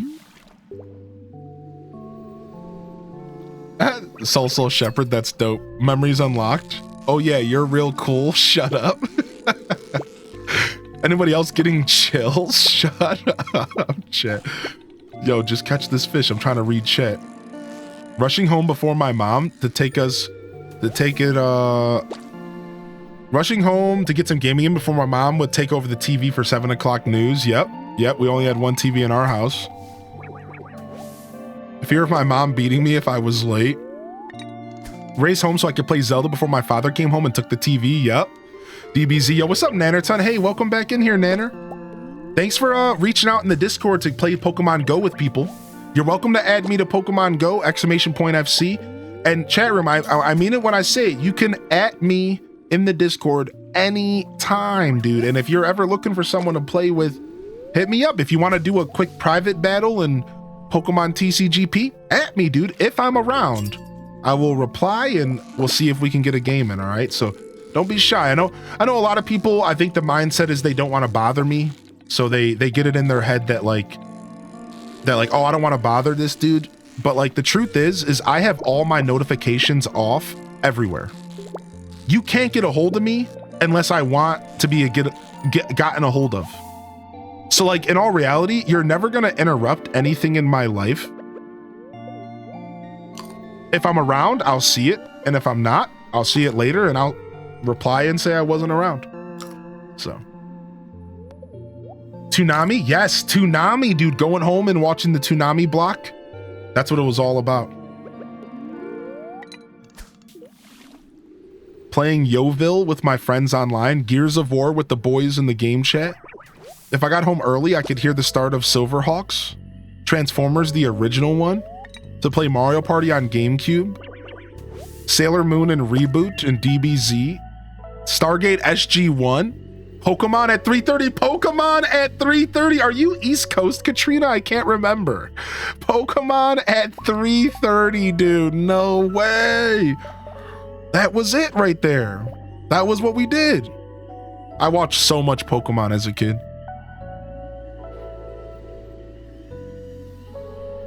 You are, yeah, that's what I thought. Rushed home to hop on AIM, you and me both. Chat room, I found my first love through AIM. I've told the story before. I found my first love through AIM. In a random chat room, if you can believe it. And like, they were legit. Like, you know, you think nowadays, oh, he got catfished. No, it was legit. So I was in this chat room and we were all ASLing in this public chat room where people are all caps and being weird.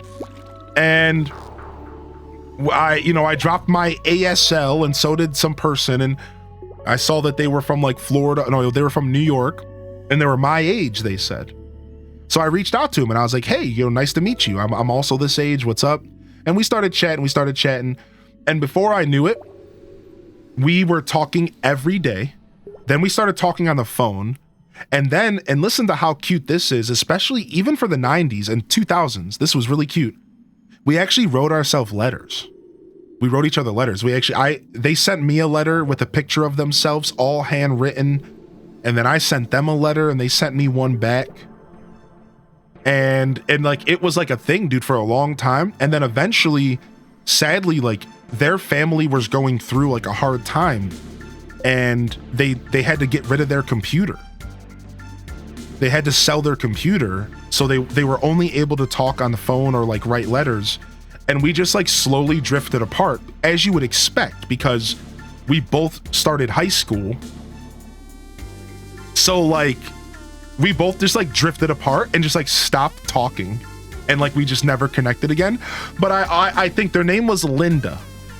So now that I'm famous, if there's a Linda out there from New York that remembers a Josh from Ohio, sup, dude? I'm an adult now. How you been?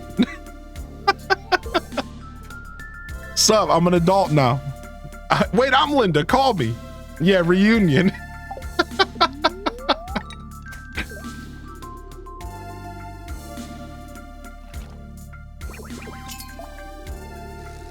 How scary was it to call somebody's house and for the parents to answer? Yeah, dude, that was the worst. I'm just gonna let this fish go. This fish doesn't want to be let go. I don't need him. I'm just here for cave jelly. I've been keeping this secret. I'm Linda. Sure, there's not that many Lindas in New York. Yeah, of course not. Who can recite their home phone number? I can recite my best friends growing up, but I can't recite mine. Funny enough. I was never good with phone numbers and stuff, though. Like, that's just not one of my strong points. Like, remembering strings of numbers, that's not a strong point of mine at all.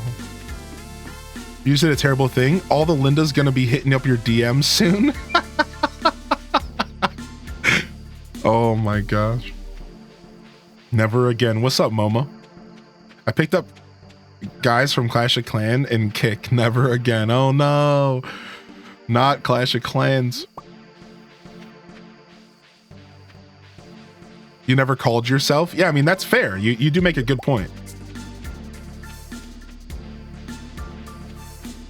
You just got your second alt art Mewtwo today? Nice. Very nice, Nannerton. Dude, I've been loving TCG Pocket. Grab this stuff. Get these fish cooking. Grab this stuff. Let's drop all this stuff off. All these ghost fish. Ghost fish.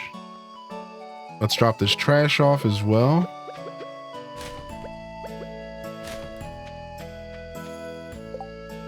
The Mew is a secret mission. You have to fill the whole Kanto Pokedex. So that doesn't mean you have to get every card in the game. But you have to get the original 150 Pokemon from like the original show and stuff. So if you manage to get one of all the original 150 Pokemon, you get the Mew for free. It's a secret mission. So, and keep in mind that you don't need every version of the Pokemon. So like, for example, if you have a full art Blastoise, you don't need to get a regular Blastoise. If you have a Blastoise EX, that's it, you got a Blastoise. So it's not as complicated as you might think if you were considering that. Wait, we got a cave jelly! Hey, I got one! When did I get one? I wasn't paying attention! Nice! Frick, yes, dude! We can get a second fish smoker! Nice! I didn't even see that, dude. All my hard work, it's paying off. Let me take this stuff out of here. Boom, boom, boom, boom, boom, boom.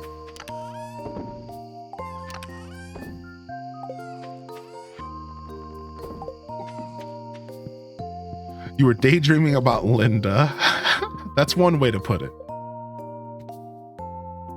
Wait, yeah, cave jellies are somewhat rare, yeah. They're somewhat rare. Pretty low % chance, but it can be affected by luck. Hey! We got mystery boxes. Yeah, not your daily luck. So cave jelly can be affected by external luck, not daily luck. So they're rare unless you have a luck ring or lucky food, but they can be rare. But again, the fortune teller does not affect cave jelly. We found that out yesterday. You can get cave jelly on every floor of the mines, correct. Now, it is of the belief that floor 100 is the best to get cave jelly. But I think yesterday we confirmed that that's not true. It's just anywhere in the mines, if you fish, you have like a 5% chance to get it. And you can increase that chance with food luck or ring luck or external sources of luck. Just not the daily fortune. This does not affect cave jelly luck. So you had a luck ring on, so your % chance was a bit higher. I don't know how much higher, but a bit higher. You stopped at the Christmas event last night? Nice. What's up, Legend? Good to see you today. What's up, Tariel Panka? Welcome in. I haven't found a single mystery box yet. I'm in a weird position. In my current farm, it's only rained on spring 3 when it's programmed to rain. That's rough, dude. Not having a rainy day early on can be brutal. Are you going to be playing the next DDV DLC? Yep, I will. I'll be playing on release day. And I haven't signed any contracts or anything yet, but I can pretty comfortably say not only will I be playing it, I'll also be playing it officially partnered up with Gameloft and Disney Dreamlight Valley. So not only will I be playing it, but I'll also be a sponsored content as well, which I'm pretty proud of, which is why I mentioned it. So yeah, all the details are being ironed out right now, and I'm just waiting on a contract to sign, and we'll figure it out from there. Pretty excited about it. Pretty excited. He's gaming. All right, we're gonna stand up and stretch, I think. I want to be healthy if I'm gonna be here all day. So we need to do some healthy stretching. So for those that are new here, I do encourage you to hit that follow button. Following is a free way to engage with my content, and it is appreciated if you could consider doing so. And of course, how else are you gonna keep up with the channel if you don't hit the follow button? Otherwise, I'd like to let you all know that I stream pretty much every day at 8 a.m. Eastern Standard. However, I am taking a couple days off this week. I'm going to be gone Thursday, Friday, Saturday, Sunday. Mr. Streamer, how fucking dare you? I know. It's because I need to travel. So I need to like have a whole extra day of just travel. So I'll be off Thursday, Friday, Saturday, Sunday. Then I'll be back Monday, and we're going to lock in for a couple weeks of solid streams, all right? So it might sound like a lot, but y'all can check out the highlights if you want to watch some content during those days. So I only bring this up because I'm about to take a quick break, and I'll be right back. But just in case people have to step away, now you know what's going on this week. Ashley, enjoy your music, and thanks for being here today. Thanks for popping in. Thank you, Raina B, for the gifted over to Ashley as well. Thank you for that, Raina. Chill out, chef. Stop cooking. Stop cooking. All right. So I'm gonna stand up, stretch my legs, get into the kitchen, fill up my water, get myself refreshed so that we can be here for the long haul today. And I'll be back here very shortly. All right, so don't touch that dial. I'll be but a quick while. All right, it won't be too long at all. I'm gonna go ahead and throw up some words on stream, just in case it does turn into a little bit of a longer break. And yeah, let me go ahead and set this up for y'all. Enjoy some words on stream, and I will be back momentarily. Give me maybe 5 minutes at most. Here's some jams, here's some words, and I'll see y'all here really soon. Do do do do do do boo do boo and do do boo do boo do boo do boo. I'm boo dum boo dum boo dum boo dum boo. I'm boo dum boo dum boo dum boo dum boo boo.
All right, this is you guys' last round.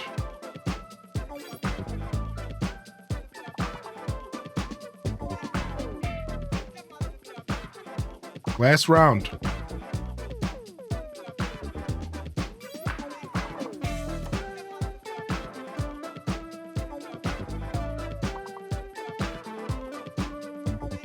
I don't stop getting these event tickets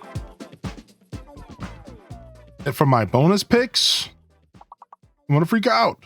I don't want any more of those. Give me Wonder Hourglasses.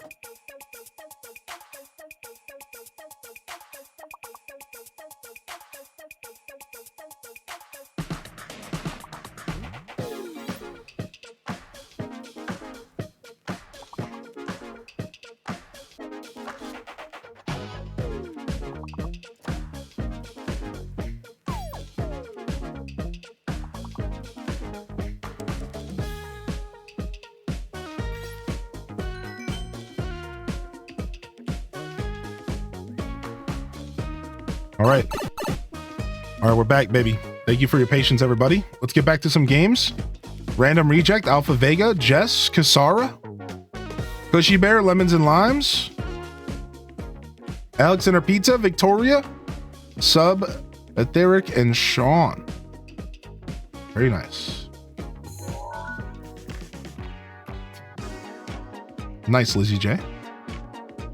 Very nice. Thank you, everyone, for hanging out. I hope you enjoyed some words on stream. Let's get back into our Stardew Valley, shall we? We're cruising along here today in this beautiful playthrough. We'll gift a couple subs for those hanging out and sticking around through the break. It's actually pretty important to me to be able to take breaks. And sometimes I just like to give a little bit of love out there to those who stuck around and just are supporting me for me, and that don't maybe mind a break here or there. I think it's totally okay if you click away during a break. I know I do in a lot of streams, so definitely not criticizing anybody, but definitely thanking those who stuck around. Enjoy a couple subs. Thank you, Pers Panda, for 14. What's up, dude? Dude, this last sub is taking forever to process. I wonder if it's not going to go through. It's just stuck in limbo. All right, well, I guess that last gifted sub maybe will happen. Who knows? It's just stuck in limbo. Yo, how you doing today, Lilia? Welcome to the show, Lilia. Welcome to the broadcast. Waiting for my Switch to charge. What are you looking to play, Tegan? Some more Stardew? Twitch calling you broke? Yeah, dude, like, I went to go gift this sub and like, I click on the gifted sub button and it's just frozen in time. Okay, here we go.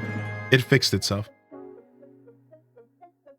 I think it. There it is. Q code JAM, Q code JAM. Yo, what's up, Okar? How you been, Okar? H-Daz Gritty's in the chat. Nice. You've been doing the Stardew grind as well, Tegan? Been super busy, but I was glad I was able to pop in for today's stream. Hope all is well with you and everyone. Hardy welcomes in the chat. If you got a free hand, welcome back in here, Pers. It's been great. Things have been good on my end. And I really do appreciate you popping back in. Thanks for thinking of me. Maybe Brothership when the hubby gets home. Yeah, Brothership's been fun. I've been enjoying that game. I'm hearing it's kind of long, so I'm just taking my time with it. I'm not going to try to rush through it. My beard is doing beautiful things today, but then somehow simultaneously not. All right. Let's get back into some Stardew. Thank you, everyone, again for your patience. Let's throw on the Stardew Valley hourly or seasonal music for a little bit. We'll let the seasonal music remix for a few here, or shuffle.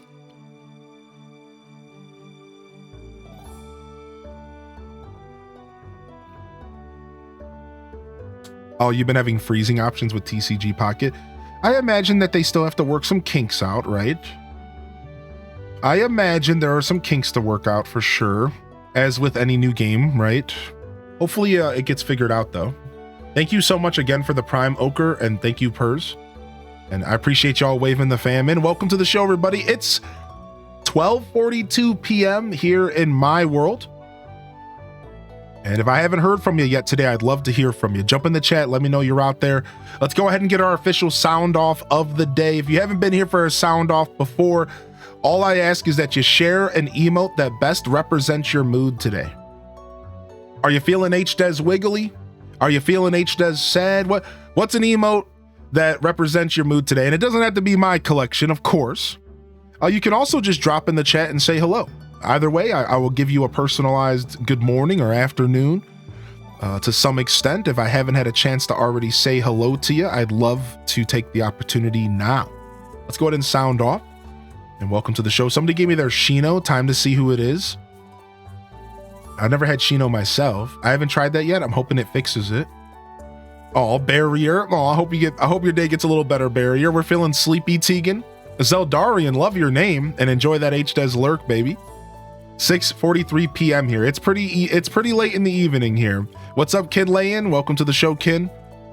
Tarantula Poo, always good to see you, dude. Vandemeyer, yo, welcome in. I like that mode, actually. Aaron, welcome to the show, dude. Enjoy the sipping. Sad Squids over here, resident sleeping. Good morning to you. Good afternoon. Happy time zone. G-Ski, I see you out here getting it. Alex and her pizza out here getting it. I haven't been able to stop playing HDez PAX. Okar hitting us with the finger guns. Thanks for the 100 biddies, dude. Oh my gosh. Kasara, good morning. Subatheric, good morning. Ash, man, good morning. Good afternoon. Happy time zone. No work today, so I'm using the day to be productive in other ways. Send some energy vibes if you can. We'll do our best to send them your way.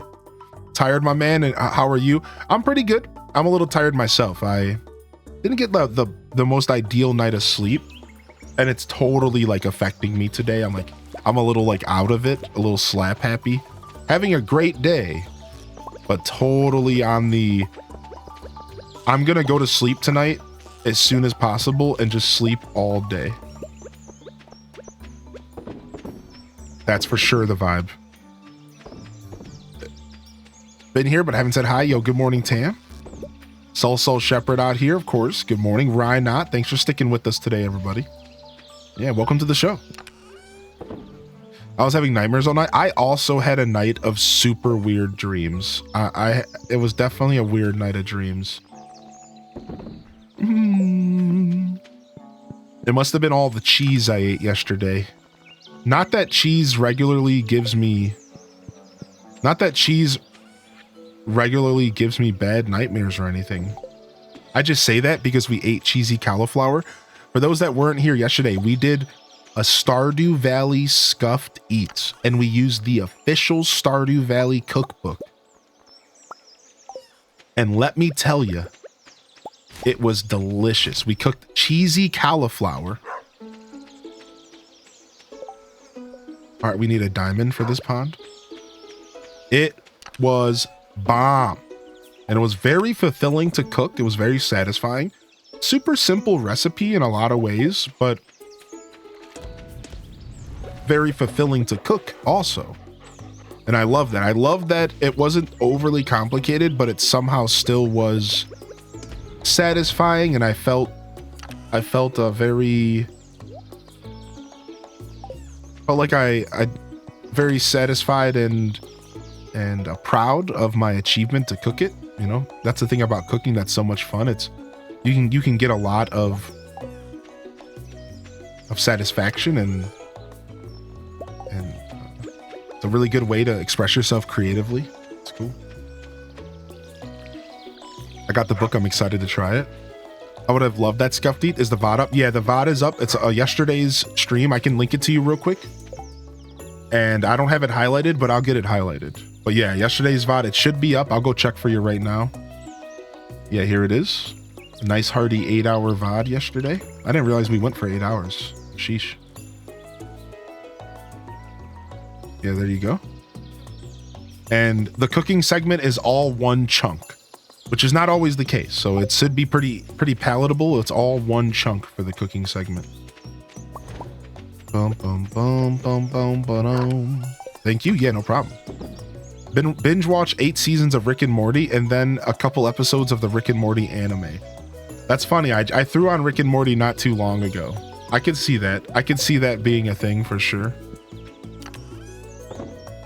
I love to replay the entire Breath of the Wild, but I can't afford it. Tears of the Kingdom I got with my Switch a year ago.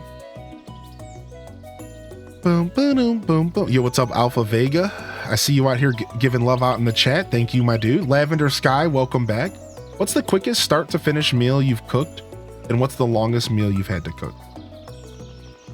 Well, like soups, right? Soups are like easily the quickest stuff to cook. Easily, right? Like, there's nothing more simple than throwing a bunch of carrots, celery, and onions into a pot. Some chicken, cooking it up, throwing some noodles in, right? Done. Like, over. Super simple. So it's gonna be a soup for sure for the shortest. Salmon. When I cook salmon, I bake it. So I literally take a raw piece of salmon, I season it, right? I take 2 slices of lemon and put them down and put the salmon on top.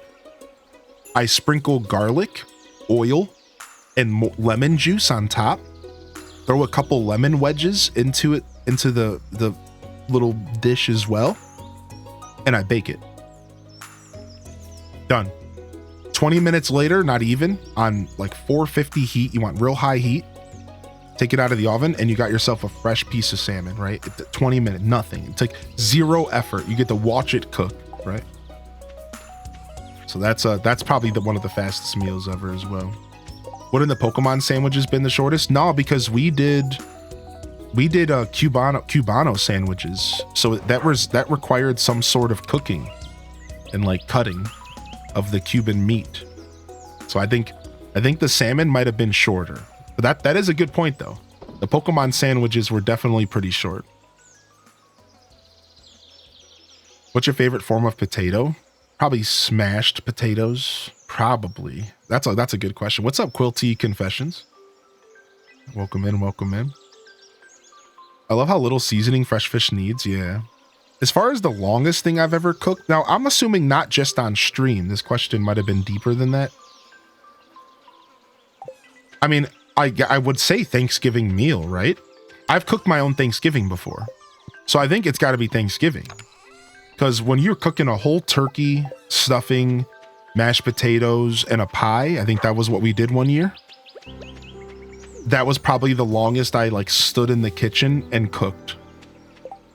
You know, doing the bird in the morning, then you have to check on it, right? You have to baste it, do the stuffing, the potatoes, which is like peeling, boiling, unless you don't peel, and then the pumpkin pie. All of that stuff by itself isn't really that bad, but I think all together was probably some of my longest running cooking stuff. Probably. And as far as like a single dish goes, that's like a whole nother question, right? Like a single dish, what's the longest single dish? It might have been,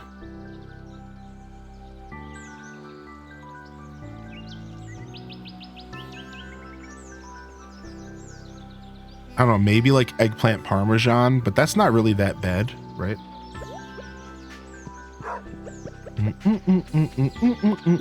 All right, it's 9:40 on a Tuesday. We're waiting for our axe to come back, and our luck is really good, so we're gonna go to the mines.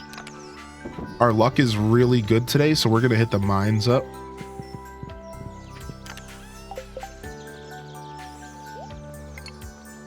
Yeah, maybe eggplant parmesan. We did do chicken parm on stream. Headed out for a walk. It's nice and sunny today. Have a lurk. Keep watching if you're still up when I come back. Yeah, we're doing a pretty long stream today, so we should be around all day today. So yeah, we'll see you when you get back. Enjoy the lurk if you even lurk. You're never expected to lurk, but it's always appreciated. So no worries at all. Let me get some food here. Thank you. Enjoy your walk. Go get some sun for sure. That sounds beautiful. Yeah, I wanted to do a night stream today, so I'm gonna try to go as long as I can. I don't think I'll take a break. I think I will just go for as long as possible today. even if it does end up being a little bit of a shorter night stream. Probably just go for as long as I can today. All right, let's cruise. I don't think there's anything else we needed to do. We're just waiting for that axe, man. We're just waiting for that axe. And then we can continue our fishing journey. For those just tuning in, our fishing farm challenge is going well. We finally got the recipe for the fish smoker. Our axe is going up to iron so that we can get to the secret wood, so that we can get hardwood, so that we can make a deluxe worm bin and stop buying bait, finally. Meanwhile, we're also trying to get hardwood so that we can make another fish smoker as well. Outside of that, the next major thing I would like to purchase is my book bag upgrade for 10,000 gold. And my horse. I'd like to get my horse by the end of the first year if I can. So we have a couple little mini goals set up right now that we're trying to achieve. And cash is starting to roll in, man. I mean, it really doesn't roll in that slow with fishing. The cash is really starting to roll in. We were able to sell our back stock of crayfish and snails, and we made almost 5,000 gold in one day. From snails and from crayfish. So it really goes to show you that the fishing really isn't really bad at all as far as money goes. It's pretty lucrative. So we're doing pretty well. Let me grab this food here. Boom. We'll eat this as well if we need to. All right, sick. Let's try to make some progress in the mines. It's going to be tough because our weapon sucks. And we have 3 fish ponds going. So we might want to go for a 4th fish pond at some point, but I don't think we need to do that anytime soon. Yeah, dope question though, Ella. Definitely a fun one. Got my old noggin thinking. What's up, ATM Brit, by the way? I don't know if I hit you with an official good morning today. Cheesy scallop potatoes go crazy. Yeah, I think smashed potatoes is my favorite form of potato, probably.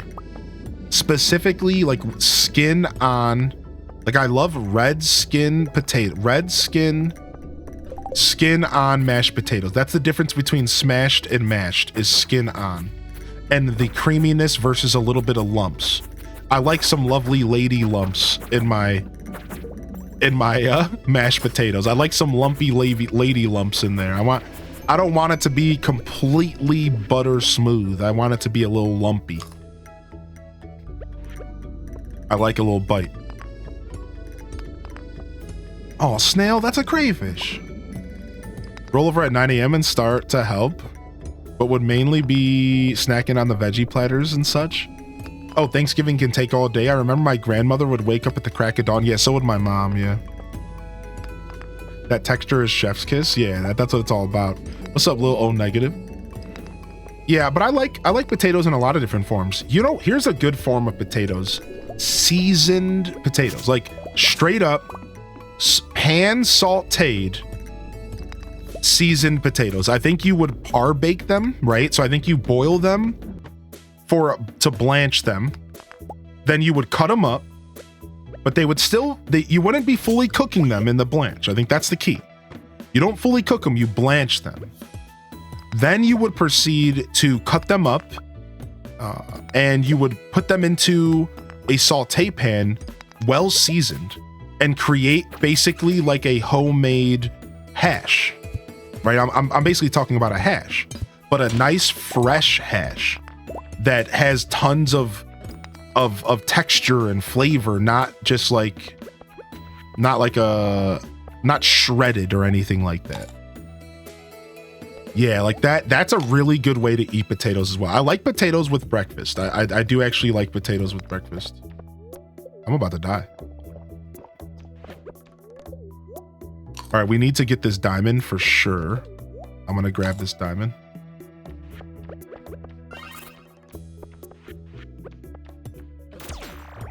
I'm gonna die. I'm so gonna die here.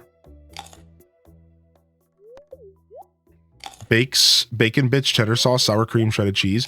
Okay, so I like that. So Grace the Firefly, you're reminding me of twice baked potato casserole. You do a layer of potatoes, And then you do cheese, sour cream, right? Bacon bits. Then you do another layer of potatoes, cheese, sour cream, bacon bits. And then you just bake that bad boy. Dude, I'm totally going down. My food's not, we gotta leave. We sadly have to leave. I can't get out of here. Oh my gosh, I'm dying. Oh no, you guys are about to witness the downfall of my character. No! No! That sucks, dude. Our first death. F's in the chat. Yeah, I was being stingy about what food I was bringing with me. Be a little bit more careful. So since it's my first death, they don't give me a punishment, do they? No, they do. 300 gold and 2 items. The iron and the stone. I mean, dude, that could have been so much worse. Who like really cares, actually? Like, that's a very much a who cares. That was lucky. Like, who cares, dude? That could have been so much worse, dude. I'll take it. Take the 300 gold, whatever, man. I learned my lesson. I'll start eating the food, the raw food that I have sitting in my house. I have so many vegetables and food in the house, and I'm not taking it with me. I'm being such a big dumb baby about it. Like, I'm being such a nerd about it. Like, I have so much food sitting around that I'm not using, and I'm just like, I'm saving it. I'm saving it. Oh my lord, dude. Oh, check for clubs. I do have the cash. The thing is I think it costs like 1,000 gold. And I know as soon as I buy it, the game's gonna give me one. I know, like, as soon as I buy it, the game's gonna give me one. Look at 2,000 gold, dude. Like, I mean, even this silver saber would be better. Even this pirate sword would be better than what I have. 4 to 10 damage. 8 to 14. I really should just buy one.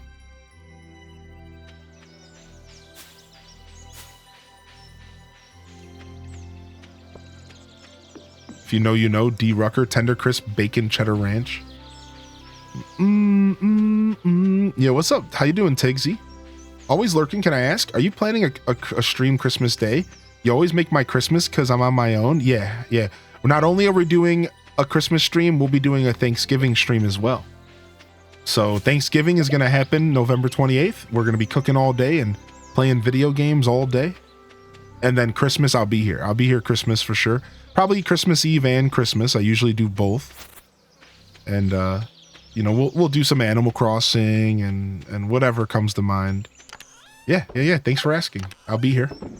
You can count on it. I don't see many things happening that will stop me from being here for my holiday streams that we do, as you said, every year. Not many things will stop me from being here. That's for sure. Drop off this monster part. Drop off all this stuff for now. All right, I'm going to stop being a punk. Where's my food at? I'm going to stop being a punk. Where's all my food at? Now, I could use a campfire and I could cook, but you can't see what recipes you have until you pull up the campfire. Does that make sense? So I don't even know what I can cook right now. Wood, fiber, and coal. Okay, that's not much.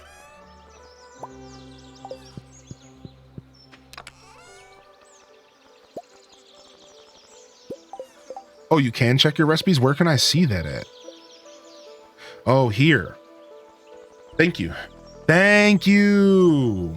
You can put your clothes in a dresser. Yeah, I don't have a dresser yet. Thank you. Okay, so we can make...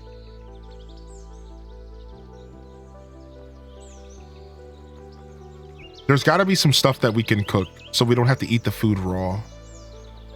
Let's poke around. Let's see what we got. Wheat and egg. Sardines, hash brown, roots platter. Cave carrot, winter root. Do we have hash browns yet? We don't. I do have potatoes. Flounder, midnight carp. Stir fry, cave carrot, common mushroom. Kale. Dang, if only I went mushroom cave. Oil, vinegar, radish. So I might have to go buy some ingredients from the store to make this worth it. Yeah, it looks like I'm going to have to buy ingredients from the store. We could make algae soup for 20 moss. I really don't want to use my moss that way. No. We're going to save our moss for now. So we need to go to the store and buy ourselves a little bit of sugar, vinegar, maybe a little bit of oil. All right, so we don't have anything worth cooking, so we will be eating raw for now. Which, at least now we know. No, I do have access to mushroom logs. Thank you for the reminder. Yeah, we could craft those. Now that we have moss, right? I was waiting for moss, so we just need the hardwood. And we have hardwood coming very soon, and that'll open up a bunch of stuff for us. So that'll be good. Yeah, that'll be good. Where's my field snacks? Can I make some field snacks? I can. All right, some field snacks coming in. And then let's go grab some raw food. We'll eat the best food here. So 50 HP, 11 health. What's the best food we have right now? Let's see here. Tomatoes, 12 HP. It seems like summer squash might actually be pretty good to eat. Corn doesn't, corn's pretty weak. Hops have 20 HP. We could just eat a bunch of raw hops. That sounds so disgusting. Nasty. And then what about forageables? We have grapes for 17 HP. Leeks are at 18. Wild horseradishes are 5. Okay, not terrible. Let's go see what we got in the house. Raw hops, IPA delicious. Shut up. IPAs will be nothing after that. All right, we have a bunch of white algae, some melons. It looks like summer squashes are the answer. We got 13 summer squashes to eat.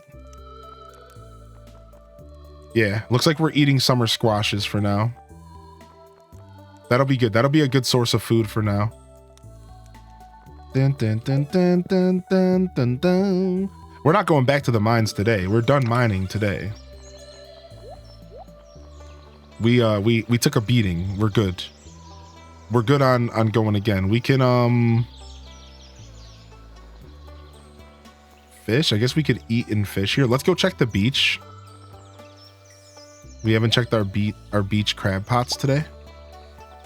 So let's go do that. And we'll take these field snacks with us. Actually, I'll take the algae. We just need to keep some for crafting. Yeah, Meadowlands Farm comes with a dresser and a chair. Yeah, I don't have a dresser yet, but when I get one, I will be using that new feature. Yeah, we could buy a meal from the salon, right? I do have enough money to start spending on that stuff. It wasn't until recently that I started having a little bit of expendable cash. So that's why, like, up until now, I've been thinking with like a very, very, very like broke mindset. But I do have the money to spend. I could get myself some salads or something like that. We are in the second, we just entered the colorful sea, and we did one island in the colorful sea so far. That's where we are in Brothership. We might actually continue that later today. We'll see how I'm feeling. All right, what we got here? What's this? I'm looking for a rainbow trout. I think we have one of those laying around. We can go drop that off the Linus. Making most of my money via fishing. Fried calamari. 300 gold for 36 HP. Or I could spend 220 for 50. Like, why would you ever buy that, right? Right. I don't want to buy salads yet. All right, let's go to the beach. Be careful dumpster diving. Good stuff, but I get a lot of clients that end up with bed bugs because of it. Oh, yeah, you do have to be careful. Yeah, that's a thing here in Ohio as well. Yeah, definitely be careful. Make sure that stuff is examined.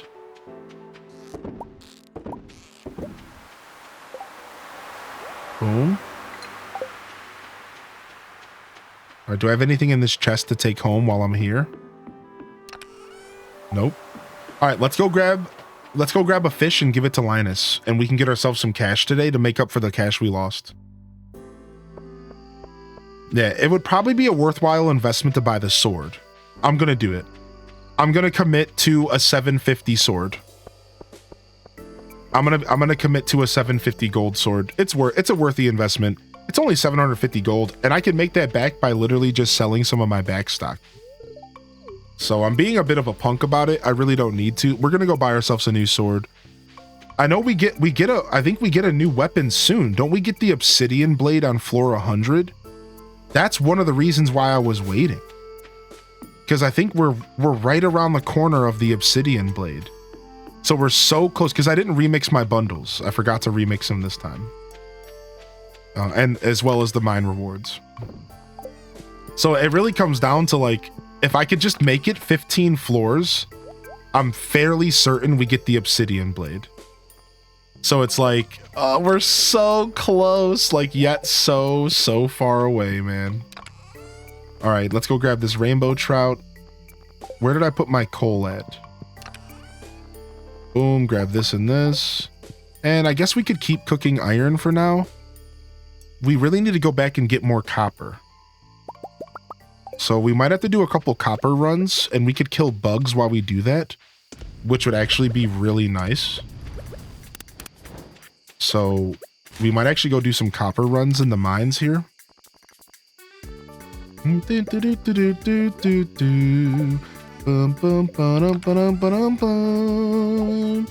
right, let's go drop this off to Linus. Hopefully he's at home. I've been thrifting a lot for Christmas decorations today. I'm making a dinosaur themed tree, including dino nuggets plush, and I have a Clefairy plush to put at the top of the tree. It's gonna be awesome or very cursed. That's so cool. A new Goodwill opened up around me. Like, they moved from a different location, and it's a massive Goodwill, and I haven't got in there yet, but I would love to go see if there's any gems in there. Floor 90. Oh, dude, we're right there. JMW, welcome to the show. We're gonna get it. We're gonna go to the mines and we're gonna get those 5 floors. We're so close. Yeah, we're right around the corner. Ah, did you guys see that possum back there? Gross. I don't know how I feel about possums. They like, I know, you know, it's creatures in nature. They don't deserve to be judged, but possums seem pretty gross. Cute from afar, yeah. H-Des wave, H-Des love, H-Des love. I can't help it, but they seem pretty gross, dude. I'm not gonna lie. Yo, what's up? Thank you so much for 2 months. I appreciate you, Pylime. Thank you very much. Thanks for sticking with me. Bum, bum, bum, bum, bum, bum, bum, bum, bum, bum.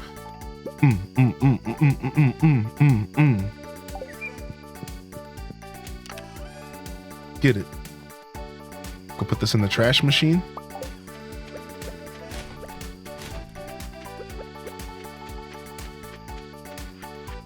We'll wait for this fish. They screech like me.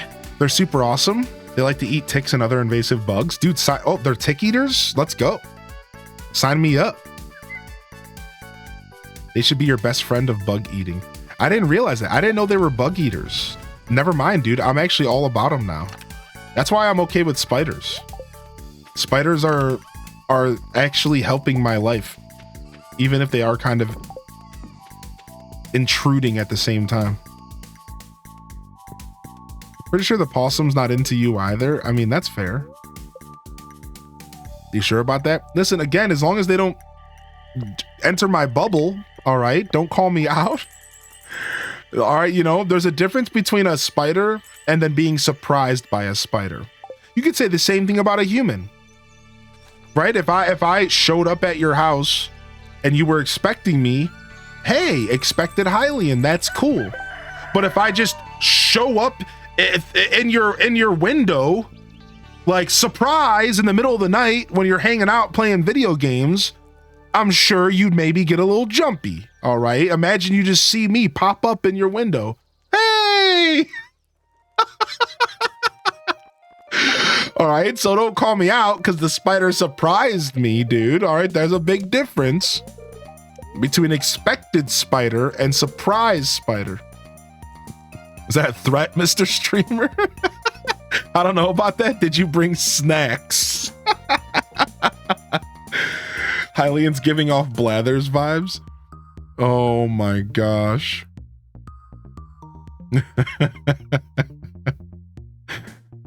Yeah, exactly, Native, dude. I'm still gonna scream. They gotta pay rent or get out. Yeah, hope you're doing well today, Starfunks. Dude, I was so proud of my Mew. Thanks for acknowledging it. Very validated.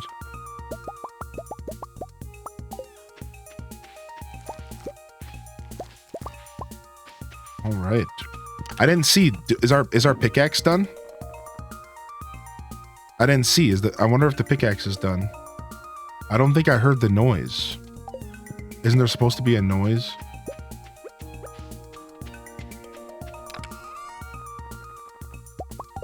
I think it might be one more day. You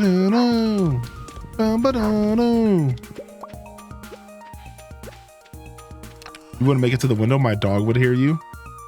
Oh, you underestimate my stealthiness. I'm just kidding. Banana.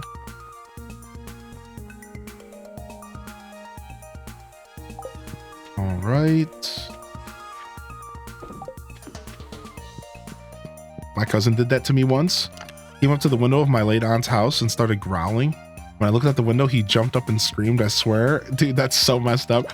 I was a jumpy kid growing up, so everyone used to mess with me. Like, I was the kid who everyone knew they could get a reaction out of. So they always, like here, let me give you an example. My cousin, when we would go upstairs to go to his bedroom, he would run ahead of me. Like, really, he would jump off the couch and run upstairs and turn all the lights off upstairs. And like in his specific house at the time, the only light switch was upstairs. So you'd run upstairs and turn the light switch off, turn all the lights off, and like wait for me to come up and then jump out at me from somewhere. And like people did this to me so much because they knew they would get me no matter how expected they were. They knew they could get me because I was just a jumpy kid. Empanadas, give me a frittata.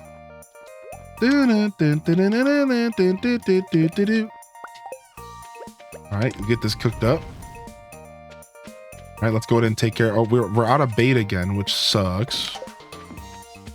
So we can't bait our crab pots. We need to go to the beach and buy some bait. And we'll run by Clint's and see if our stuff's done. I don't think it's done. I swear I didn't see a message, but we're about to find out. Ooh, nice. We got ourselves some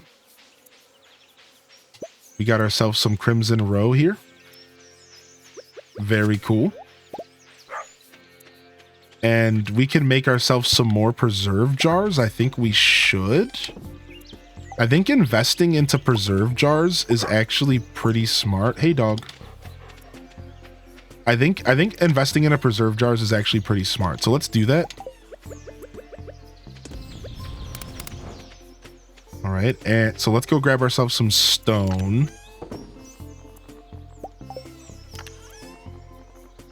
All right, and then how many more preserve jars can we make? 2. All right, we're out of stone now. However, we got 2 more preserve jars for aging roe. So we can get this aging roe process started. It's going to be a long and arduous journey, but we can do it. All right, let's go buy some bait and stuff. Boom, boom, boom, boom, boom. Let's cruise.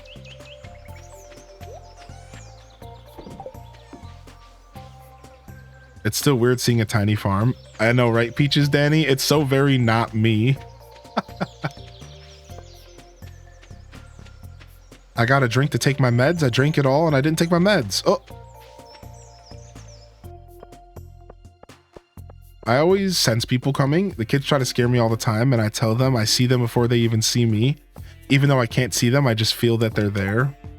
That's good intuition. Oh, it's Willie's birthday today. Dag, dude.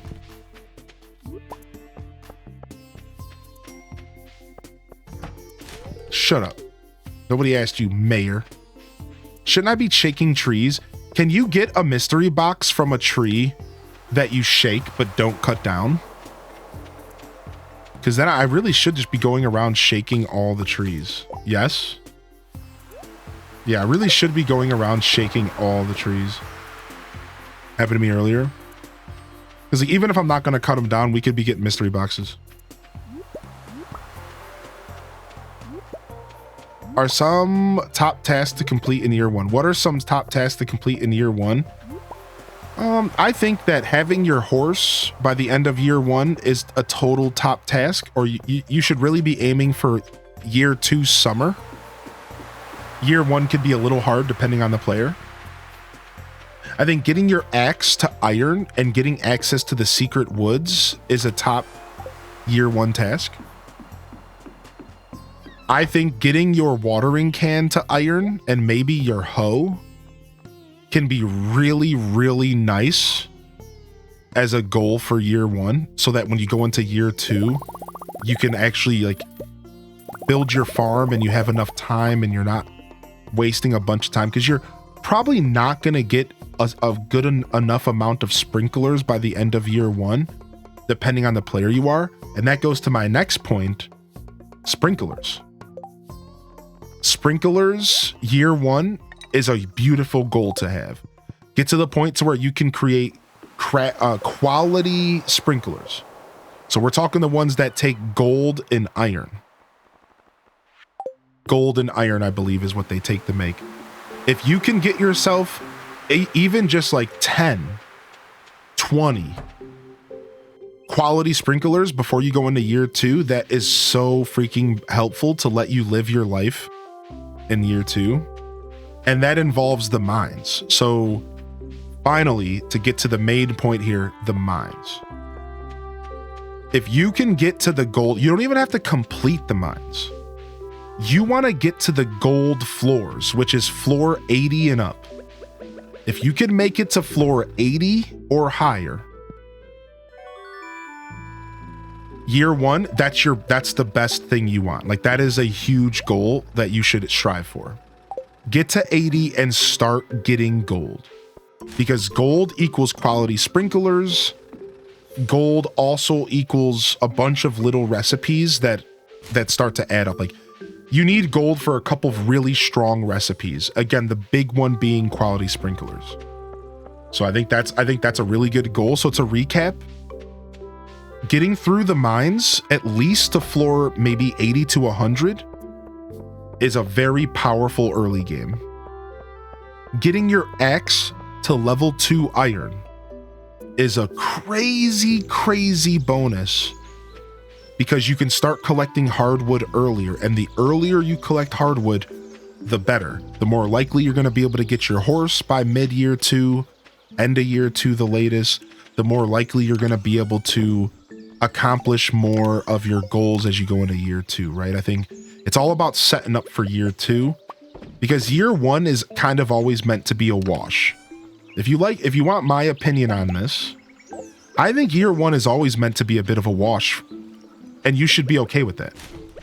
I think your average player should always wash year 1 as nothing but a setup year. Year 1 should just be nothing but a setup year. You shouldn't be making a ton of money unless you really know the game. You shouldn't be focused on any of that. I think year 1 is a setup year, and you set up for the best year 2 possible. Because once you get into year 2, it's over, right? At that point, you have access to strawberries that you could have bought in year 1. You have access to better crops in year 2. I think year 2 is really the year that you want to focus on making as much money as possible, whatever your form of doing that is. Fishing, mining, whatever. So year 1 is a setup year. And I think if you think about year 1 that way, I think that really helps answer the question of like, what are some year 1 goals? Think about year 1 as a setup year. Try to finish as much of the community center. Here's a good one. Getting mine carts unlocked year 1. Right here. the boiler room. If you can finish the mine carts year 1, oh, you don't even have to worry about the horse at that point. The horse can come way later. You could do the horse by the end of year 2, you're fine. The mine carts are a game changer. It saves hours in the game, like hours in your day of traveling to Clint real quick in the morning, going to the museum real quick, traveling to the mines to go mining. So the mine carts are a big part of early game goals. I think your year 1 goal should totally involve unlocking the mine cart. 100%. I think that's a really good goal for year 1. Cool. And the chat added a bunch. If you weren't reading the chat, Aaliyah Renee, the chat added a bunch of really good answers as well. So I encourage you to check the chat out. And guess where we get to go? We get to go to the secret woods. We're going back to the secret woods. H. Des Lurk, sorry, I've been a lurky turkey the last month or so. I'll never need to apologize. Thanks for the content and hot takes. 50 months is a long time. Never need to apologize. And you know that, Jelly. I didn't know who it was because I was looking at the game. You know that. Thank you, though, for being sincere and being kind. I understand where it's coming from when you say that, and I appreciate that. But you're never obligated to be here. You're never obligated to resub. I'm just happy to see you. I really do hope that you've been well. And as one of my longest running viewers, for me, it really just comes down to seeing you and making sure you're healthy and happy, dude. Like, really, it's really at that point with a lot of y'all, you know? You could not show up for years, and you pop back in, you're thinking of me, you come say hello. I'm just happy to see you. I'm just happy that you're healthy. I'm hoping that you're healthy, right? Like, that's what it's all about, dude. So, you know, good to see you, Jelly. Thank you for 50 months. That's a long freaking time, man. I'm blessed. I really am. So for those of you that don't know what I'm talking about with the secret woods, you're about to find out. Here you go. There is a secret woods in this game right over here. This log can be broken with an iron axe, and you get access to the secret woods, which ends up being the best place in the game to farm hardwood unless you're on the forest farm. If you're on the forest farm, you could already be farming up hardwood without even unlocking this area. It doesn't really matter as much. This area is still important, but horse comes after the mine carts. All right, let's go ahead and get ourselves. Now we have a new place to fish. Now, can somebody refresh my memory? Isn't fishing in the secret lake actually like super worth it? Isn't there like good stuff in here? I think there's catfish in here.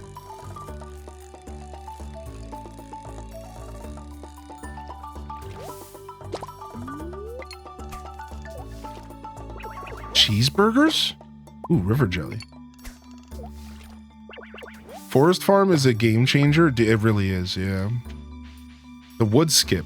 The wood skip is what I need. The wood skip. All right, and then I'm going to show you guys another secret real quick. If you were already aware of the secret woods, I got another secret for you. This is a 1.6 secret. All right. And this, we have to go all the way over to Clint's. Anybody know where I'm going? Type a 1 in the chat if you know about the secret to the right of Clint's blacksmith. Do you know about the secret to the right of Clint and the blacksmith? Do you know about the secret that I'm about to go to that requires the iron? The key here is the iron axe. You need an iron axe to unlock this secret. This is a 1.6 secret. I'm about to show y'all right now.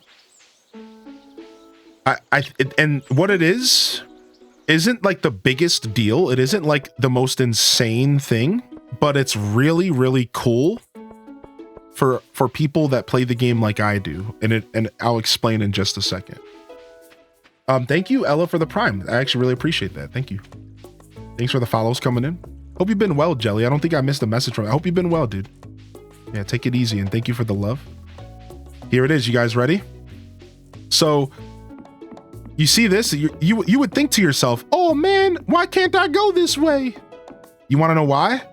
Because you're not supposed to go this way. You're supposed to go this way. I'll show you again on the way out. There's an easy way to identify where you're going. All right. But you also need level... Frick, we need iron pickaxe too. I didn't know that. Dang it. So you need iron pickaxe and axe. So I'll tell you what's back here though. It's a book, and it's a book for trash. I didn't know. I only knew about the iron axe. Frick, dude. Trash book Stardew Valley. So what it does is you have a greater chance to find items in the trash can. You did get jabasted. Yeah, you have a greater chance to find items versus trash out of trash cans. It's a super cute little Easter egg book that's not necessary for your playthrough, but that's super nice if you can get it. Gotta get yourself the trash book. All right. So again, I'll show you how to get in here. It's between these two bushes. The marker is these two bushes. So go to the train tracks, 1 bush, 2 bush, walk between them. There's actually another secret over here. But this is for something completely different, right? Like, isn't this... You put something in a box here later or something? There's something with the box there. I don't remember. What is that box again, chat? If you didn't know about this one's actually important to know as well. I think it has to do with that quest where you have to put like the dolls in different places or something. I really don't remember. It's a secret note. It's a secret note. So I haven't got the secret notes yet because I'm still in year 1. Yeah, there it is. I'm still in year 1, summer. You don't get access to secret notes until winter year 1. So okay, we don't have to do that yet. Yeah, what's up, Walking Giants? Sorry I did debate you there. I seriously thought I was gonna be able to do it. I feel a little silly about that. I was so ready to get that stupid trash book, man. Whatever. I got trolled. I trolled myself, really. Really, I trolled myself. Fiddlehead Ferns. Wait, don't we need this for... We do. All right, that's for the community center.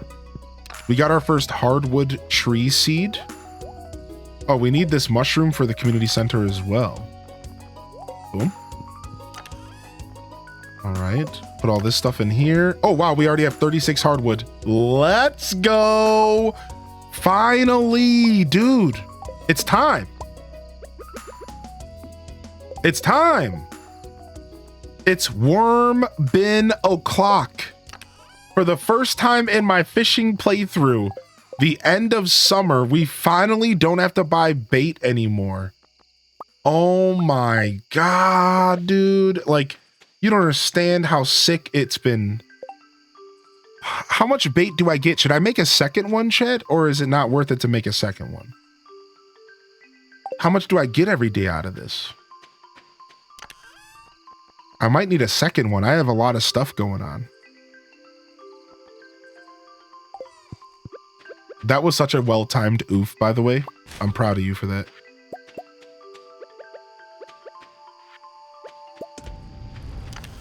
You get 4 or 5. That's not going to be enough. That's not going to be enough at all for a fisherman like me. No. We're going to have to figure that out. We're going to have to figure that one out big time. Let's go ahead and make another one.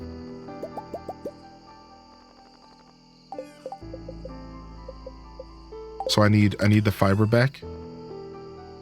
I got the fiber.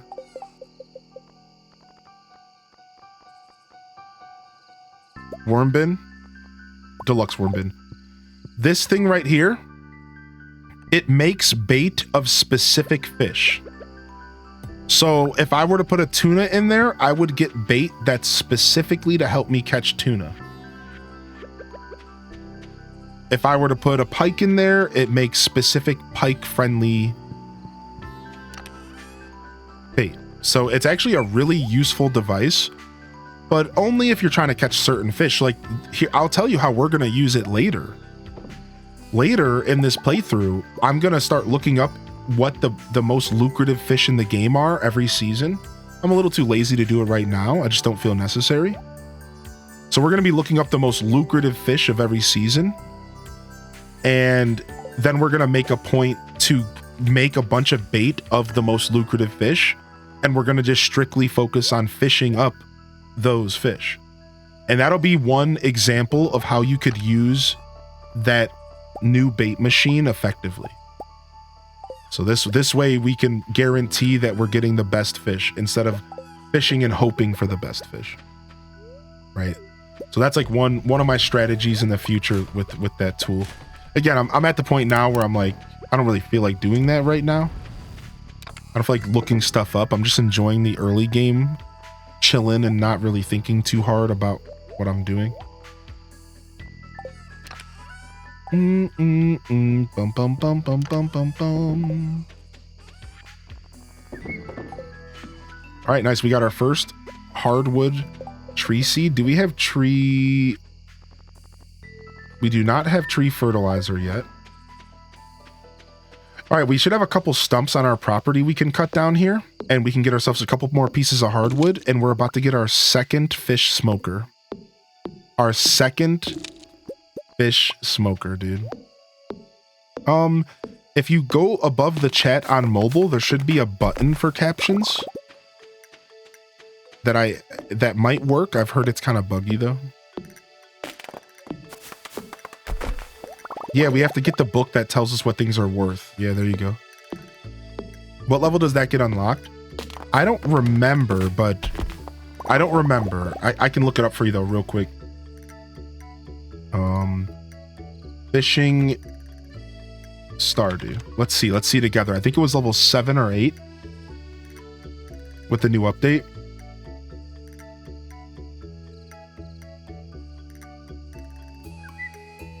Level 6. Level 6, you get the new bait maker.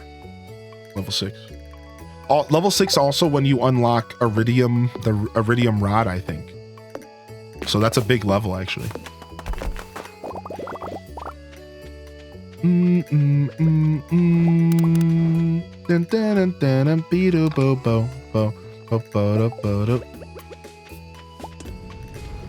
right, we got a little trash in here. Take these 2 pieces of driftwood out. All right, get all this stuff processing.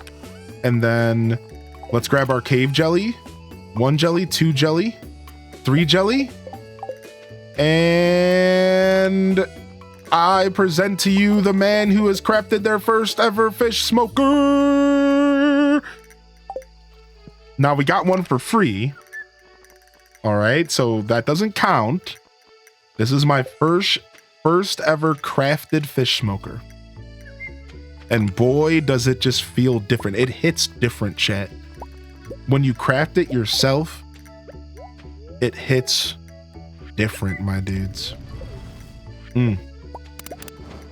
Feeling real good about that. Feeling real good about that.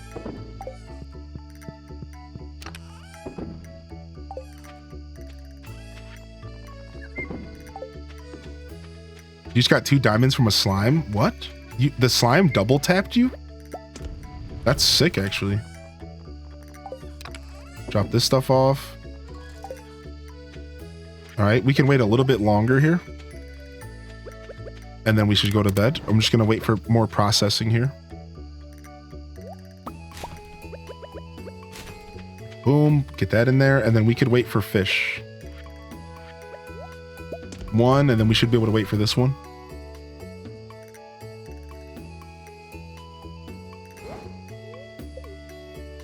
Boom, boom, boom, boom.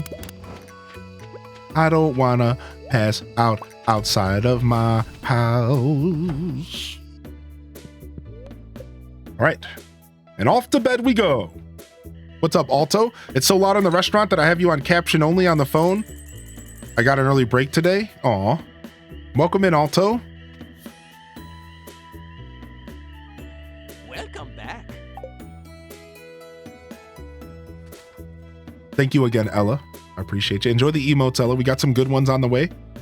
I commissioned a whole slew of holiday emotes that we're hoping to have them by December. You know, I respect my artists, so if they get them done when they can. And then we have 3 new animated coming, and then 2 more coming after that, and then 5 more into next year. So we got a bunch of fun emotes for y'all cooking up. One of my favorite artists are working hard right now on the animated, and a new artist that I've always wanted to work with, but I've never had a chance to work with yet, is doing our holiday emotes. They're actually from our community, and when they're ready to talk about it, we will, I'm sure. I'm really excited, dude. I'm really excited to see what they can cook up. I got some really good ideas. 3 of them are animal. Wait, I'm really trying hard not to give away the tea, but I'm gonna tell you guys the themes. So here are the themes. 3 are Animal Crossing and 2 are Stardew Valley. And again, these are all festive holiday emotes. 3 are Animal Crossing and 2 are Stardew. And I can even go as far as saying the 3 are actually just Tangy. I'll just straight up say it. It's our girl. Just so you don't get debated thinking it's somebody else. And 2 are Stardew themed. So we got some 5 new holiday emotes coming. And if you didn't see, we actually switched up some emotes just the other day. I just added like 4 new emotes from the Chef Rainaby. HDes Pax, which is a variation on HDes Evil. We also got HDes Shrek is got a glow up for the holiday season. And HDes Ball for tier 2. And there was one more, I think. Oh, HDes Sad got a glow up for tier 1s. So our new sad emote's probably one of my favorites of all time. It's actually really, really, really good. It's too good, actually. It's such a quality emote. Meme emotes. Memotes. All right, 6 a.m. on a Thursday. Welcome to Living Off the Land. We're back again with another tip for y'all. Now listen up. Fall's almost here. It's arguably the most lucrative season for farmers, so make sure you're saving some money to buy new seeds. If you haven't upgraded your watering can by now, it's probably a good idea. Don't tell me what to do, Jeff. Ooh, a lightning storm is approaching. A good way to wrap up the season here. Jeff, my boy. Oh yeah, doing 2 bins was the play. Oh yeah, doing 2 bins was the play, because now we're getting 8 bait a day, which is a good start. But it seems like we're gonna still want more. Like, how do we increase our bait production even further? Do we just make a ton of worm bins? Is there something I'm overlooking? I know there's bug guts. What's another way to increase our bait production, chat room? Do I really just gotta make a butt ton of worm bins? And maybe keep some of them regular? Right, like maybe we make a butt ton of worm bins and we keep some regular for our crab pots. And then we have some go deluxe for fishing. Yeah, right now I've just been buying the regular bait at Willie's. Is that honestly just the play? Do I just buy my regular bait and use deluxe when fishing? Is that kind of the play maybe? Just buy the regular bait and use my deluxe worm bins for fishing. That might not be that bad of a cadence. A butt ton is only 1 pair of underwear's worth. Doesn't really seem like much.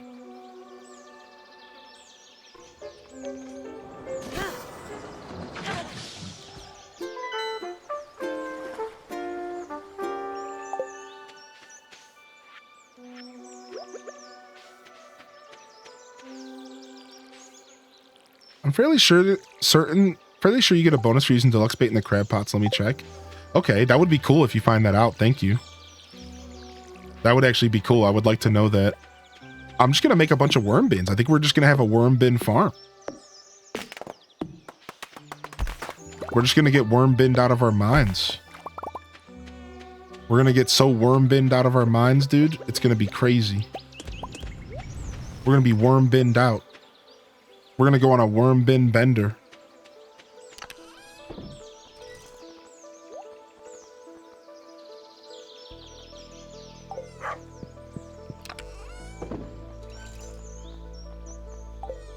We're going to be worm binning. All right, 5 here. And 5 here. Get this going. Every time Hylian gets got by Cozy, he should open some packs. That's funny. That's a funny stipulation for pack opening. I got a pack coming here kind of soon.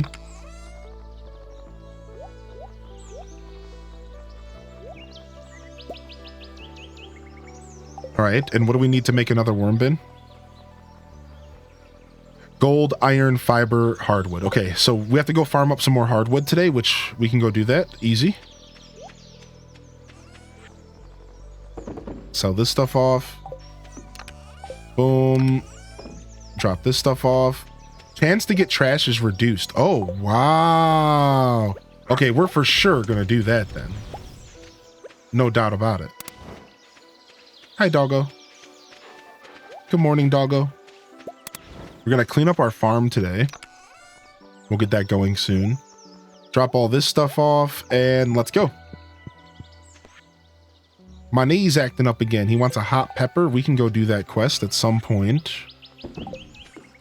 All right, so then the other thing we need to check out here is what tool do we want to upgrade next? The pickaxe. So let's take 5 iron with us and get our pickaxe upgraded to iron as well, and then we can stop upgrading tools for a little bit and go back to upgrading our farm, which in our book bag. I want to get that 10k book bag for sure.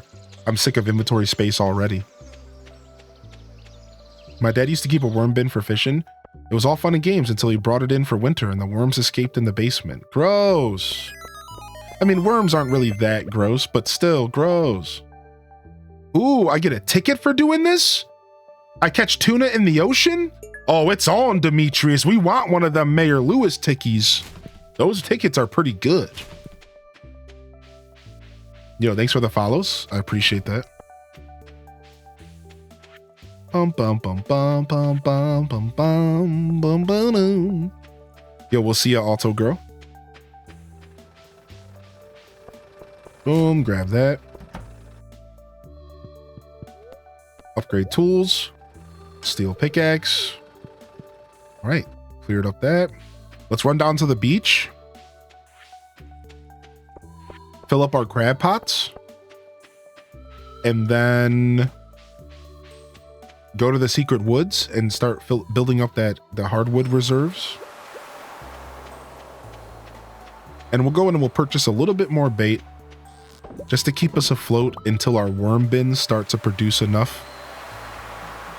So yeah, we'll go buy some more of the willy bait. I had a ticket quest to catch 2 catfish and it never rained in fall. That sucks. Put ourselves up to 100. And you know what? I'm actually going to pick up some of this tuna bait real quick for this quest. Sure. Let's grab 5 tuna bait here. Spend 100 gold on that. See if I can make my life easier real quick. Boom. Yeah, see if we can make our life a little bit easier. Yeah. And we can just fish for tuna anywhere in the ocean, I think. So let's go over here.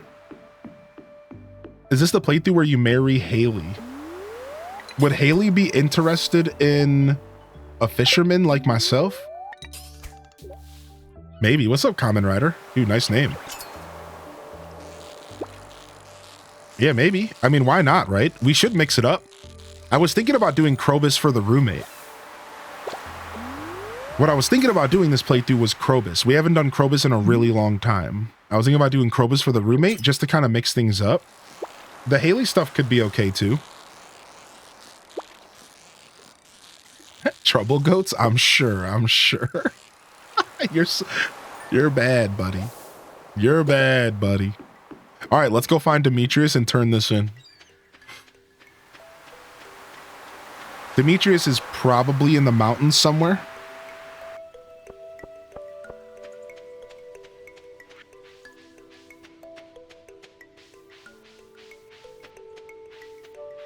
why though? Wait, why what? Like, are you not a fan of Haley? Are we not gonna stand for me to date Haley in this game? I mean, chat, if chat says no, chat says no. If chat says no, chat says no.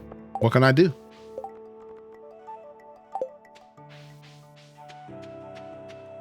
You can also save your fishing driftwood for Leia. Oh yeah, Leia actually is okay with getting driftwood as a gift.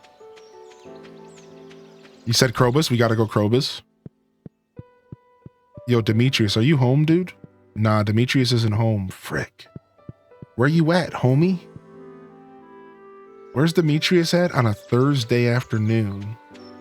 Probably by the fountain, right? He might be around the fountain right now. I'm checking to see if he's up here. Yeah, I think he's at the fountain right now. She grows on you with more heart events. What about the long hair guy that lives on the beach? Oh, you're talking about Fabio? I mean, he's definitely an option. 7 hearts with Leia and Penny. I think I'll go Penny, so she doesn't have to live with Pam. I like how everyone just dates Penny because they feel bad for her living situation. Anytime people want to date Penny, it's just because they feel real bad about her. They're like, you know what? I should probably do this. This is the right thing. We got to get her out of Pam's house. This is probably the thing we should do. All right, Demetrius. Wait, who just left the house? Sebastian? I don't know where Demetrius is. I don't feel like looking it up. I'm just gonna go to the woods and try to find him later / tomorrow. We have till tomorrow to turn in the tuna, so.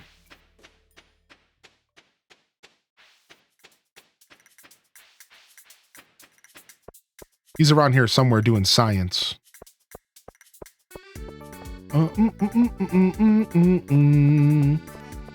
I wish Linus could move his tent to our farm. I feel like that would be a super sick thing to do with Linus.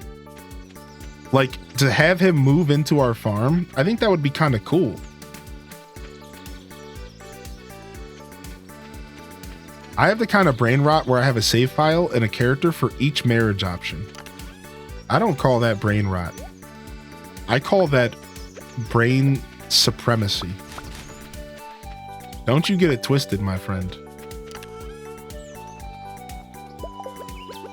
You're outsmarting all of us.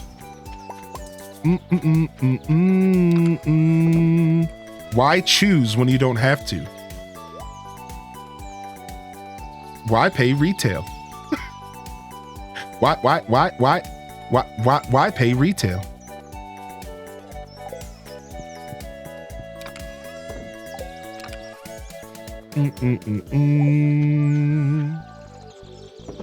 All right, so let's go to the woods.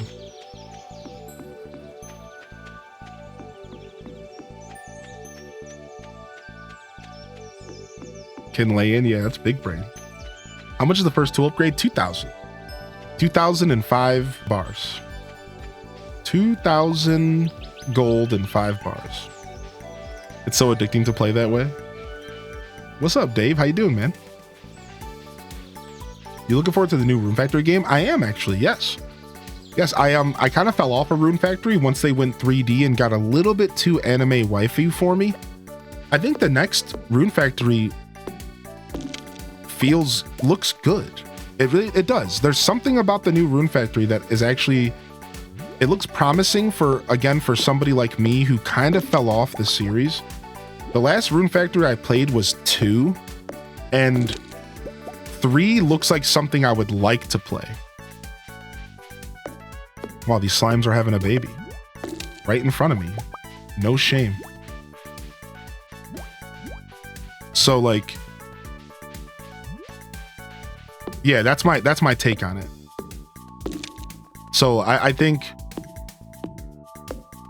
this new Rune Factory looks like it might bring me back to the franchise. I've also been told I just need to go and play 4 because 4 is actually better than 5. I skipped 5, so. No, I didn't play the remasters yet. No, dude, I didn't play. Dude, 3 just got remastered not too long ago, and I didn't play the remaster yet, dude. I somehow haven't gotten to the remaster. Yeah, it's crazy to think I somehow haven't gotten to that remaster. I don't think you like 5. I did play 5. I got sponsored to play 5, and I played the whole first chapter. In the end, it wasn't for me. So I can actually confidently say that 5 was just not for me for whatever reason. I liked it. I liked what I did. Like, it was a fun game to play. You know what I mean? Like, it wasn't like the game was bad. It wasn't for me. I liked the game though. Like, I was creating a vegetable army of vegetable peons. The farming system was pretty in depth with the way that the soil like degrades and you have to keep the quality of the soil up. I think that's super in depth and very interesting. So again, like, it wasn't even that the game was bad. I just didn't vibe with the aesthetics of it. I wasn't really digging the heavy focus on like the anime style characters. And again, it's funny that I say that because if you go all the way back to the original Rune Factory, they were always designed in like an anime way when you would actually see their portraits. But the whole game itself was top-down pixel graphics. So I was always able to swallow that. Like, it was easy for me to deal with that because it was like the graphics and the actual gameplay were grounded in pixel art. So it didn't really matter what the aesthetic they were going for. But Rune Factory 5 just went all the way full send in this like anime aesthetic. And that's just not my vibe. It's not, there's nothing wrong with that. It's just not my personal vibe. I'm not a big fan of that vibe. I never have been. I don't watch a ton of anime. I don't really like care for like the art style that much. It's just really not something I've ever resonated with as a kid, and probably never will at this point. It's just not something I vibe with. So I've watched a couple animes. I love Full Metal Alchemist, Trigun, Samurai Champloo, you know, so like I just wanted to throw that out there. Like, it's not like I'm completely against it. I've watched a couple really good animes. I love Dragon Ball Z, which is like borderline, I know, but whatever. So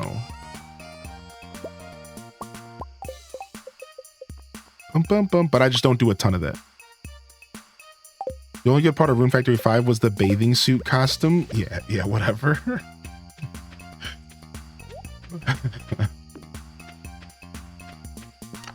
I remember watching Trouble Goats play that game in Japanese using some kind of weird magnifying glass app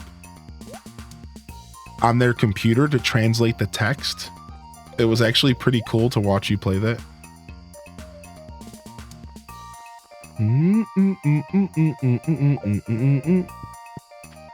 Yeah, you were like, you had some kind of translator device and you were sitting there translating it slowly and playing it like way before anybody else in America could.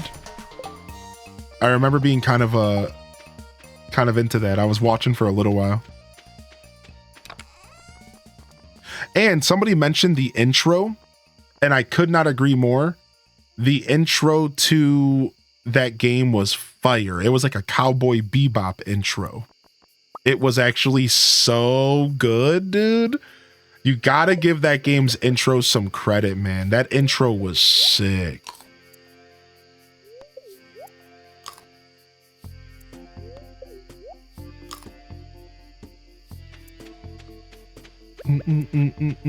But yeah, I'll probably check out the new Rune Factory. I've seen the trailers and stuff from the.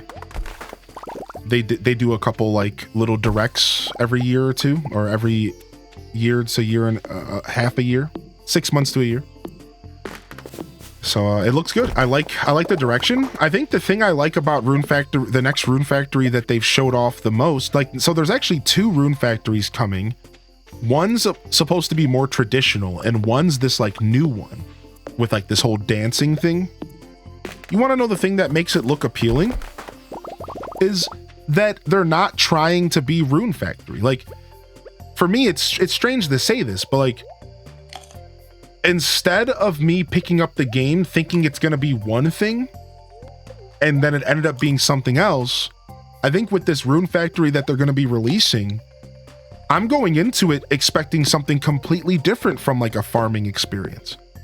It looks like a full blown out like action RPG with like maybe a little bit of farming. So because of that, I think I'm actually going to like the next Rune Factory a ton, because it doesn't even really look like a farming sim. It kind of doesn't even remind me at all of one. Right? It looks like, yeah, it's like a spin-off, right? It's like not even going to be farming focused. So see, that actually is more appealing to me than if they were to, again, try to sell me a farming game that ended up being something that I wasn't looking for. Right? So like, I think that's kind of cool. Whereas I would love a traditional Rune Factory game that kind of fit my aesthetic a little bit more.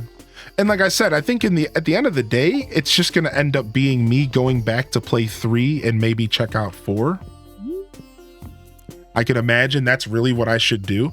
I've wanted to play 3 on stream for a whole year at this point, and I just haven't gotten to it yet, but I've really wanted to. All right, we're finally cleaning this farm up. Our farm is brutal.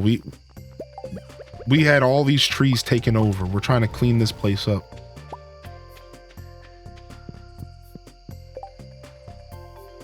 You might like Rune Factory Tides of Destiny.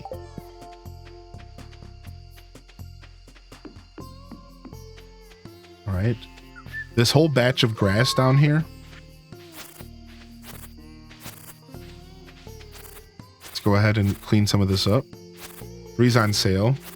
I might have even already picked it up, but thank you. I'm gonna go check. I'll go check right now. I think I remember already picking it up and I just haven't played it.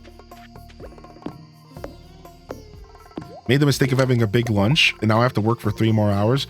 Dude, I can't do that. That's too sleepy. Yeah. That's why I don't generally eat a lot of lunch when I stream, because I don't want to start falling asleep. I'm trying to entertain. I can't be sleeping over here. Trying to get some entertainment in, you know?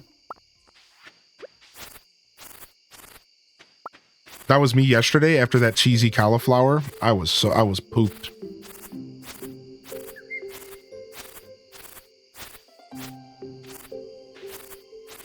All right, clean all this up. Now we don't have to clean it all up because we can actually put, I know my time's getting tight here. We can actually put fish farms on top of grass and it doesn't matter, it'll just build on top of it. So a lot of these spaces are going to go to fish ponds, so we don't have to worry about cleaning it all up completely here. Let's not pass out now. Let's not pass out now. Let's not pass out now. I'm really pushing it here, dude. Could you imagine passing out like this? All right, we're good.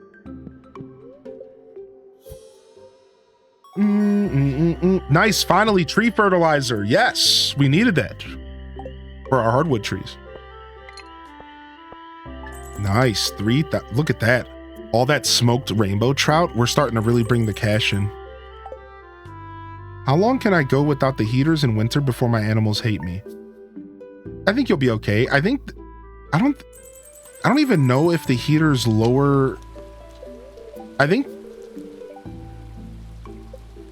the heaters, do the heaters stop them from not liking you? Is that how that works? So they'll slowly lower friendship if you don't put a heater in, and the heater just makes it neutral again? That sounds about right. I don't think it's too drastic of a process if that's the case, because I know I've gone a couple weeks without heaters in the game.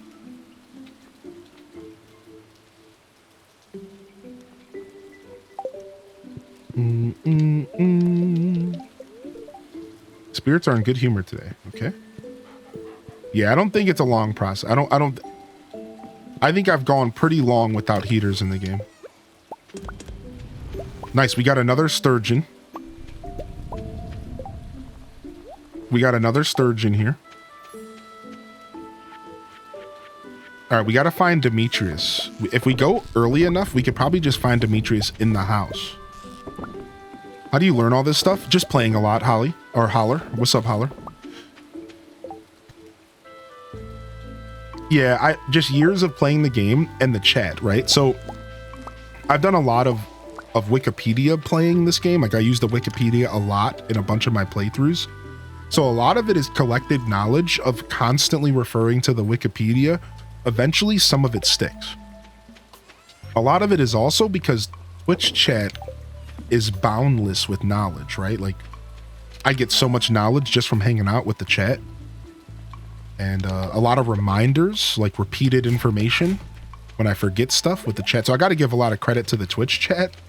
A lot of my knowledge is just because I've been hanging out here for so long that like, then it just starts to stick in my brain a bit better. All right, let's leave early and go to Demetrius. Let's leave early and go to Demetrius. Dude, the inside of my nose is itching. I have a nose hair in there that needs to fucking go. It is driving me crazy right now.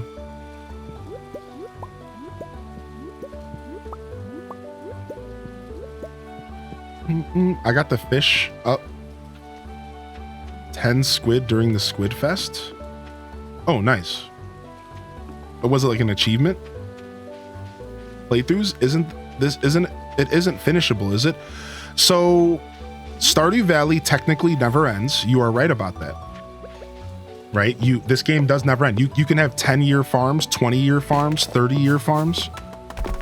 Right? However, there is a soft ending.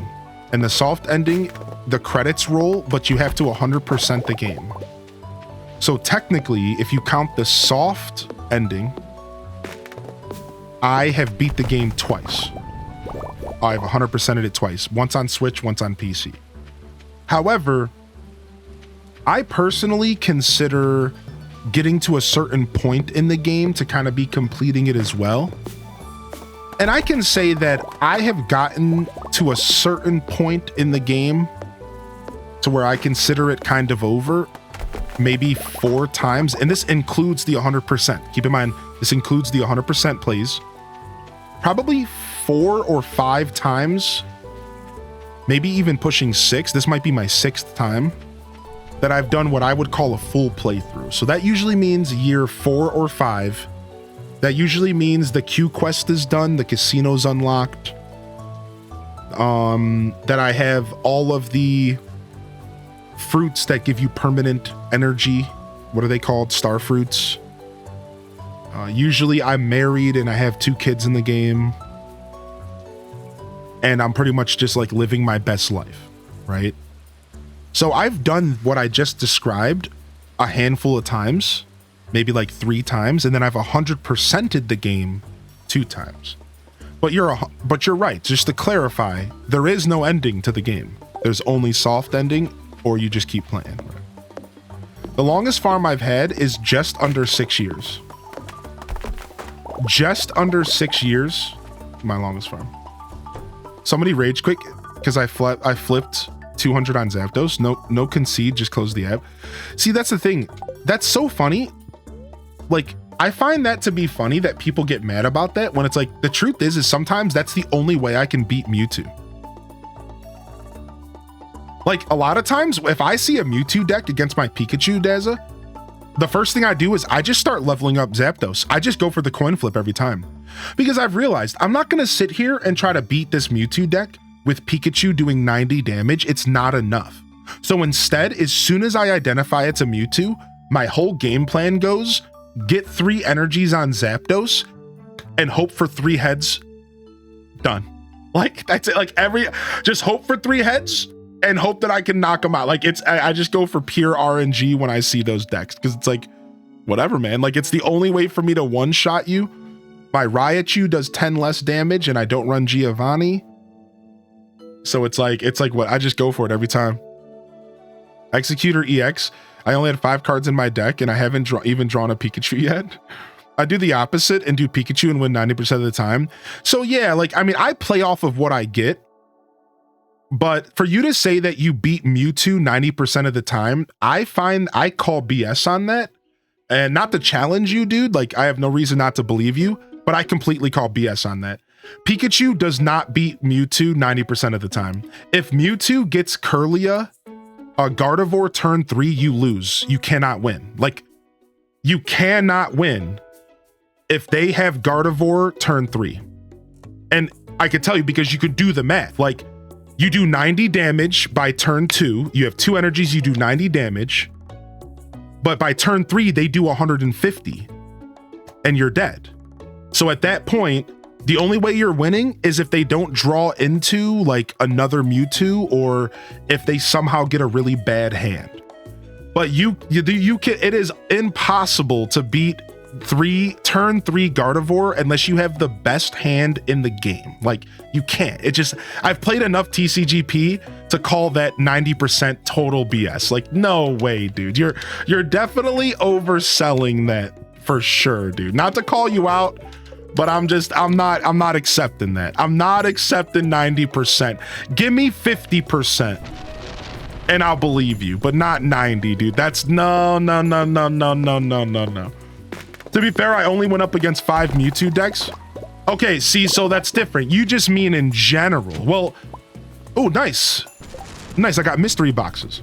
You mean in general. See, that's a different conversation. See, we were talking about against Mewtwo. Yeah, in general, I focus on Pikachu as well. That's the whole point of the Pikachu EX deck. Yeah, every game you rush Pikachu. You hope you get Raichu, at least my version, as a backup plan. And you just power through with Pikachu. Of course, dude, Pikachu is an amazing card. Yeah, but I'm talking about how you handle Mewtwo specifically. The Pikachu deck's biggest weakness is Mewtwo right now. Yeah, like Pikachu cannot handle Mewtwo in the meta. It's just rough. I found with Mewtwo decks, if you're running Pika Zap, you have a better chance of winning with Pika if you go second, but a better chance of winning with Zap if you go first. Yeah, that's the strategy I've discovered as well. It's all about if you go first or second is a really big part of Pika Zap versus Mewtwo. But again, it also comes down to how much they have.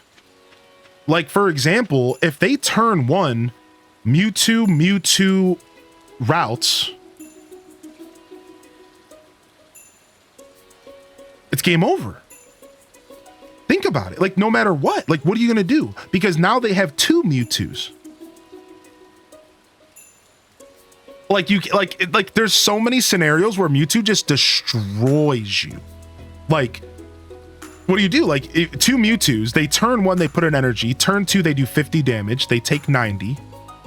At that point, they switch to the other Mewtwo, right? Meanwhile, Gardevoir hits the field. Yeah. So it's like, it's really brutal, right? There's so many scenarios that just don't work out too well for that, right? My Mewtwo strat is hoping their phone battery dies. You can make some food bars to clear out those seeds. Yeah, I sadly, I didn't have a ton of seeds. Yeah, I literally just got 4 of these 5 acorns. So yeah. I was making food bars though. I do have field snacks right here. My energy ran out in the mines and I lost my pick. Wait, what?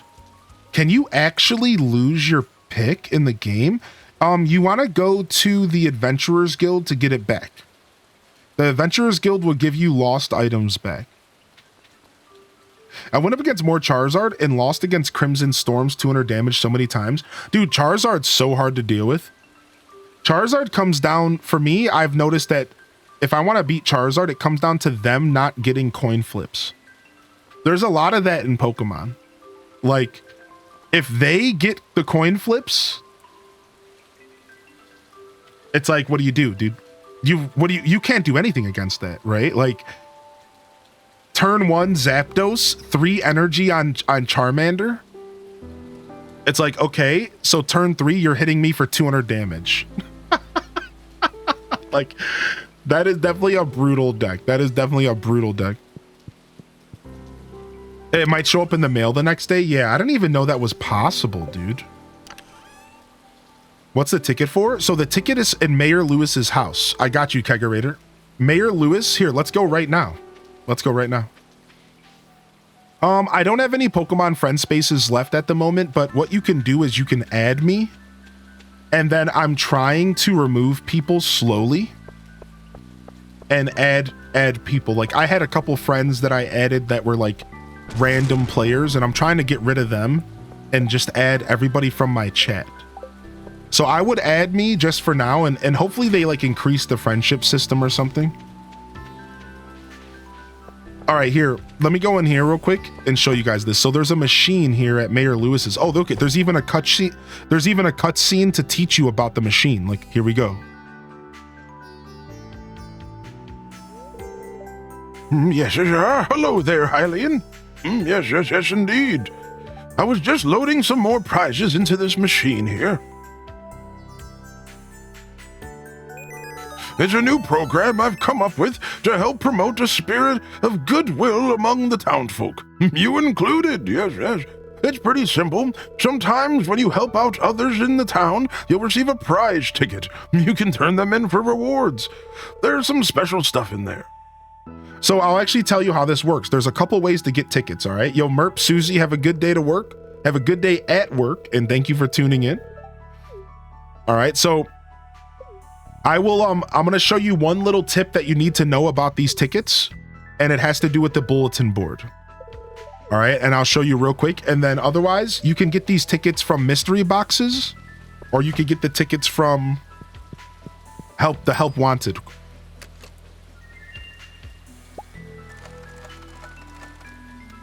See.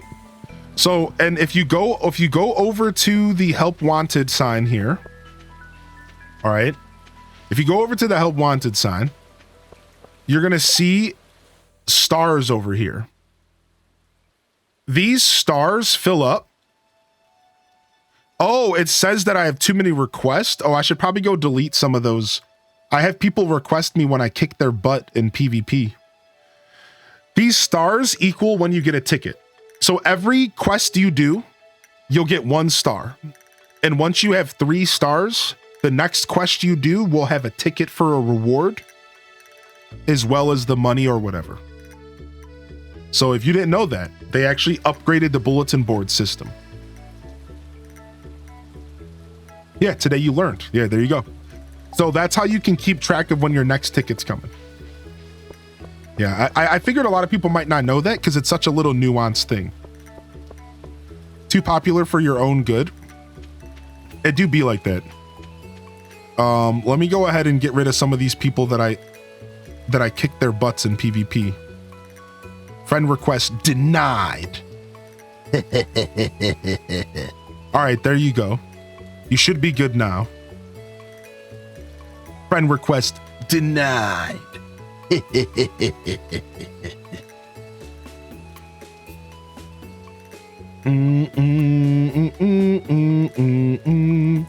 Thanks. Yeah, no problem. Yo, and yo, OZ, I wasn't trying to give you too hard of a time, by the way. I think you know that, but just to make it clear, you know you're good, OZ. But you would have hurt my pride if you told me you were beating Mewtwo 90% of the time with Pikachu. You would hurt my pride. I don't know how I would feel about that. I just couldn't do that. I do believe that you have a 90% win rate with the deck in general. Yeah, so do I. Like, no cap, dude. I rarely lose. I pretty much only lose to Mewtwo at this point. I rarely lose with my Pikachu EX deck. So I'm actually running the original version of Pikachu EX from about a week ago. It's Pikachu, Magneton, Raichu. Which version are you running, Dazabound? Because there's a bunch of different versions. There's a Blitzel one. There's one with Electrode for free retreats and 70 damage turn 2. I'm running Megaton for energies, Lieutenant Surge, and Raichu so I can do big, massive 140 damage plays that kill pretty much everything in the meta besides for Mewtwo, which is why my deck struggles against Mewtwo, because I'm playing a deck that's biggest weakness is that my hardest attack is 140 damage. Just a hair below what it takes to kill Mewtwo. So, but I like my deck. I think it's really, really good. I love me some Blitzel. Yeah, stonewalling me with the tank. Denied. Yeah. So that's my. I run the first ever Pikachu deck I saw on the internet. That's the one that I've been running. All right, this guy let me keep the tuna. So let's cook that tuna off. What? Oh, I need coal. Do-do-do. I'm in a min-max first year money competition. What's the most money you've gotten in year one? I actually do not know that answer. I know I've really, really pushed it though. Old man, I had a playthrough once where I planted, I think it was 400 blueberries in summer year one with a regular watering can. And my whole day in game was I'd wake up at 6 in the morning in game. I'd water crops until about midnight in game and I'd go to sleep. And I did that for pretty much a whole summer in game. We called it Watering Simulator 2022. We weren't playing Stardew Valley. We were playing Watering Simulator, the game. And so I've really pushed the money. Like I've really pushed the money in this game, but I don't know if the most efficient way to make early game money is even farming, because you don't really have a ton of time to process that stuff. You almost would be better off fishing if you really know what you're doing with fishing, I think. So I couldn't tell you if I have like a really high first year income, but I can tell you that my record is probably pretty high up there. Like, I don't know what a high number is like for year one cash, but I know I've really pushed it. Like it's a lot for sure. I tend to make 10K a day fishing in spring. Yeah, see, I don't think I was anywhere near that. That sounds insane, right? Like that sounds way above my head, but I know that once I started getting those blueberries harvesting, I was making like, right? Like, hold on. Like, I think I was making like if I look it up super, super quick, right? Let's say you get an average of 2 blueberries per bush, right? You get an average of 2 blueberries per bush and they're worth 50 gold each. And I had 400. So we would do 400 times 2. And then we would times that times 50. I was making roughly 40 to 50,000 gold every blueberry harvest. And we had 4 harvests after growth.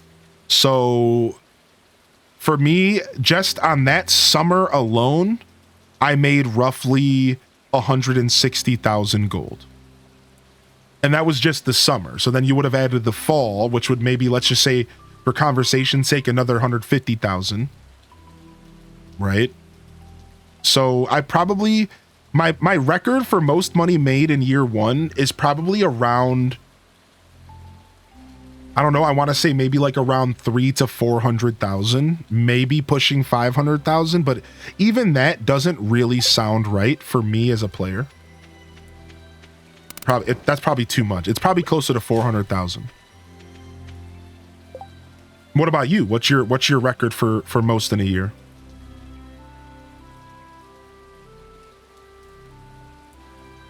I have 2,000 hours in this game. My brain has too much of the wiki in it. Dude, I love the random Pokemon talks splattered into the stream. It's my favorite thing ever. Executor deck gave me an idea. They use Caterpie in their deck, 50 HP, 1 energy, to call a random grass type to your hand. Not basic. A random grass Pokemon. So I thought about running Caterpie because a Butterfree heals your team. So I thought about running Caterpie because Butterfree has an ability where it heals your whole team, the bench and everything, for 20 health every turn. Every turn, just 20 health, 20 health, 20 health, 20 health. And that would help Vileplume because Vileplume's so bulky, you just want to keep healing it and keep it alive. The only reason I didn't want to run Caterpie is because I didn't want to run Venusaur, another 2 triple evolutions. I thought having Butterfree and Vileplume was too much. Like 2 triple evolutions, you can't do that in a 20 card deck. Like it's just no way, right? So, but I never considered just running Caterpie by himself. I didn't think about that. Like just running Caterpie by itself is actually kind of smart. Like, yeah, like why not?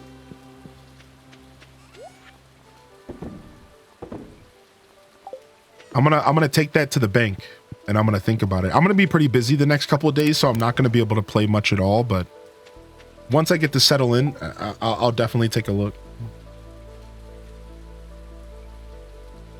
Screw Butterfree? Yeah. Caterplume is devastating.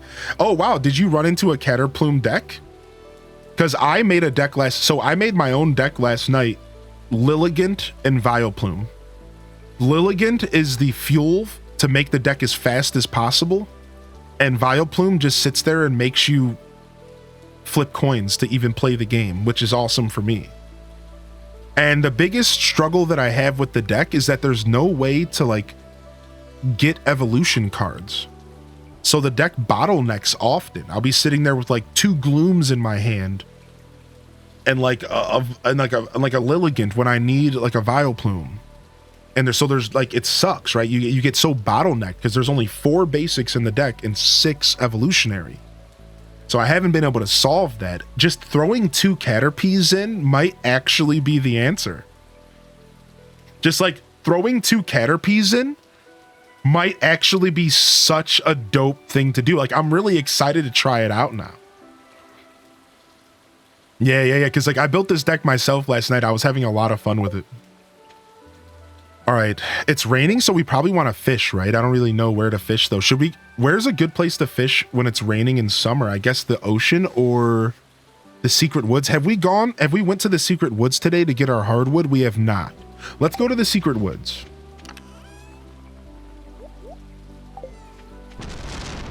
I got a little off track. I don't think we've been to the ocean today as well to check our crab pots. We also need to go into the mines and get copper. We need to get copper so we can make more crab pots. We need hardwood. We're doing pretty good on money right now. I think really we need to get this book bag upgrade next. Ooh, super cucumber.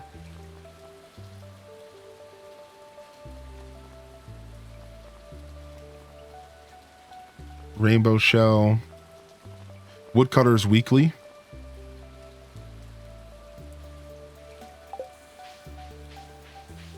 Rain equals catfish. By the time I could attack, they had 8 cards in their hand. Vileplume fully evolved and energized. Howdy just got back from the gym. What's up, Squirtle? Speaking of, we're on a Pokemon rant. Free Wonder Pick check.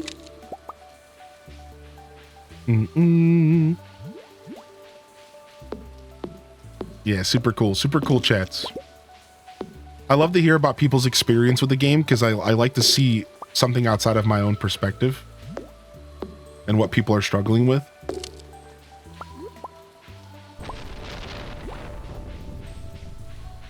I'm also working on making Blastoise viable. I really don't want to run Articuno, but like it's kind of hard not to run Articuno. Like it's really hard not to just, it's just too good of a card. But I'm trying to like maybe do my own thing. I need more cards to pull basics.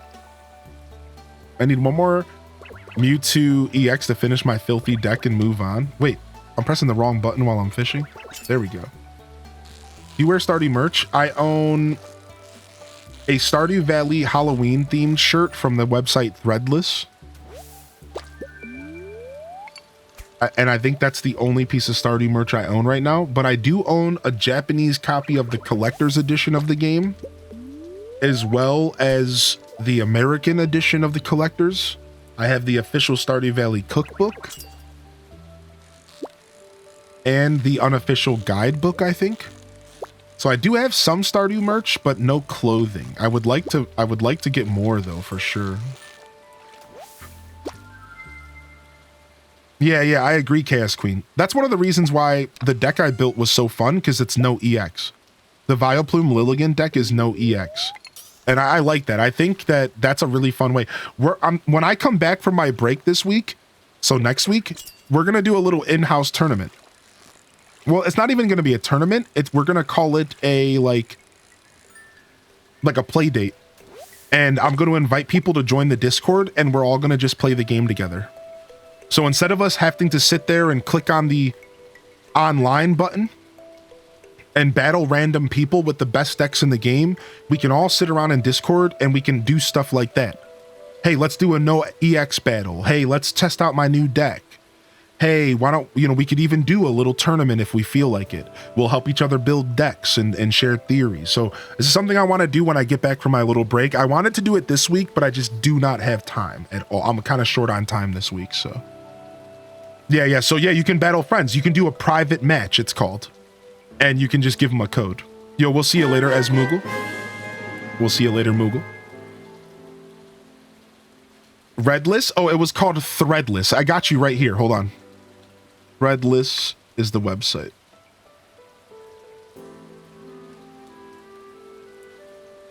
Here's the website, and they have a lot of different stuff. And if you look up Stardew, get out of here with all these pop-ups, man. Valley. And if you look up Stardew Valley, you'll find a bunch of really cool stuff on this website. Like they have like some cool Junimo shirts. They have a bunch of really cool stuff in here. They have a shirt dedicated to Maru, Abigail. There's a Leia shirt that actually, I kind of want this Leia shirt. Hold on a second. This Leia shirt is cute, dude. Here, I'll show you, Chad. Hold on. No way, dude. This Leia shirt is actually so fire. Well, I'm trying to make sure I'm not doxing myself here. They're not letting me pull the picture. They're not letting me right click and pull the picture off the website. So I have to make sure I'm not doxing myself here. Is there any information on this page? No? Okay. Here you guys go. Yo, thank you, Howler, for the Prime, dude. That's actually massive, man. Welcome to the channel. We're doing Stardew Valley a bunch here. We just got a new fresh save file. So if you want to join us, dude, we'll be here pretty much every day on Twitch, and I'm playing Stardew pretty much about 3 days a week right now. Take a look at this super cute Leia shirt. Sorry, mobile users. Look at this cute Leia shirt, dude. I know, dude. There's one for like a bunch of the... I'm seeing a bunch of the girls here, but I don't know if... I see Abigail, I see Emily. Yeah, nobody, I don't think anybody made any for the male candidates. That's actually terrible. That sucks. It looks like the shirt that I bought from here is not here anymore. I think the way Threadless works is that it's actually a bunch of artists who submit their stuff, and so I think it can be like limited sometimes. Fangamer has a lot of Stardew stuff. Yeah, Fangamer's where I got my my collector's edition game and stuff. I should show you guys here. Let me show you this, how cute this collector's edition. You guys want to check it out? You guys want to see my collector's edition game real quick? I haven't opened it up in a while. Here, give me just a sec.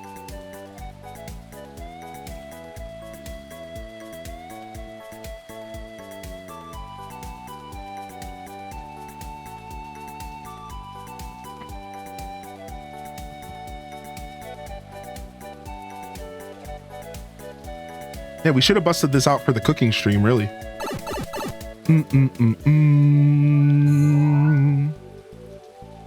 All right, so look. So here is the Japanese copy.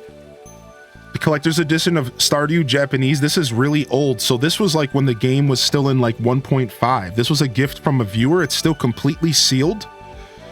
Completely sealed and everything. And you can tell, look at the front. Completely sealed Japanese copy collector's edition I got sent from a viewer. I just keep it in the plastic because I have no reason to open it. And it really is like one of the only collector pieces I have in my house that like I won't open because I just don't need to. And then here is my collector's edition from Fangamer. This was also a gift from chat. Take a look at this. Take a look at how gorgeous the box is. Look at how absolutely gorgeous this box is. Here, I'll get closer.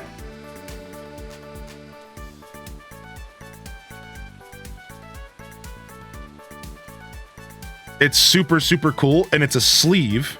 So you slide the sleeve off, right? And this is what you got. Look at this. So you slide the sleeve off, right? And you have the same picture, and it's actually a box. Look at this. So it's a box, and it has a star fruit on the back, and you open it up like this. Right, so that's super sick. And like, look at the sides of the box, have a bunch of vegetables and stuff on it. Super, super well designed thing here. And then this is what it looks like. It's presented, the game is presented right here. So I actually do own a physical copy of this game on Switch. I just never opened it. So that's the first thing you see is a copy of the game. And then once you pull out the game here, and that comes out, in the back, you have a bunch of really cool merchandise, right? So you open it up, and the first thing you see is a Stardew Valley Collector's Edition comic. You literally have a comic called Junimo's Day Out. And look at this. It has an actual comic about Junimos called Junimo's Day Out. And it's so cute. Like, you get this cute little comic and a really cool artistic look at all the characters.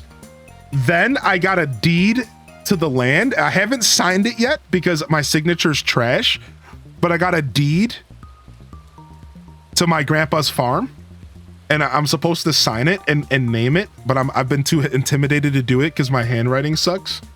So I got a deed to the land. It's a really nice thick parchment. It's really cool. It's like cardboard. Then I got this to keep my screen clean. I don't use it. Again, I just leave it all in here right now.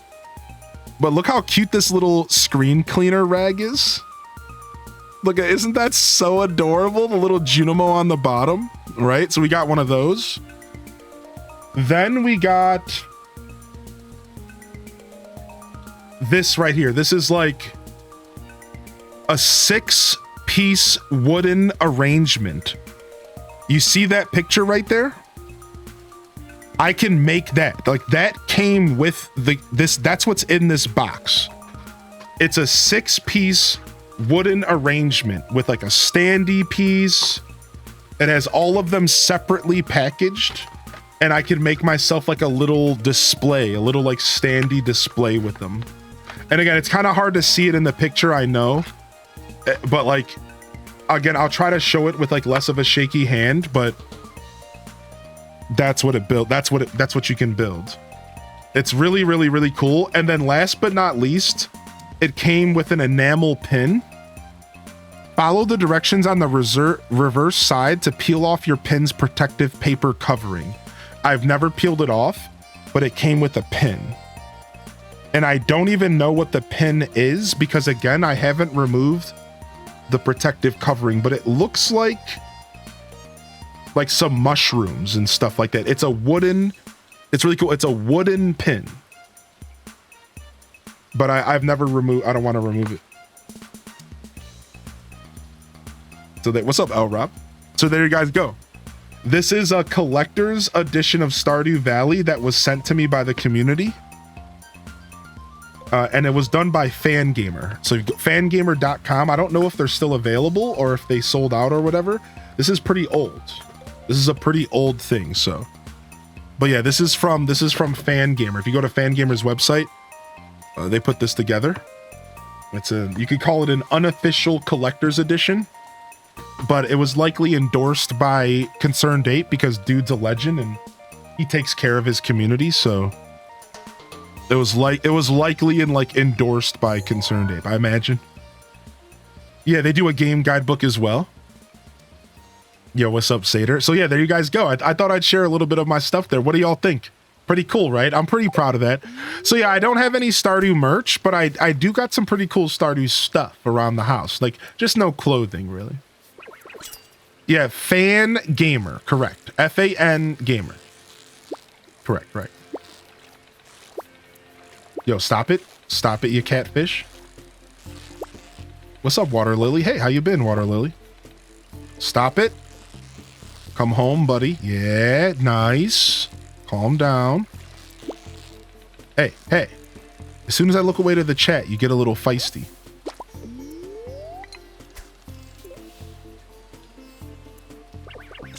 You saw the new stuff added to the update? Yeah, I haven't like seen it all in game yet, but I have seen some of the stuff in the update, yeah. Yeah, they have the soundtrack on vinyl. I really want to get that vinyl, actually. I just looked up the pin. It's so cute. Do you want to know what's on it? Yeah, yeah, sure.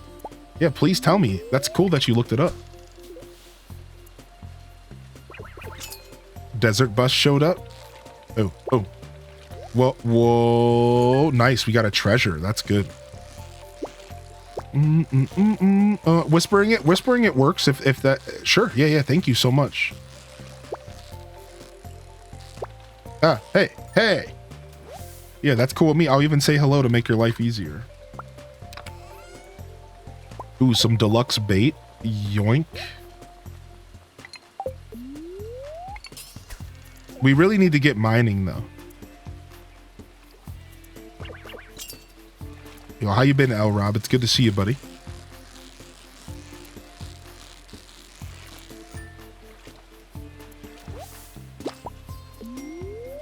Couple wood skips. Thanks, I was struggling to find you. Yeah, that's okay. I know how it be. I know how it be in the club with the fam. My throat's raspy because of this cough. I got a raspy voice today. In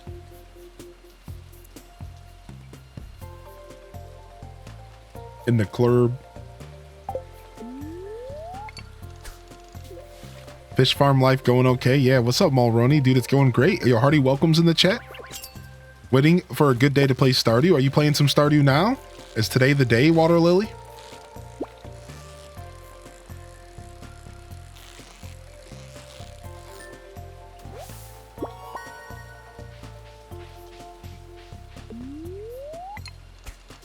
Nice.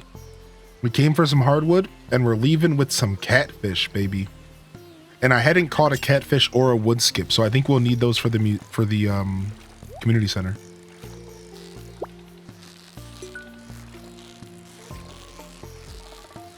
I still haven't played the update because I'm doing DDV while I have time. When I have time, nice. Yeah, DDV is gonna get hype next week. We're gonna be checking out that new expansion.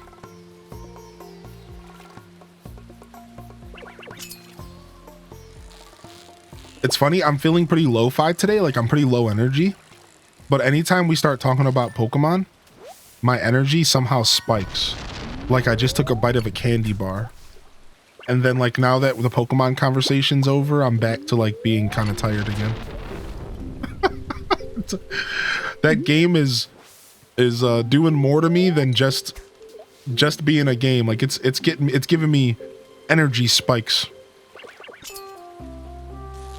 Yeah, the Pokey Rush.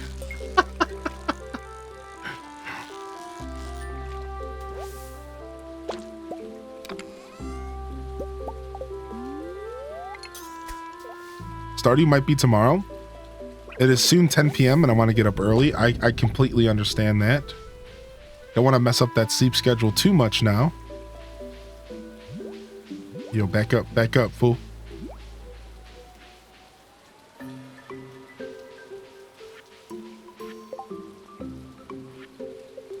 All right, so happy that we finally got hardwood. We should go fishing for more fish smokers as well. We also want to do more fishing in the caves because we need fish smokers. So going to the mines, we really just need to start living in the mines at this point. Because we got to get in there. We got to get in there for all sorts of reasons, actually. Oh, all my lightning rods are full. That's not good. We should probably sleep soon.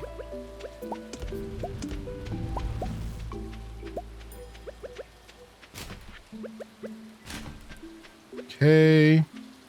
Get some iron cooked up.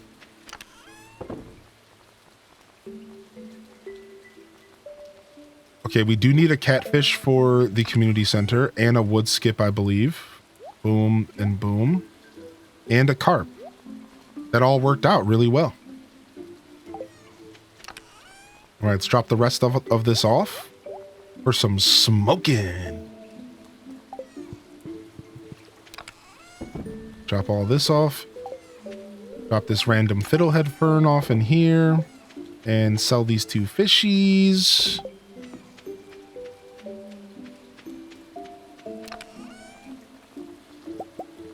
I love fishies because they're so delicious. My kitten won't let me sleep early and then wakes me up early. That's brutal. These cats, they run our lives.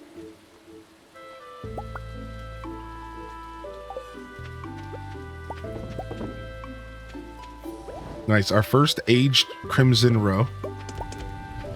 Beautiful. We're definitely starting to run through our coal fast, so we need to start cooking off some more wood again.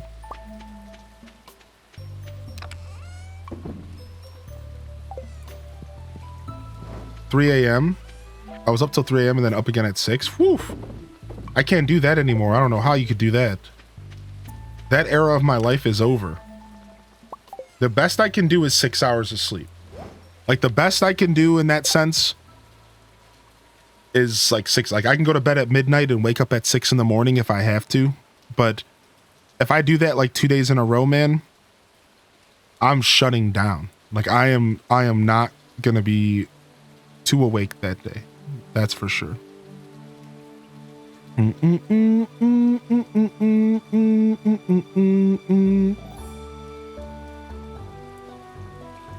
Neither can I, but the kitten is tearing her bathroom prison apart. You got this, dude. They don't stay kittens forever. Yeah, they don't stay kittens forever. You got this, dude.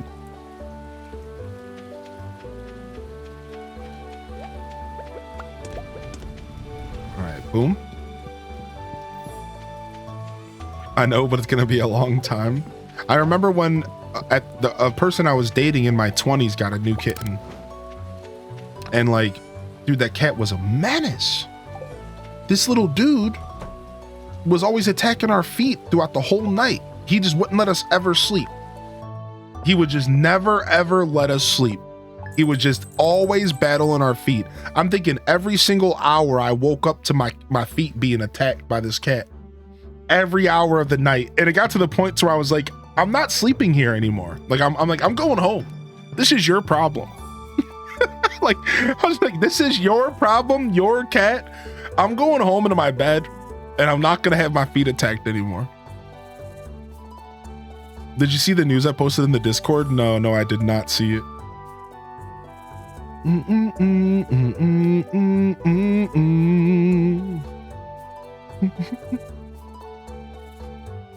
Yeah, it's super rough.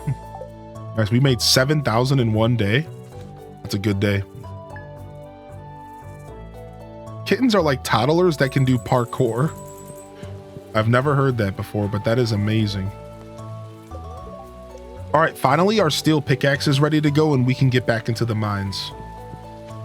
All right, we can finally get back into the mines.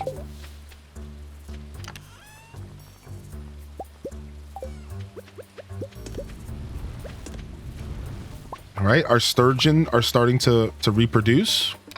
We're gonna let the sturgeon reproduce all the way up until there's 10 of them in there, and then we'll start fishing them out slowly. So we're just waiting for the next quest to appear.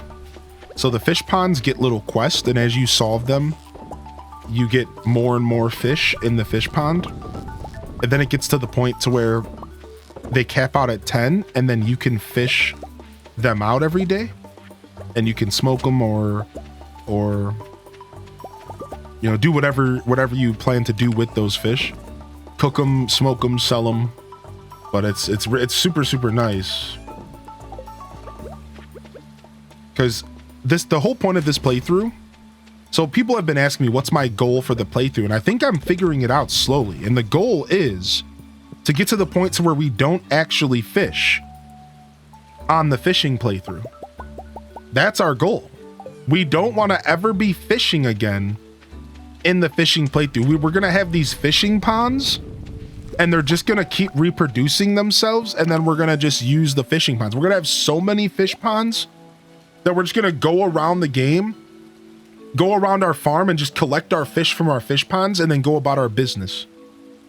But we're never going to actually go fishing in rivers or oceans. We want to get to the point to where we never actually go fishing outside of our fish ponds.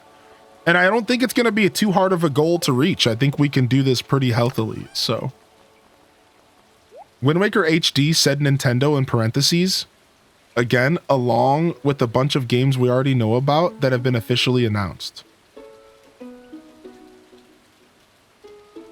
Wait, what? Where? How is this not big news? What? When did this happen? I do remember the Switch successor stuff. Yeah, I remember that. Nintendo Direct tomorrow for Super Mario World. No game info will be shared, but spotted on a Russian game site, our dreams have been potentially leaked. Yes, I'm saying Wind Waker HD was on the list for 12/31/2024, along with many other games that have officially been announced, one being Donkey Kong Country Returns HD, which we know is coming out. Listen, I told y'all they're gonna shadow drop something this December. Didn't I? Listen, even if this is not true, let's just for a moment say that this is true. All right? Let's just have fun with this. Listen to this. I've said this, dude. I called this out. There's no way that they're not gonna let me just rephrase this. I believe that they will be shadow dropping something this December. They did it last year. It was like a Nintendo Direct or something. I don't remember, but all I know is Metroid Prime Remaster was a straight up shadow drop. It was just like, bloop, here's Metroid Prime. See you guys later. Adios. I'm telling you, and I've been thinking really hard about this. I'm like, they don't have anything planned for the holiday season. Mario and Luigi Brothership is not really a holiday game, dude. People don't want to play RPGs. That's not what people want to play, dude, right? Like, so they don't have a holiday game. They have nothing for Christmas right now. What? Mario Party Jamboree, Mario Luigi Brothership. So I keep thinking to myself, what are they going to shadow drop this holiday? I think last year we got 007 GoldenEye in holiday. It's going to be anything like that. Like, that's what I'm saying. Like, last year we got 007 GoldenEye. That's what it was in December. It was like, surprise everybody. Here's 007 GoldenEye, one of the most iconic games that you've all been waiting for since the Nintendo Switch dropped. Like, something is going to happen this December. It could even be sooner than that. I'm telling you. They're gonna drop something on us this December. It could be anything. Zelda or not. It could be anything. But something is gonna drop this December. I think it's gonna be a remake or a remaster, because I don't think Nintendo is keen on dropping a game, a major title, as a shadow drop. So if you think about it, what's all the stuff that Nintendo has been willing to shadow drop over these years? And for those that don't know what the term shadow drop means, it means just secretly release it with no marketing. Kirby's Dream Buffet. $10 game that nobody really is paying attention to. Metroid Prime Remaster. Shadow drop. Right? GoldenEye. Shadow drop. They like to do the Nintendo 64 games. They like to do Nintendo 64 games, or they like to do Super Nintendo games. They like to do Nintendo Switch Online stuff without any announcement prior. This is the kind of stuff I'm looking for this December. It's going to be some sort of Nintendo Switch Online stuff.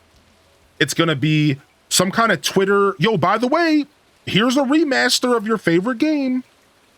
Like, they're going to do something this December. And again, I'm not over here saying it's going to be Zelda.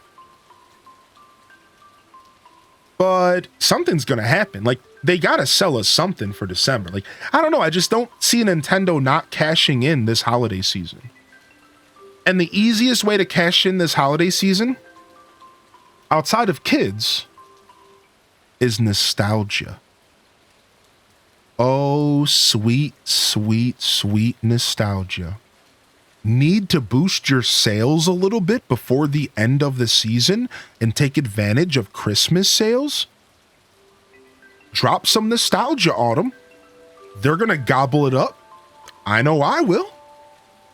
I'll gobble it up. I'll gobble it up.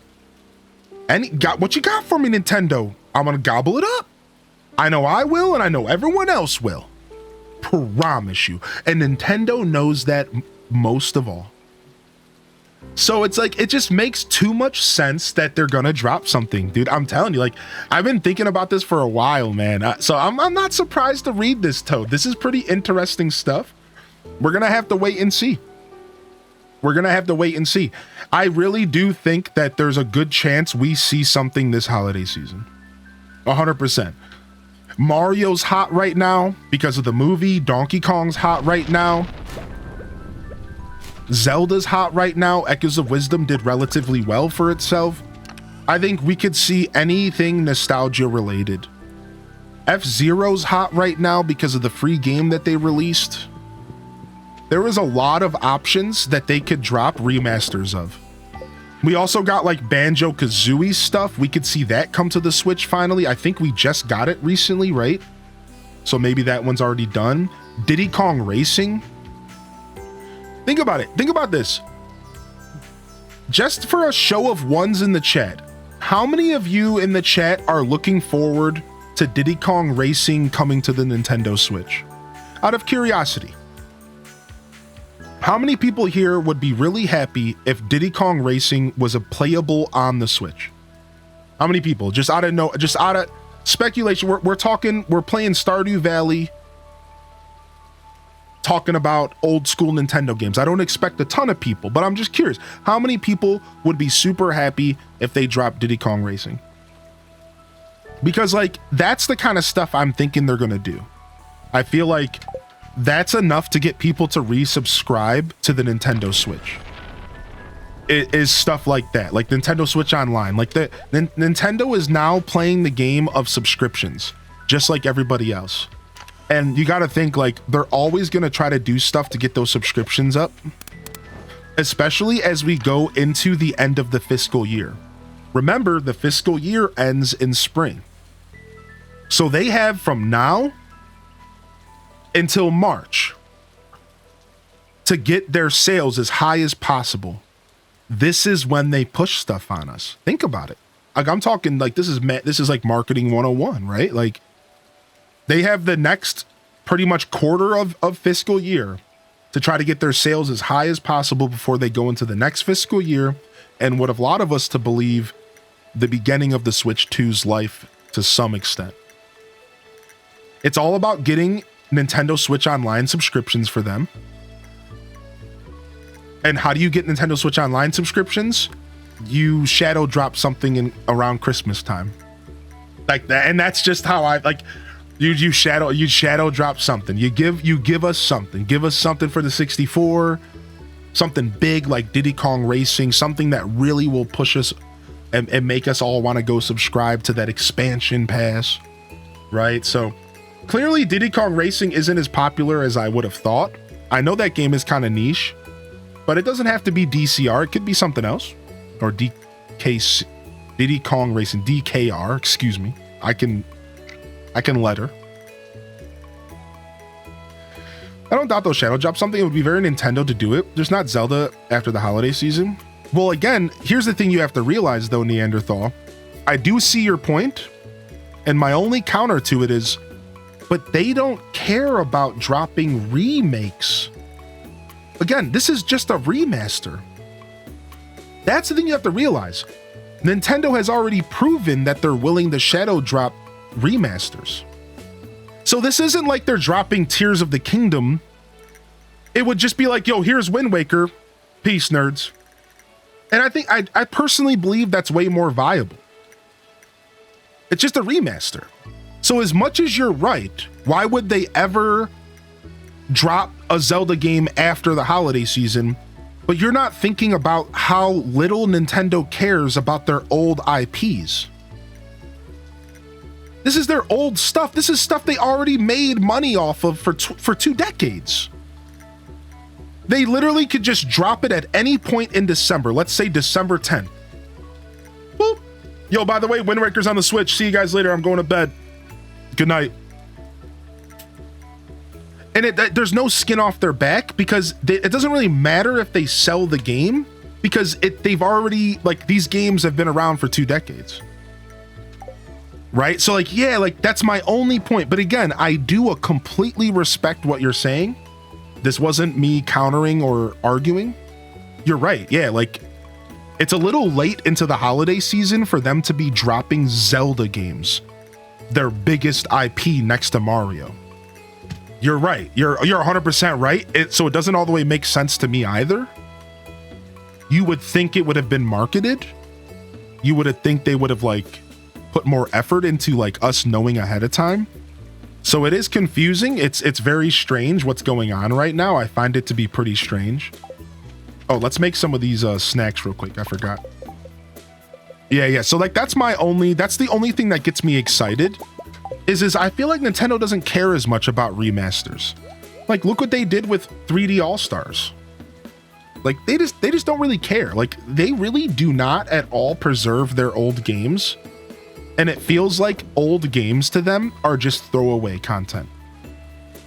Yeah, it really feels like old games to Nintendo are just throwaway content.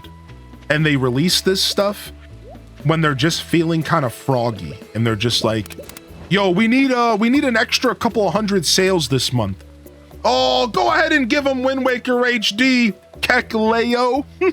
We've had it ready for 7 years. I guess it's about time. And we're all sitting here like, dude, please, like, give us anything. I guess we can do that. Yes. Why don't you go ahead and pull the one out of the vault? They're like, Nintendo's as bad as Disney, man. Like, they got their vault sealed shut on us. Like I don't know, like I feel like they don't care at all about their old content, dude. They seriously just, they've never showed me any signs of caring. Yeah, they do have a surprising amount in common. I really do agree with that. Yeah, it's like super weird stuff. Yes, I guess it's about time we pulled Wind Waker out again. Remember how many sales we got on the Wii U? Yes. Time to rack up a couple sales. Yes. I'm still salty all this time. All their old games are tied to subscriptions, dude. Yo, exactly, Desert, dude. Welcome to the show, bud. Did you just sell an Iridium bar? No. I didn't sell anything Iridium. I sold quartz, and I get quartz from fishing because of broken glasses. Good eye though. Yeah, I get quartz from fishing, so I can sell that stuff because of the broken glasses. Good afternoon, y'all. Hope everyone had a great weekend. Yo, XCat, thank you for 53 months. How you doing, homie? Thank you again, Holler, for the Prime. All right, so we're going to the mines. We got to go pick up our pickaxe, and we're off to see the mines, the wonderful mines of Oz. Because of the wonderful fish we fish. Do. I don't recall them marketing Super Mario 3D All-Stars. It was just like, bam, this thing is out. See you later. Yeah, that's what I'm saying. Like, I really do feel that they know how strong nostalgia is, so they don't need to spend any marketing budget on retro games. That's what it is. Right? Unless it's a game that's being presented as a full-on remake. That is the difference. Remember Thousand Year Door. Thousand Year Door was a full-on remake. That game got the full remake treatment. It was a $60 game, right? Like, so like there is situations where they really go hard with remakes, but it seems like that's not with remasters. And to just explain to the difference for people who aren't as deep in the gaming space as me, a remake would be a game that gets essentially put together from scratch with potentially some of the original assets, but a lot of it is done from scratch. A lot of it is kind of from the ground up. Final Fantasy VII Remake has it in its name, and that's like the best example. This is from a ground up, a brand new game made in the vision of the original. Thousand Year Door was a little bit more of a remaster than that, but it also had a lot of remake qualities, like whole new music, right? That's huge, right? Whole brand new soundtrack, updated, not even just updated music, but a brand new soundtrack. The visuals were all updated. So I think Thousand Year Door kind of walked the line of remake, remaster, and a lot of games will do that. But just to kind of clarify the difference, I think there is a pretty distinct difference. Ocarina would get the direct and the showcase. Oh, for sure, yeah.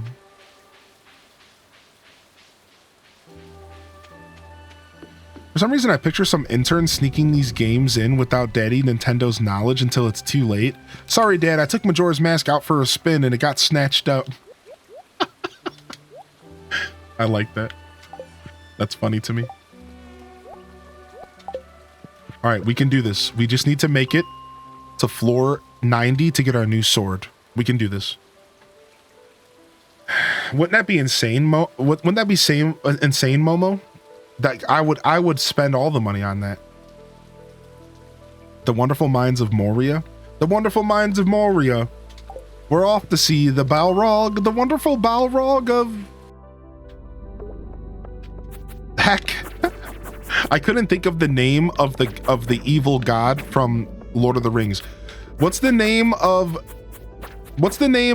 the... Anybody know Lord of the Rings lore? His name starts with an M, I think.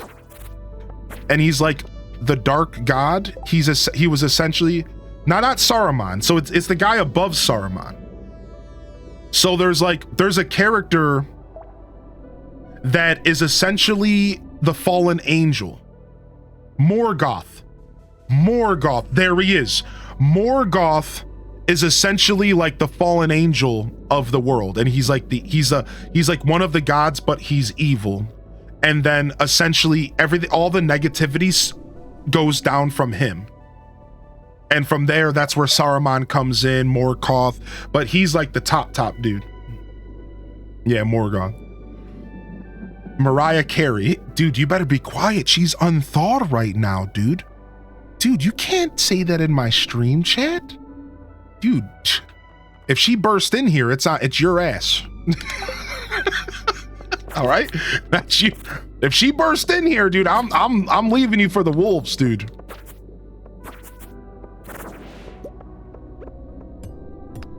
She's lurking here for sure. Time to thaw her out. Dolly Parton. It's almost next season. Yes, we're close to fall in game. Our first fall for this save file. And that means we get a new legendary fish.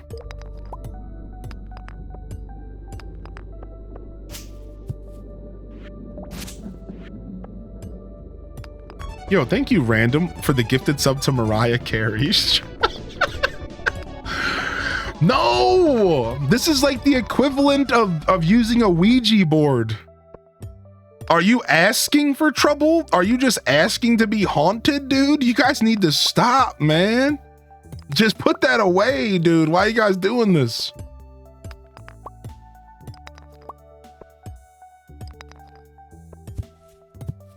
Yeah, exactly, Katrina. But Final Fantasy Crisis Core is a remaster. It's 1-to-1 to the PlayStation game with updated graphics.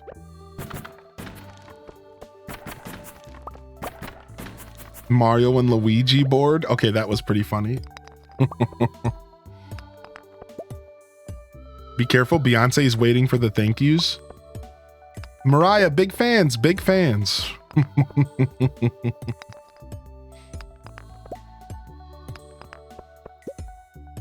The Queen of Christmas.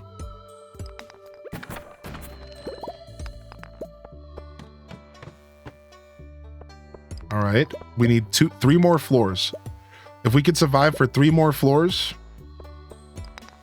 we can get ourselves a new sword, and then we can stop being so scared.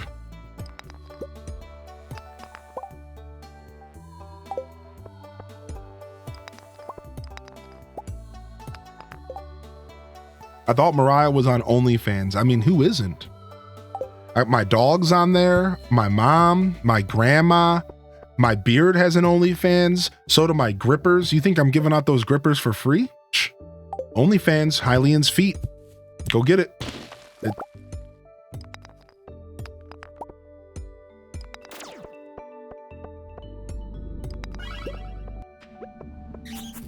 Frick, bats. This is bad.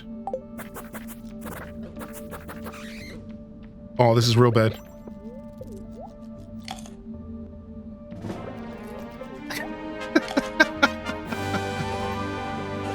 This is real bad. We gotta find a staircase or we gotta fight.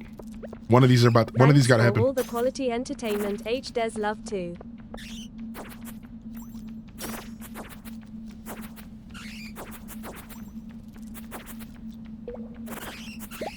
Nice. Fighting is working. The bats are easy to kill with the dagger because it pushes them away when you use the special attack.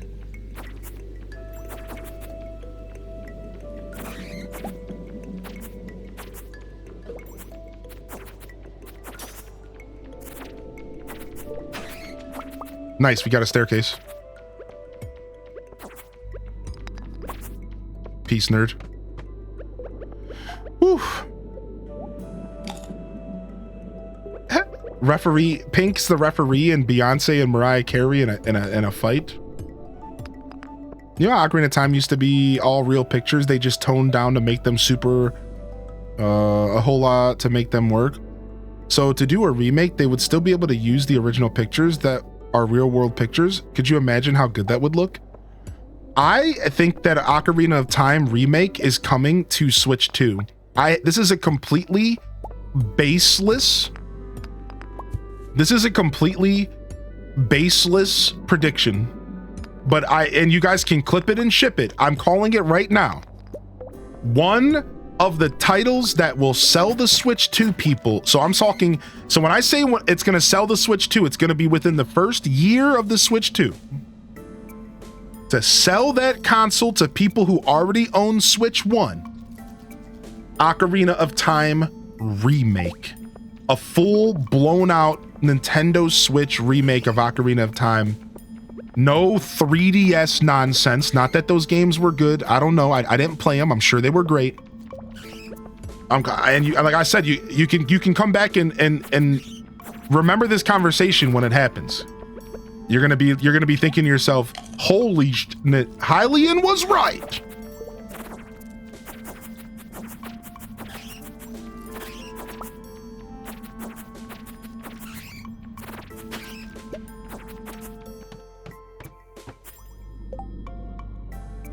That would be amazing. They totally would have my money if they did that, but they already did that. Yeah, that's the thing. That's the argument that people always bring up. Well, they already remade it on 3DS. And all I have to say is that the 3DS is irrelevant now. And 2, that's not, we all know that Ocarina of Time's potential goes so much further than 3DS. We all know it. And so does Nintendo. That's all I gotta say. We all know it. We all know it. We all know that the 3DS remake was probably gorgeous, but the potential of Ocarina goes so far past the 3DS. It goes towards Tears of the Kingdom and Breath of the Wild. Like, that's the direction Ocarina deserves to go. And I know I'm not the only one that feels this way, and I'm confident Nintendo knows that as well. Like, I'm confident. I'm very confident that Nintendo understands that. This is Ocarina of Time. There are people who still consider it to be the best game ever made. We're not even talking like the best Zelda game or the best Nintendo game. We're talking people consider it the best game of all time. Like, this ain't just your everyday game. This is a massive deal. So like, I don't know, and that's just my take. Dude, there's way too many enemies here. I'm really gonna die here. This really sucks. There's way too many monsters here, dude. This really sucks. Why have I gotten bat floors every time, dude? Why are they doing this to me? Every single floor has been a bat floor. Can we not do this? I just want my obsidian sword. No, I haven't killed enough bugs. I haven't killed enough bugs, all right? I don't have the access to the bug sword yet. I kind of zoomed through the mines. I got through the mines like really fast early on. So like you would think I would have the bug sword, but I don't. I've probably only killed like 20 bugs so far. Like,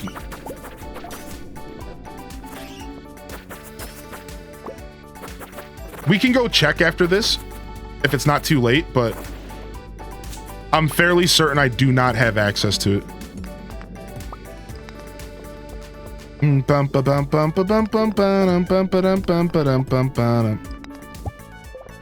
So like I could just go farm a bunch of bugs for bait and also get myself a bunch of copper, which is what I plan to do. But we're so close to the obsidian sword that like I just want my sword. Like, you know what I mean? Like at this point, I'm just going all in here. We're one floor away. Like the obsidian sword is floor 90. Somebody looked it up earlier. We're almost dead again. Dude, this is so rough. Holy 30 months to the chillest stream on Twitch HDesLove. Yeah, unless I'm in the mines with 0 HP eating summer squash with this terrible dagger, then things are pretty stressful. Get away, get away. No, why is there gotta be a rock crab? No, dude. Come on, dude. There's enemies around every corner. This is crazy, dude.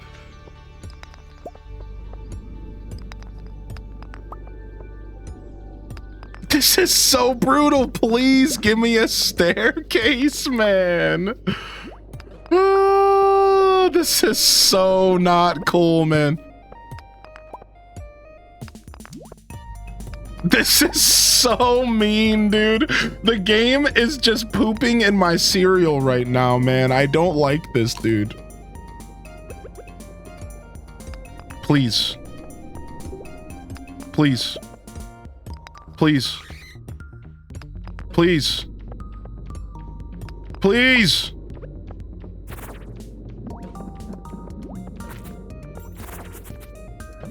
Frick, this lag. What's up, number one special? Thank you for 30, dude. Thank you, Nom Noms, for 3, by the way. I did miss that one. Thank you so much, Nom Noms. How you doing, dude? This has got to be it right here. This is it. Once I kill this bat.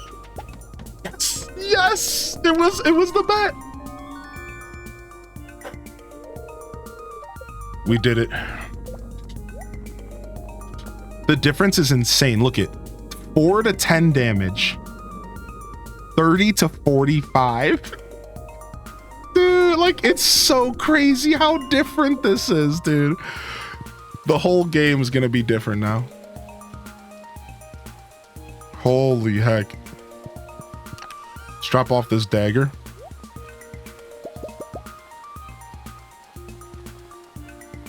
Bum-ba-na-na. Dun-dun-na-na. I had $1. I would buy some Yahoo drink, cause it's chocolatey and smoothie and I love it with a little bit of rum on the side. Dude, I drank a Yahoo like for the first time in years, like maybe a year ago. I don't know, man. I don't know about Yahoo. I don't know, man. Like, it really wasn't a good drink all these years later. I didn't really like it that much. I did strawberry. Like, it was good, but it wasn't as good as I remembered. That's what I'm trying to express. Like, it was good, but it didn't really hold up to my memory. Yeah, yoo-hoo, that's what I mean to say. Yeah, it didn't hold up to my memory, dude. I'm gonna be honest. I was like a little disappointed. And then I think it gave me a stomach ache because I'm lactose intolerant and I think there's real milk in it, which is my fault, but still. I remember the experience not really being that cool.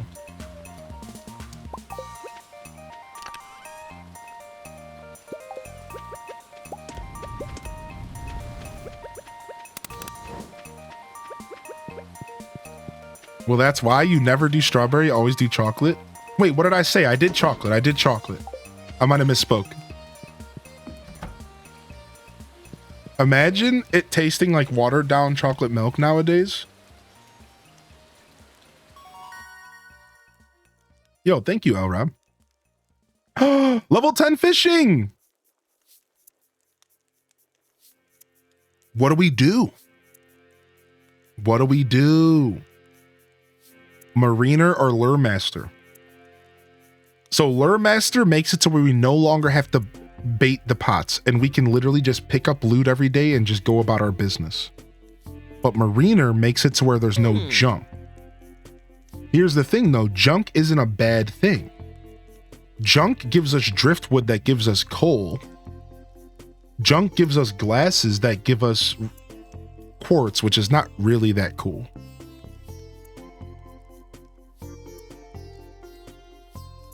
No, not requiring bait is actually huge because we were having a big bait issue this whole time. Right? Like we were having a massive bait issue this whole playthrough.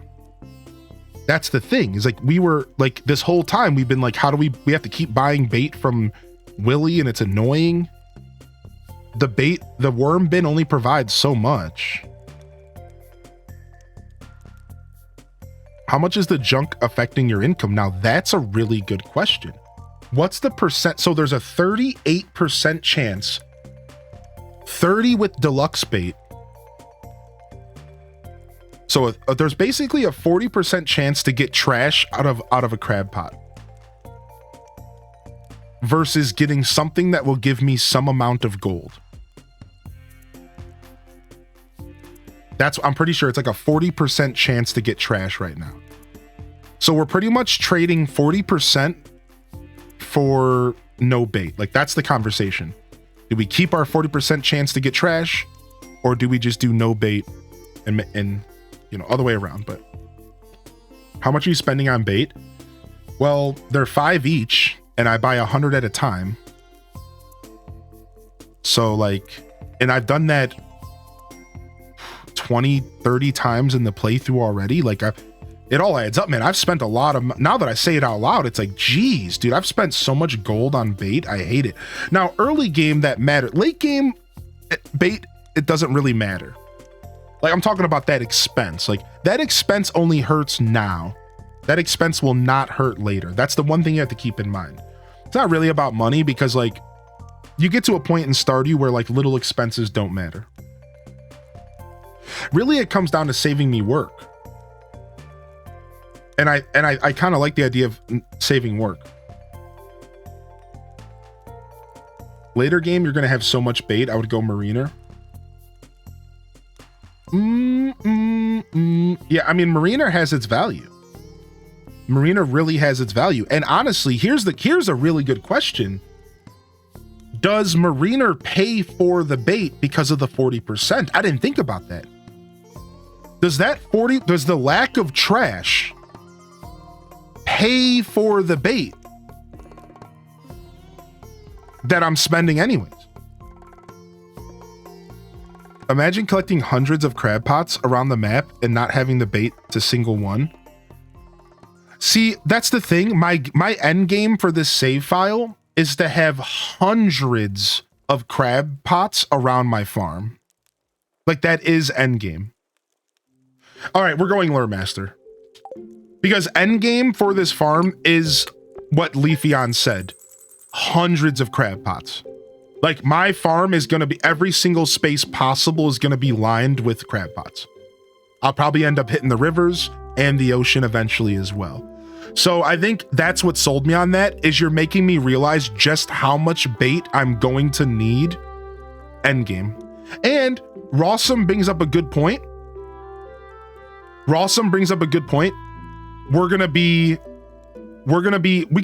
can switch it later. Oh no, this is okay because I get the quartz from the glasses from the trash. So to clarify, there are some little details to the fishing challenge that are not covered by just the name of the challenge. So the idea of the challenge is I can only make money off of fishing or fishing products. So if I fish and get trash and the trash turns into torches, I can sell the torches. However, here's the key. I'm making a point to separate the refined quartz that I get, let's say, out of the mines. So that it makes the playthrough a little complicated, but I'm fine with that. So if I were to get a piece of trash from a trash can, I generally try to throw that away because I don't want to make money from trash from a trash can because that didn't come from fishing. So I do kind of have some systems in place to kind of keep it like fair, but also still let me make money off of everything fishing. So if I get a quartz from the mines, I don't sell it. But if I get a quartz from fishing, I do, or I can. So yeah, there's a little bit of details. I originally was gonna do a fishing playthrough where I could only make money off of this category right here. But it actually leaves a bunch of stuff out, like aged roe and stuff like that might not end up being in this category. I don't know, I think it is, but I'm just saying, like, there's some stuff that doesn't fall into this category, but that is a fishing feature, so it's like a little weird. So we have to kind of make some like amendments and some side rules, right? Yeah, we got a new sad emote. We got a new HDes packs emote. We have a couple. I added a couple, and we got more on the way. I'm excited. Fish and fish byproduct. Yes, Satyr. Yeah, we got some fun stuff for y'all. It's just if you want to save yourself the work, you'll still have trash, but you're gonna have so many it really won't matter, right? Greetings, it is I, the Queen of Sauce, here to teach you a new mouth-watering recipe from my secret cookbook. This week's dish. Bread! Bread making can be a very complex form of art, but I'll make it simple for you. The most important ingredient is flour. But before we create the dough, we need to activate our yeast. They prefer warm water and a little bit of something to feed on. I use plain sugar, but honey or maple syrup will do. This takes me back to when I was working in a pizza shop. We used to have to use yeast and stuff. Man, it's funny how simple bread is, right? I watched my old boss make dough in the sink of a hotel. Now, I know, like, you might be thinking that's a little gross, but, like, just think about that, though. We were at a hotel, and he was going to a pizza competition. Like, a big pizza competition. He was going to one in Ohio. And so he took some of us with him. And we were at this hotel, and he wanted to test his dough, and he was experimenting a little bit and, like, testing his dough. And we were at this random hotel, so he decided, I'm just gonna make it here. And he went into the bathroom, he cleaned everything up, and he just made a batch of dough real quick using flour and water and some yeast, like right there. And he was just like playing with the dough and trying to get the perfect texture. So it's like really interesting, right? It just goes to show you, like, bread is it's insanely simple to make. Like, the idea of bread is so crazy to me. It's just water and flour, and of course the addition of yeast. It's getting cooked, so it'll be fine. No, he didn't actually cook the dough. We didn't eat that. He just made the dough so that he could get the right texture. So this guy was like a madman with his dough. He was really talented as a cook. So yeah, no, like we weren't eating it. He was just making the dough so he could practice making the dough because he had to go to this competition and make it like live in front of other people and stuff. So he was just kind of practicing, making sure it was like the perfect dough. Yeah, he wasn't cooking it. He was. We didn't eat the pizza, you know, he threw it away. Oh, wasting the bathroom sink dough. Oh, boo. Oh, you know what? We forgot to make tree fertilizer. Isn't it just stone and fiber? I think so, right? Yeah. 1, 2, 3. Boom. My dad made bread last night. I'd eat sink pizza, not gonna lie. I mean, me too, but I wasn't gonna say that. But now that you said it, I won't feel like a weirdo. Dude, I would have totally ate that sink pizza. What do you mean, dude? That's pizza, man. That's free pizza. All right, now we can get rid of our regular bait. So we can get rid of our regular worm bin and we can upgrade it to another deluxe worm bin. Oh, sorry, that's the wrong thing. So now we can get a second deluxe worm bin. A third, I mean. Boom. So now, because we no longer need regular bait, we decided to go with Lure Master. I think Lure Master is going to be the play. I think Lure Master was the play. I think, at least for right now, we'll decide later. Drop this off. Boom, boom, boom. Ooh, our first bits of caviar. Ooh, our first bits of caviar are getting sold, chat.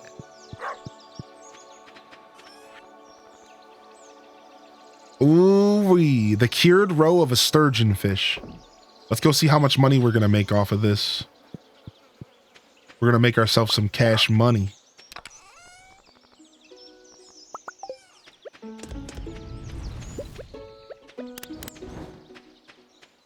Bum bum bum. Bum ba da doom bum bum. I make homemade pizza with my dad, and my dad bakes homemade cakes and bread. Nice. All right, so our crab pots are officially just doing their own thing. I'm actually so excited. I can't believe we got level 10 fishing. Nice, dude. Very cool. Ba-da-boom, ba-dum, bum, bum. Drop this off. And we have the Dance of the Moonlight Jellyfish. Can I go to the beach at all? Or is the beach just off limits all day because of the event? Why don't we go ahead and just do... Let's go to the mines and just try to fish for another cave jelly. Let's just do like a chill day. Yeah, the spirits are pissed. All right, let's go to the Lost Woods real quick. Skitter! Let's go to the Lost Woods real quick. And then we're going to get our hardwood for the day. And then I think we're just going to go and try to get another cave jelly. Getting a third smoker right now would be pretty nice. Ever post random stuff in the chat for no reason? Oh, just me? Cuckoo. Depends on the chat. Like, there's some super degenerate little sections of Twitch that I join in on the degeneracy. All day. I'll join in on the degeneracy so fast. Ooh, we can go buy our book bag. Dude, wait, when did we get 19,000 gold? Wait, what? Wait, how did I have so much money all of a sudden? Dude, we have our next legendary fish to catch. We have to catch the fall legendary fish, which I think it's in the river, right? Isn't the fall legendary fish in the river? I believe so. We were discussing how I love eating cereal, but completely hate drinking cereal milk. Man, cereal milk can be really, really good, but it's not always the best. Like, I guess I kind of get it. Man, cereal milk is the best.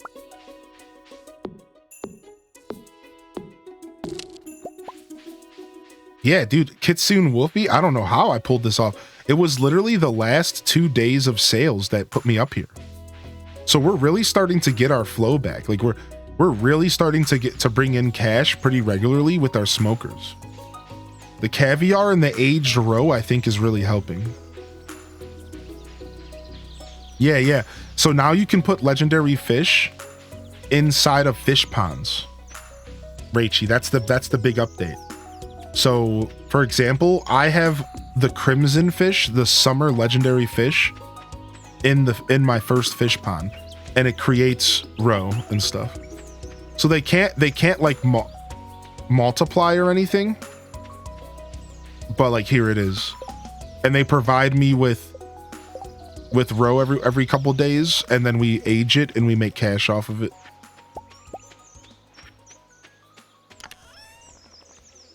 Nice. We actually have to go fishing soon. We're almost out of fish to smoke. So we actually need to buckle down and do a bunch of fishing. Good thing a new season's coming. Because there's one thing about this playthrough that I've realized early on.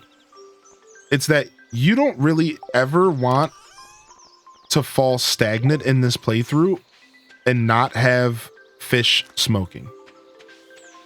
So like, I think that one of the biggest negatives that could happen in this playthrough is not having fish actively being smoked at every given moment in the game. Like at all given times in the game, we should be having fish being smoked and cooked. I think that's a big part of like keeping things going in this playthrough, I feel. And making sure we have cash rolling in. Are we still sitting around with like no food? We are kind of sitting around with no food. It looks like we're gonna have to go and bust out some vegetables to eat. Yo, Fat and Sassy, thank you for 28, dude. Hey, good to see you today, homie. Thank you so much for the re-subscription to the channel. Let's get ourselves a big batch of something to nom on here. Let's eat these hops. 20 regular hops. We're gonna eat these bad boys raw. All right, let's go.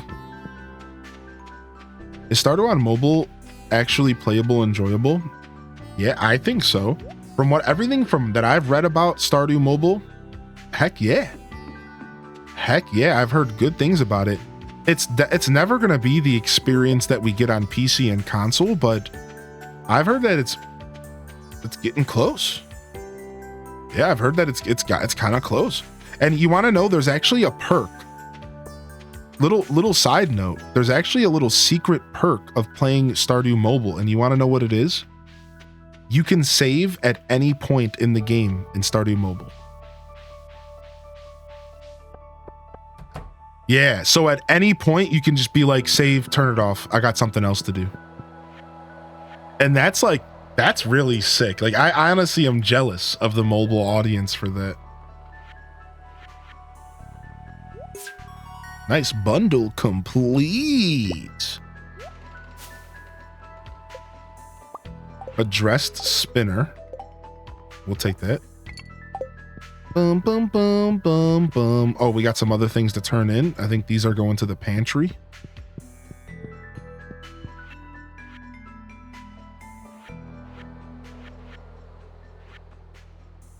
Nope, it looks like we're going here? No. So the bulletin board. Okay.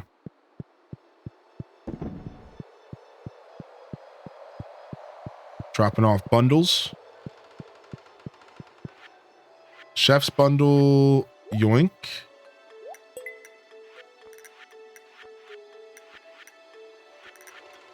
And mushroom goes in here. Okay, sick.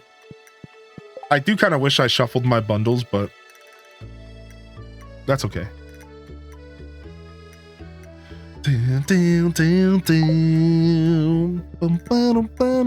You played it on your train ride to Belgium and it was great even with no internet.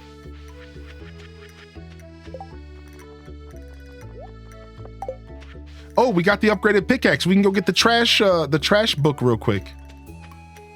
Finally. I didn't even think of that. Trash book. Trash book.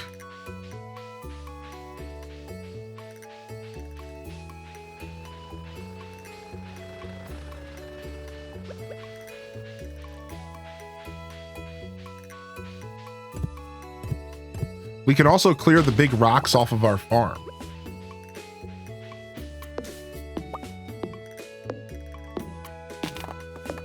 Stone and hardwood, you'd have one bundle done. Oh yeah, now we have hardwood. I didn't even think of that, you're right. The alleyway buffet, baby. Living that alleyway buffet life. At one point in my life, I used to grab these big bags of bagels, these day-old bagels from a bagel shop. Because I discovered, so there's this franchise called Einstein Bagels, and every day they would take the bagels from the day before. Like, they had to do this per the corporate. They would take all the bagels from the day before and put them in one big, like, clear plastic trash bag and throw it into the dumpster. And there was a point in my life where I was totally dumpster diving for day-old bagels. And like, I was even the hero of the household that I was staying at the time. I was staying at my buddy's couch. And I was like the hero. I'd show up with like a bag of bagels. And we were all like, woo! Bagels! Bagels! Pro dumpster diving, dude. I mean, it was good food, man. It certainly wasn't bad food. Now, would I do it now? No, because I'm not in a position that I need to do it. But like, at the time, it was the best option that I had, and it was great. It was a great option. Yeah, they called me B.O.B., bag of bagels. Duncan has to do that as well. Yo, we'll see you later, Flower Child. Have a wonderful day today. Can every day be a federal holiday? My job's so easy when the government closed. Yo, hope you're having a good day today, 16-bit. My friend who worked at Dunks when I was in high school used to rescue the end of the day pastries and bring them to parties. Yo, winner, chicken dinner. I haven't hit you with an official hello, by the way. Good to see you, bud. All right, so I'm actually not even here to mine. We're here to get copper and maybe do some fishing. So let's go. And we can kill bugs while we're here, so we can actually get that bug reward. We're just here to farm copper and kill bugs, and I'm all out of bugs to kill. Yeah. All right, the spirits are so bad. The last thing we want to do is try to get out of here via a staircase. Like, it's just not gonna happen. What's up, leftover lizard? I forgot to make a command for the challenge. That's my bad. Essentially, though, I can only make money off of fishing. And there's a couple little details, but that's all you really need to know, is I can only make money off of fishing in the playthrough. And that doesn't mean we can't do other things, though. And I want to, like, we're still allowing ourselves to play the game and farm and take care of animals and stuff, but the key is that we just can't make any money off of anything else. So it's a very interesting challenge, but it's also still allowing me to play the game. So it's not as intense as like a never leave the farm challenge or, you know, something like that. I like the idea of a challenge that's like open-ended enough for me to kind of still enjoy the normal, mundane parts of the game. I mean, that's what these games are all about. It's about enjoying that mundane, the simplicity in the game and the mundanity, if that's even a word. I think it is. So like, I would kind of, I don't know how interested I am in playing Stardew in a way where I can't enjoy all the facets of it. I do kind of consider doing like harder challenge runs. I have considered it, and I think I might in the future, but I didn't want to do that this time. Yeah, I wanted to kind of enjoy my experience. Yeah, no worries, bud. Yeah, you pop over and hang out with us anytime you get. Also, somebody popped in, Rosebud. If you're still out there, Rosebud, you got a new account name? You got a new account name, Rosebud? Welcome in here. If you're still out there, I hope you're doing okay, buddy. Do you have specific plans for the challenge? So at first I did not, but now we're starting to figure our plans out as we get into our first fall of the game, right? So I got some stuff. Our first major goals are, of course, community center. We're doing community center. And we're also looking to, I think you can find copper on floor 1, can't you? We're looking to do community center, and my goal is to get my first goal was to get the fish smoking recipe for 10,000 gold, and we've achieved that goal. Right, so that was our first like major goal. From here on out, my goal is to push the limits of fish ponds harder than they've ever been pushed before. So we are going to have as many possible fish ponds that will fit on my river farm. I want to fill every inch of the farm up, and I want to see really how far we can push these fish ponds. My end game goal now, I have a new mission statement, is I want to make my fishing challenge a playthrough in which I don't actually fish. I want to get to a point where I just go around, I take the fish out of my fish ponds, I smoke them, I sell them, and I just go back about my business doing whatever I want to do. I want to get to the point to where I don't actually fish in the fishing challenge, and I just collect the fish from the fish ponds in the row, and we process it.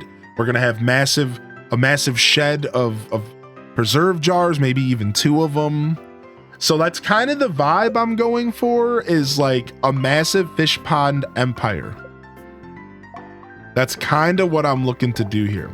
I thought there was a floor that had a chance to have just a ton of copper right at the front entrance. Does anybody know what I'm talking about?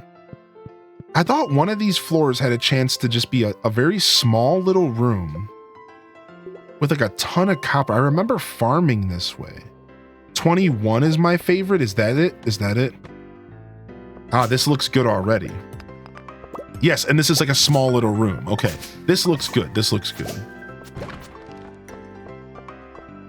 Bam, ba, bam, ba, bam, ba, bam, bam. This looks good. I knew there was something better than what I was seeing.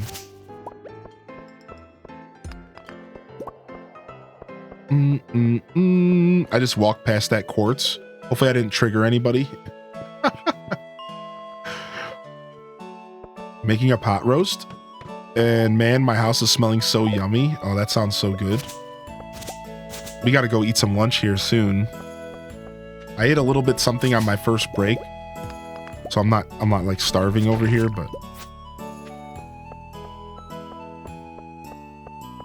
do do do do do do do do do do do do.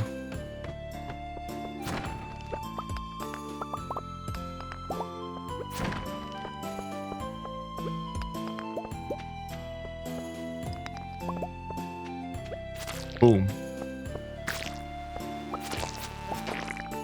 Dude, the obsidian sword is so nice. Any leftovers, chat? I do have some cauliflower and some of the cheese stuff left over. I might eat that. And I have salad stuffs as well. Chicken enchilada crockpot soup. Why does that sound so good? Is that just a soup made with all the ingredients of an enchilada? Yeah, sure. We'll watch the direct at 5. We weren't sure if the direct was actually going to be playing. Like, it might actually be in full Japanese, and we're not sure. I don't know what to expect. But to answer your question, heck yes, we're going to check out that cool Japanese Universal Studios direct. But I don't know, like, for some reason, we were talking about it earlier, and it seems like maybe there's today's might be an all in Japanese, and then tomorrow might be the English one or something. I'm not all the way sure what's going on with it. Either way, we're gonna check it out. I just got my butt handed to me by someone who had their lucky flips with Misty. That happened to me last night. I got a game where the person turn 1 Articuno'd, Mistied for I think 4 flip heads, and then proceeded to hit me for 80 damage on the first possible turn that you can attack. And the worst part is that I had a little baby basic with 60 HP out, and that was it. I had no other Pokemon on the field, and he beat me in one turn. I bet you this dude was so happy. He literally beat me in a single turn. I put down this Pokemon, that's all I had in my hand, and I'm like, all right, let's go. And the dude was just like, 80 damage, you're dead. Like turn 1. I'm like, well, that's just the way the news goes, you know? Like, you can't like be mad about it. You can't be mad about it. All right. We got to put the game music on for this, for the cutscene. Let's go ahead and talk to everybody real quick and get our free experience. Life is so easy for the jellyfish, just letting the waves carry you onward forever. But Pokemon, we're talking about the TCG Pocket game. Welcome in, Ripper. What's up, Dashy Cat? Don't tell Gus, but I'm a little disappointed there's no buffet. You and me both, Pan. This is something we can relate on, dude. Where's our buffet, mother trucker? Right? Is it really necessary to do 140 damage on my sweet little Heliotopile? Dude. I want to see the rare green jelly. Wonder if they're poisonous. Such a rare and exciting thing. I thought I saw something moving in there. Something big, something dark. I'm not a crier, but this scene always gives me feels. Me too. I am a crier, and it gives me feels. The jellies were here a year ago, and they'll be back again a year from now. Nature is amazing. I hope there are babies this year. Good evening, Hylian. All right. What's up, Willie? Most nightfish would be scared of the light. These are strange ones. There, I just saw something glowing. Oh, it's gone. Ooh, I got a journal entry. Oh, wow. I literally just finished the quest to introduce myself to everybody in town. I know what just happened. Like, I just finished the quest to talk to everybody in town on the last day of summer, year 1. That tells you about how I play this game. That sums it all up right there. That's how I play this game. All right, where's it at?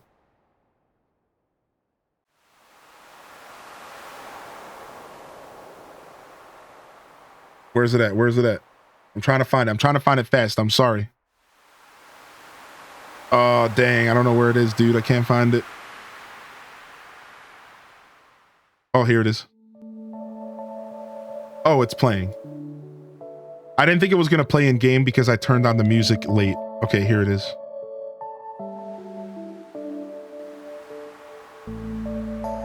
Yeah, there it is, baby.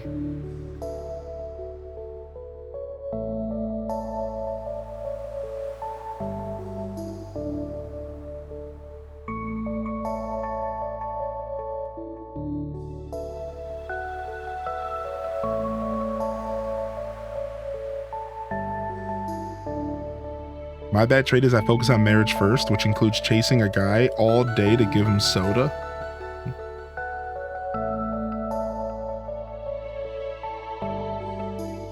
Just snagged Room Factory 4 special for 13 bucks. Yeah, somebody told me they were on sale. They said 3's on sale right now.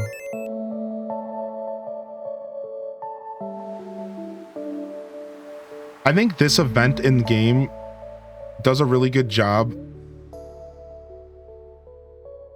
The feeling that this event gives you, I feel like, is a bit of the feeling that the game gives you as a whole.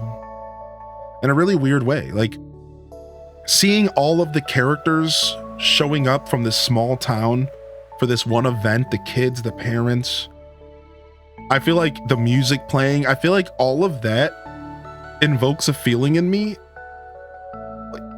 like very strongly in the moment. But if you like really think about that feeling, like if you sit and you just like dwell on the feeling of that you get from the Moonlight Jelly cutscene, and you stretch it out over like, let's say a 300-hour playthrough, like you realize like, I feel like this event is a representation of like the game as a whole. That's a really weird take, I know, but like, just hear me out. Just hear me out. Like, I feel like the whole game kind of has this feeling in a way. I don't know how else to word this. I'm very terribly articulating today. Yeah, it's cool though, man. The glow of summer has faded now, and the moonlight jellies carry on toward the great unknown. Cool. Cool. What's up, Gira? Super, super cool. Nice. Nice moves.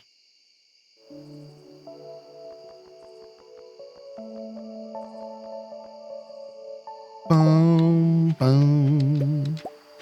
All right, we got some fish to cook up. All right, we still need this for the... I still need one of these for the museum. These ancient sticks can get trashed. The rice shoots can get trashed for now. We'll just trash all this stuff, even though I've been hoarding a lot, but I'm just in the mood to trash some stuff. Feels good. I like the sound effect. All right. Boom, let's grab this stuff. Put that up in there. Boom shakalaka. Let me get some trash going real quick. And then we get some fish to smoke. Smoke it up. Get some trash recycled. We still have a bunch of energy left. Let's try to get a tree or two cut down before... Let's try to use up all of our energy.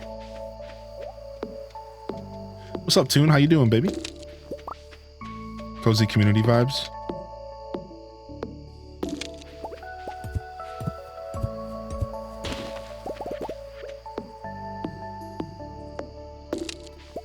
All right, we gotta go. Smoke them if you got them. The fish, that is. The fish. Boom, boom, boom, boom, boom, boom, boom. Take some snails. Some escargot. Smoke up some snails.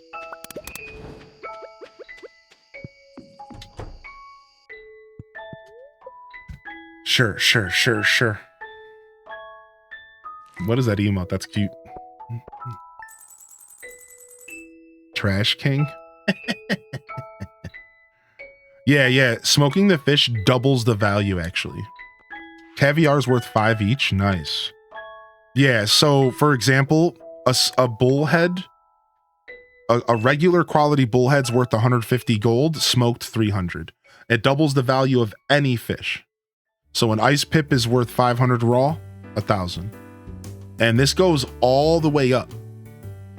Like legendary fish, for example, if you were to sell a legendary fish, it might be worth like 5 or 10,000. If you were to smoke it and then sell it, you're getting like 10, 20,000 from it. It's actually insane. So you unlock the smoker recipe by buying it from Willie's shop for 10,000 gold. 10,000 gold to unlock to purchase the recipe to make the fish smoker. And then there's one other caveat. From there, the recipe requires 1 sea jelly, 1 river, and 1 cave. So you're also going to have to get that cave jelly, which can be kind of hard to stumble across. Also, but here's a tip. If you start your save file on the river farm, it comes with 1 free smoker. So the river farm kind of gets a bonus in that you get a free smoker. How do you zoom in like that? That's actually a switch feature in your settings on your Switch. go to your settings on Switch and you scroll around and you'll find a zoom setting and you just got to turn it on. And then from there, you just got to double tap your home button. Clearly I suck at it. Dude, I forgot that the map changes per the season, dude. Isn't the map so good, so gorgeous? Look at that. I'm on the river farm. Where can I find the smoker? It should be in your house. It should just be sitting in your house when you start the game, I'm pretty sure. Just like hanging out next to your TV or something. All right, we're gonna do some stretching. Yo, what's up, Raiders? We're gonna stand up and stretch and maybe grab some lunch. All right, so before I do that, I want to quickly properly introduce myself to some of the fresh faces here. Welcome in here, Ibby. How you doing, Ibby? Can I call you Ibby? Is that okay? How are you today, Ibby? I just have a bookshelf table and some palms. Oh, you did the ocean farm. Not the ocean farm, the river farm. There is a difference, actually. Your house should look like this if it's a river farm. It should have an anchor on the wall and like a picture of the world. Yeah, I'm on the river farm, whereas like it sounds like you might be on the ocean farm. And they sound similar, but they're different, sadly. Second day of the new year, you found 2 prismatics at the quarry. Shut your mouth, dude. That's insanely lucky. Yo, welcome in, Raiders. Welcome in, Shade. I'm doing very well, Ibby. Thank you for asking. I hope you're doing all right today. I'm gonna give a shout out for Shade. Check them out if you haven't checked out our friend Shade. They do Minecraft. I think the other day I was just watching them do. What was the other game you were playing? I just popped in there the other day. You were playing something else. But good morning. Welcome in here. Sturgeon. So I'm all about the sturgeon life. Yeah, look I got my sturgeon. My 2 sturgeon fish ponds already going. Yeah, baby. Yeah, baby. What's up, Black Iron? So I just want to introduce myself to those that are new here. Welcome. I'm Highly in Descent. I stream here pretty much every day. And Stardew Valley is my second most streamed game next to Animal Crossing. So hit the follow button if you haven't already. Following is a free way to support the channel. If you enjoy the vibe, if you're new here, welcome to the show. We do farming sims pretty regularly. We did Fields of Mystria, Coral Islands. We do a lot of the notable farming sims, but Stardew is always where we come home. We just did a 100% playthrough on PC when 1.6 released, and now we're back again to do a fishing challenge. If you like the sound of that, we'll be playing Stardew here for a couple days a week for the foreseeable future into the end of the year. And I look forward to seeing y'all here to hang out for some Stardew. I'm gonna stand up and stretch here and get myself situated with a little bit of lunch. Today we're doing a super long stream. So I don't normally take too long of breaks for those that are new here again. I just want to make it clear that my breaks aren't terribly long. So I am going to step away and get myself some food and maybe take 20 minutes to get some fresh air. I'll throw up some words on stream and then I'll come back and we're going to rock out for the PM show. And we're going to probably do a game switch. So Stardew Valley enthusiast, you'll get more Stardew tomorrow at the crack of dawn. My shows start at 8 a.m. Eastern Standard, all right? To answer your question, I'm going to start abusing bait as the playthrough goes on. Right now we're not, but the goal is as we go into year 2 in this playthrough, we're going to figure out the best fish per every season, and we're going to abuse the fucking heck out of that selective bait. We've done a little bit of it so far, but not like a ton yet. So I did want to answer that question because it's a great question. Thank you, Hessian, for the full 6 months, baby. Thank you for the 6-month primer, my dude. Thank you sincerely for the 6-month primer. Oh, nice. Very cool. Very cool, Shade. Working on the Titanic once more. Yeah, thanks for the raid, bud. All right, so I'll be back again. This is a little bit of a different style broadcast. I just streamed for 8 hours. I'm gonna get up, and instead of taking a break today, we'll come back and we'll continue the show. And like I said, I think we're going to be doing a bit of a game switch and we're going to vibe out for some PM hanging out. All right. So does 1.6 apply to old files? It does. You're recommended to start a new file, but you have zero reason to. If you're not interested, you'll get access to all the new content. You just might have to look for it in a little bit of a different way since you might be into year 4 or 5 or whatever. But yeah, very accessible. Very accessible. All right. So I'll be back. I appreciate anybody who can hang around during the break, and I'll see y'all in just about 15 minutes. All right, so give me just a little bit of time here to give myself a breather and make sure that I'm not dragging too much butt as we go into this night segment here today. I'm not actually sure what we're gonna do here for the night segment, so we'll figure that out as we go. Maybe some Mario Party. I'm thinking some Zelda. We'll see. When I get back, I'll see how I feel. All right.